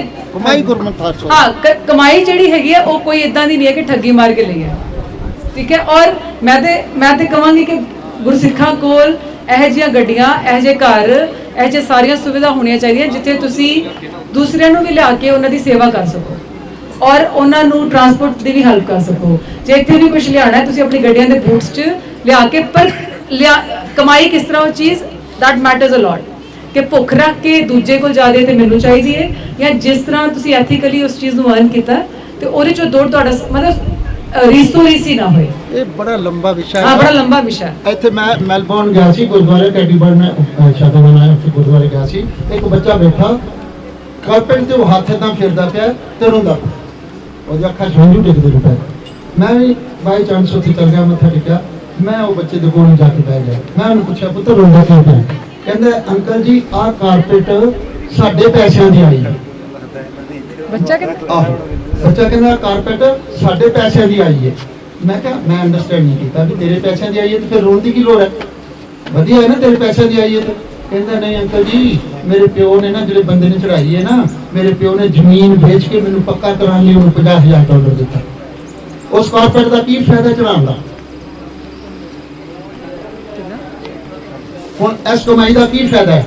ਇਹੋ ਜਿਹੀਆਂ ਗੱਡੀਆਂ ਦਾ ਕੀ ਫਾਇਦਾ ਹੈ ਜਿਹੜੀ ਲੋਕਾਂ ਦੇ ਖੂਨ ਚੂਸ ਕੇ ਬੱਚਾ ਵੀ ਸਿੱਖਾਂਦਾ, ਲੈਣ ਵਾਲਾ ਵੀ ਸਿੱਖ। ਤਾਂ ਮੈਂ ਇਹਨਾਂ ਦਾ ਪ੍ਰੋਸਪੈਕਟ ਮੈਂ ਬਿਲਕੁਲ ਮਤਲਬ ਰਿਸਪੈਕਟ ਕਰਦਾ ਹਾਂ। ਮੈਂ ਨਹੀਂ ਕਹਿ ਰਿਹਾ ਵੀ ਤੁਹਾਡੇ ਕੋਲ ਜਹਾਜ਼ ਨਹੀਂ ਹੋਣਾ ਚਾਹੀਦਾ। ਮੈਂ ਕਹਿ ਰਿਹਾ ਤੁਹਾਡੇ ਕੋਲ, ਮੈਂ ਨਹੀਂ ਤੇ ਰੋਂਦੇ, ਤੁਹਾਡੇ ਕੋਲ ਰਾਜ ਹੋਣਾ ਚਾਹੀਦਾ। ਅਸੀਂ ਤੇ ਤਿਆਰ ਕਰਦੇ ਮੈਂ ਤੁਸੀਂ ਪ੍ਰਾਈਮ ਮਿਨਿਸਟਰ ਹੋਣੇ ਚਾਹੀਦੇ ਹੋ। ਤੇ ਜੇ ਪ੍ਰਾਈਮ ਮਿਨਿਸਟਰ ਹੋਵੇ ਤੇ 15 ਲੱਖ ਪਾਉਣ ਵਾਲਾ ਹੀ ਸਿੱਖ ਹੋਵੇ ਤੇ 15 ਲੱਖ ਪਾਉਣ ਵਾਲੇ ਖਾਤੇ 'ਚ ਹੋਵੇ ਤੇ ਫਿਰ ਕੀ ਫਾਇਦਾ? ਮੇਰੀ ਅੰਡਰਸਟੈਂਡ ਕੀਤੀ ਗੱਲ ਨੂੰ ਕਿ ਨਹੀਂ? ਤੈਨੂੰ ਮੈਂ ਰਾਜਾ ਬਣਾ ਦਿਆਂ ਤੇ ਤੂੰ ਵੀ ਕਵੇਂ ਮੈਂ ਤੁਹਾਡੇ ਖਾਤਿਆਂ 'ਚ 15 ਲੱਖ ਪਾ ਦਿਆਂਗਾ, ਉਹ ਤਾਂ ਪਹਿਲਾਂ ਹੀ ਪੈ ਗਿਆ ਮੇਰੇ ਖਾਤੇ 'ਚ ਤੇਰਾ। ਸਿੱਖੀ ਕੁਛ ਹੋਰ ਹੈ ਜਿੱਥੇ ਹਰ ਕੋਈ ਸੁਖੀ ਹੋਵੇ। ਆਪ ਸਹਿੰਦੇ ਦੁੱਖ ਜਗ ਵਰਸਾਏ। ਇਹ ਵੀ ਠੀਕ ਨੇ, ਮੈਂ ਵੀ ਠੀਕ ਹਾਂ, ਸਾਰੇ ਹੀ ਠੀਕ ਨੇ, ਪਰ ਠੀਕ ਉਹ ਹੀ ਹੈ ਜਿਹੜਾ ਇਮਾਨਦਾਰੀ ਦੀ ਰੋਟੀ ਖਾਂਦਾ। ਉਹਦੇ 'ਚ BMW ਹੋਵੇ, ਉਹਦੇ ਸਮੁੰਦਰੀ ਜਹਾਜ਼ ਹੋਣ, ਉਹਦੇ 'ਚ ਪੂਰਾ ਦੇਸ਼ ਪੰਜਾਬ ਦਾ ਰਾਜ ਹੋਵੇ, ਉਹਦੇ 'ਚ ਸਾਰੀ ਦੁਨੀਆ ਦਾ ਰਾਜ ਹੋਵੇ, ਪਰ ਹੋਵੇ ਗੁਰਮਤਿ ਅਨੁਸਾਰ। ਅੱਜ ਬਿਫੋਰ ਵੀ ਸੇ ਫਤਿਹ, ਮੈਂ ਕੋਈ ਆਸਾ ਦਾ ਕੋਈ ਕੁਐਸਚਨ ਦਾ ਜਵਾਬ ਨਹੀਂ ਦੇਣਾ, ਸਿਰਫ ਇੱਕ ਪੋਜ਼ਿਟਿਵ ਨੋਟ ਤੇ ਫਿਨਿਸ਼ ਕਰਨਾ ਸੀਗਾ ਕਿ ਇੰਨੀ ਕੁ ਗੱਲ ਕਿ ਤੁਸੀਂ ਹੁਣ ਜਦੋਂ ਕੈਂਪ ਤੋਂ ਆਏ ਸੀਗੇ ਤੇ ਤੁਸੀਂ ਘਰਾਂ ਚੋਂ ਨਿਕਲ ਕੇ ਆਏ ਹੋ ਨਾ, ਹੁਣ ਬਸ ਇੰਨੀ ਕੁ ਬੇਨਤੀ ਸੀ ਤੁਹਾਡੇ ਚਰਨਾਂ 'ਚ ਕਿ ਜਦੋਂ ਤੁਸੀਂ ਅੱਜ ਵਾਪਸ ਜਾਣਾ ਨਾ, ਤੇ ਤੁਹਾਡੇ ਪੇਰੈਂਟਸ ਵੀ ਜਿੱਥੇ ਵੀ ਤੁਸੀਂ ਵਾਪਸ ਜਾਣਾ ਹੈ, ਜਿੱਥੇ ਵੀ ਤੁਸੀਂ ਜਾਣਾ ਅੱਜ, ਉਹਨਾਂ ਨੂੰ ਤੁਹਾਨੂੰ ਮਿਲ ਕੇ ਇੱਕ ਖੇੜਾ ਜਾਏ, ਤੁਹਾਨੂੰ ਮਿਲ ਕੇ ਇੱਕ ਠੰਡ ਜੀ ਪਏ। ਜੇ ਤੁਹਾਨੂੰ ਪਤਾ ਤੁਹਾਡੇ ਸੁਭਾਅ ਜਾਂ ਤੁਹਾਡੀ ਇੰਟਰੈਕਸ਼ਨ ਕੀ ਹੈਗੀ ਹੈ ਉਹ ਸਾਰੇ ਪਰਿਵਾਰਕ ਮੈਂਬਰਸ ਦੇ ਨਾਲ, ਜੇ ਤੁਸੀਂ ਉਹਨਾਂ ਨੂੰ ਜਾ ਕੇ, ਕੱਲ ਇੱਕ ਲੜਕੀ ਨੇ ਮੇਰੇ ਕੋਲ ਰੋਂਦੀ ਆਈ, ਕਹਿੰਦੀ ਮੈਨੂੰ ਫੋਨ ਚਾਹੀਦਾ ਤੁਹਾਡਾ, ਕਹਿੰਦੀ ਮੈਂ ਕਾਲ ਕਰਨੀ ਹੈ ਨਾ। ਮੈਂ ਕਿਹਾ ਕਿਉਂ ਕਰਨੀ, ਕੋਈ ਗੱਲ, ਬਹੁਤ ਰੋ ਰਹੀ ਸੀ, ਕਿਉਂ ਕਰਨੀ? ਮੈਂ ਕਿਹਾ ਸ਼ਾਇਦ ਕਿਸੇ ਨੇ ਉਹਨੂੰ ਕੁਝ ਕਹਿ ਦਿੱਤਾ ਹੈ ਕਿ ਅਪਸੈਟ ਹੈਗੀ ਹੈ। ਮੈਂ ਕਿਹਾ ਕੋਈ ਹੈਲਪ ਕਰ ਸਕਦੇ ਹਾਂ ਮੈਂ ਤੇਰੀ?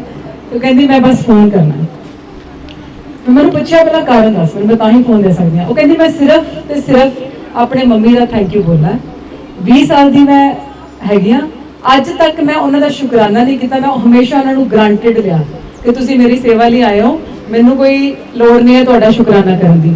ਔਰ ਉਹ ਫੁੱਟ ਕੇ ਰੋ ਰਹੀ ਸੀ ਕਿ ਮੈਂ ਉਹਨਾਂ ਨੂੰ ਹੁਣੇ ਹੀ ਥੈਂਕ ਯੂ ਬੋਲਣਾ ਹੈ ਕਿ ਤੁਸੀਂ ਮੇਰੇ ਲਈ ਇੰਨਾ ਕੁਝ ਕੀਤਾ ਤੇ ਮੈਂ ਕਦੀ ਤੁਹਾਡਾ ਥੈਂਕ ਯੂ ਨਹੀਂ ਬੋਲਿਆ, ਕਿ ਮੈਨੂੰ ਉਹਨਾਂ 'ਚ ਰੱਬ ਨਜ਼ਰ ਆ ਰਿਹਾ ਹੈ।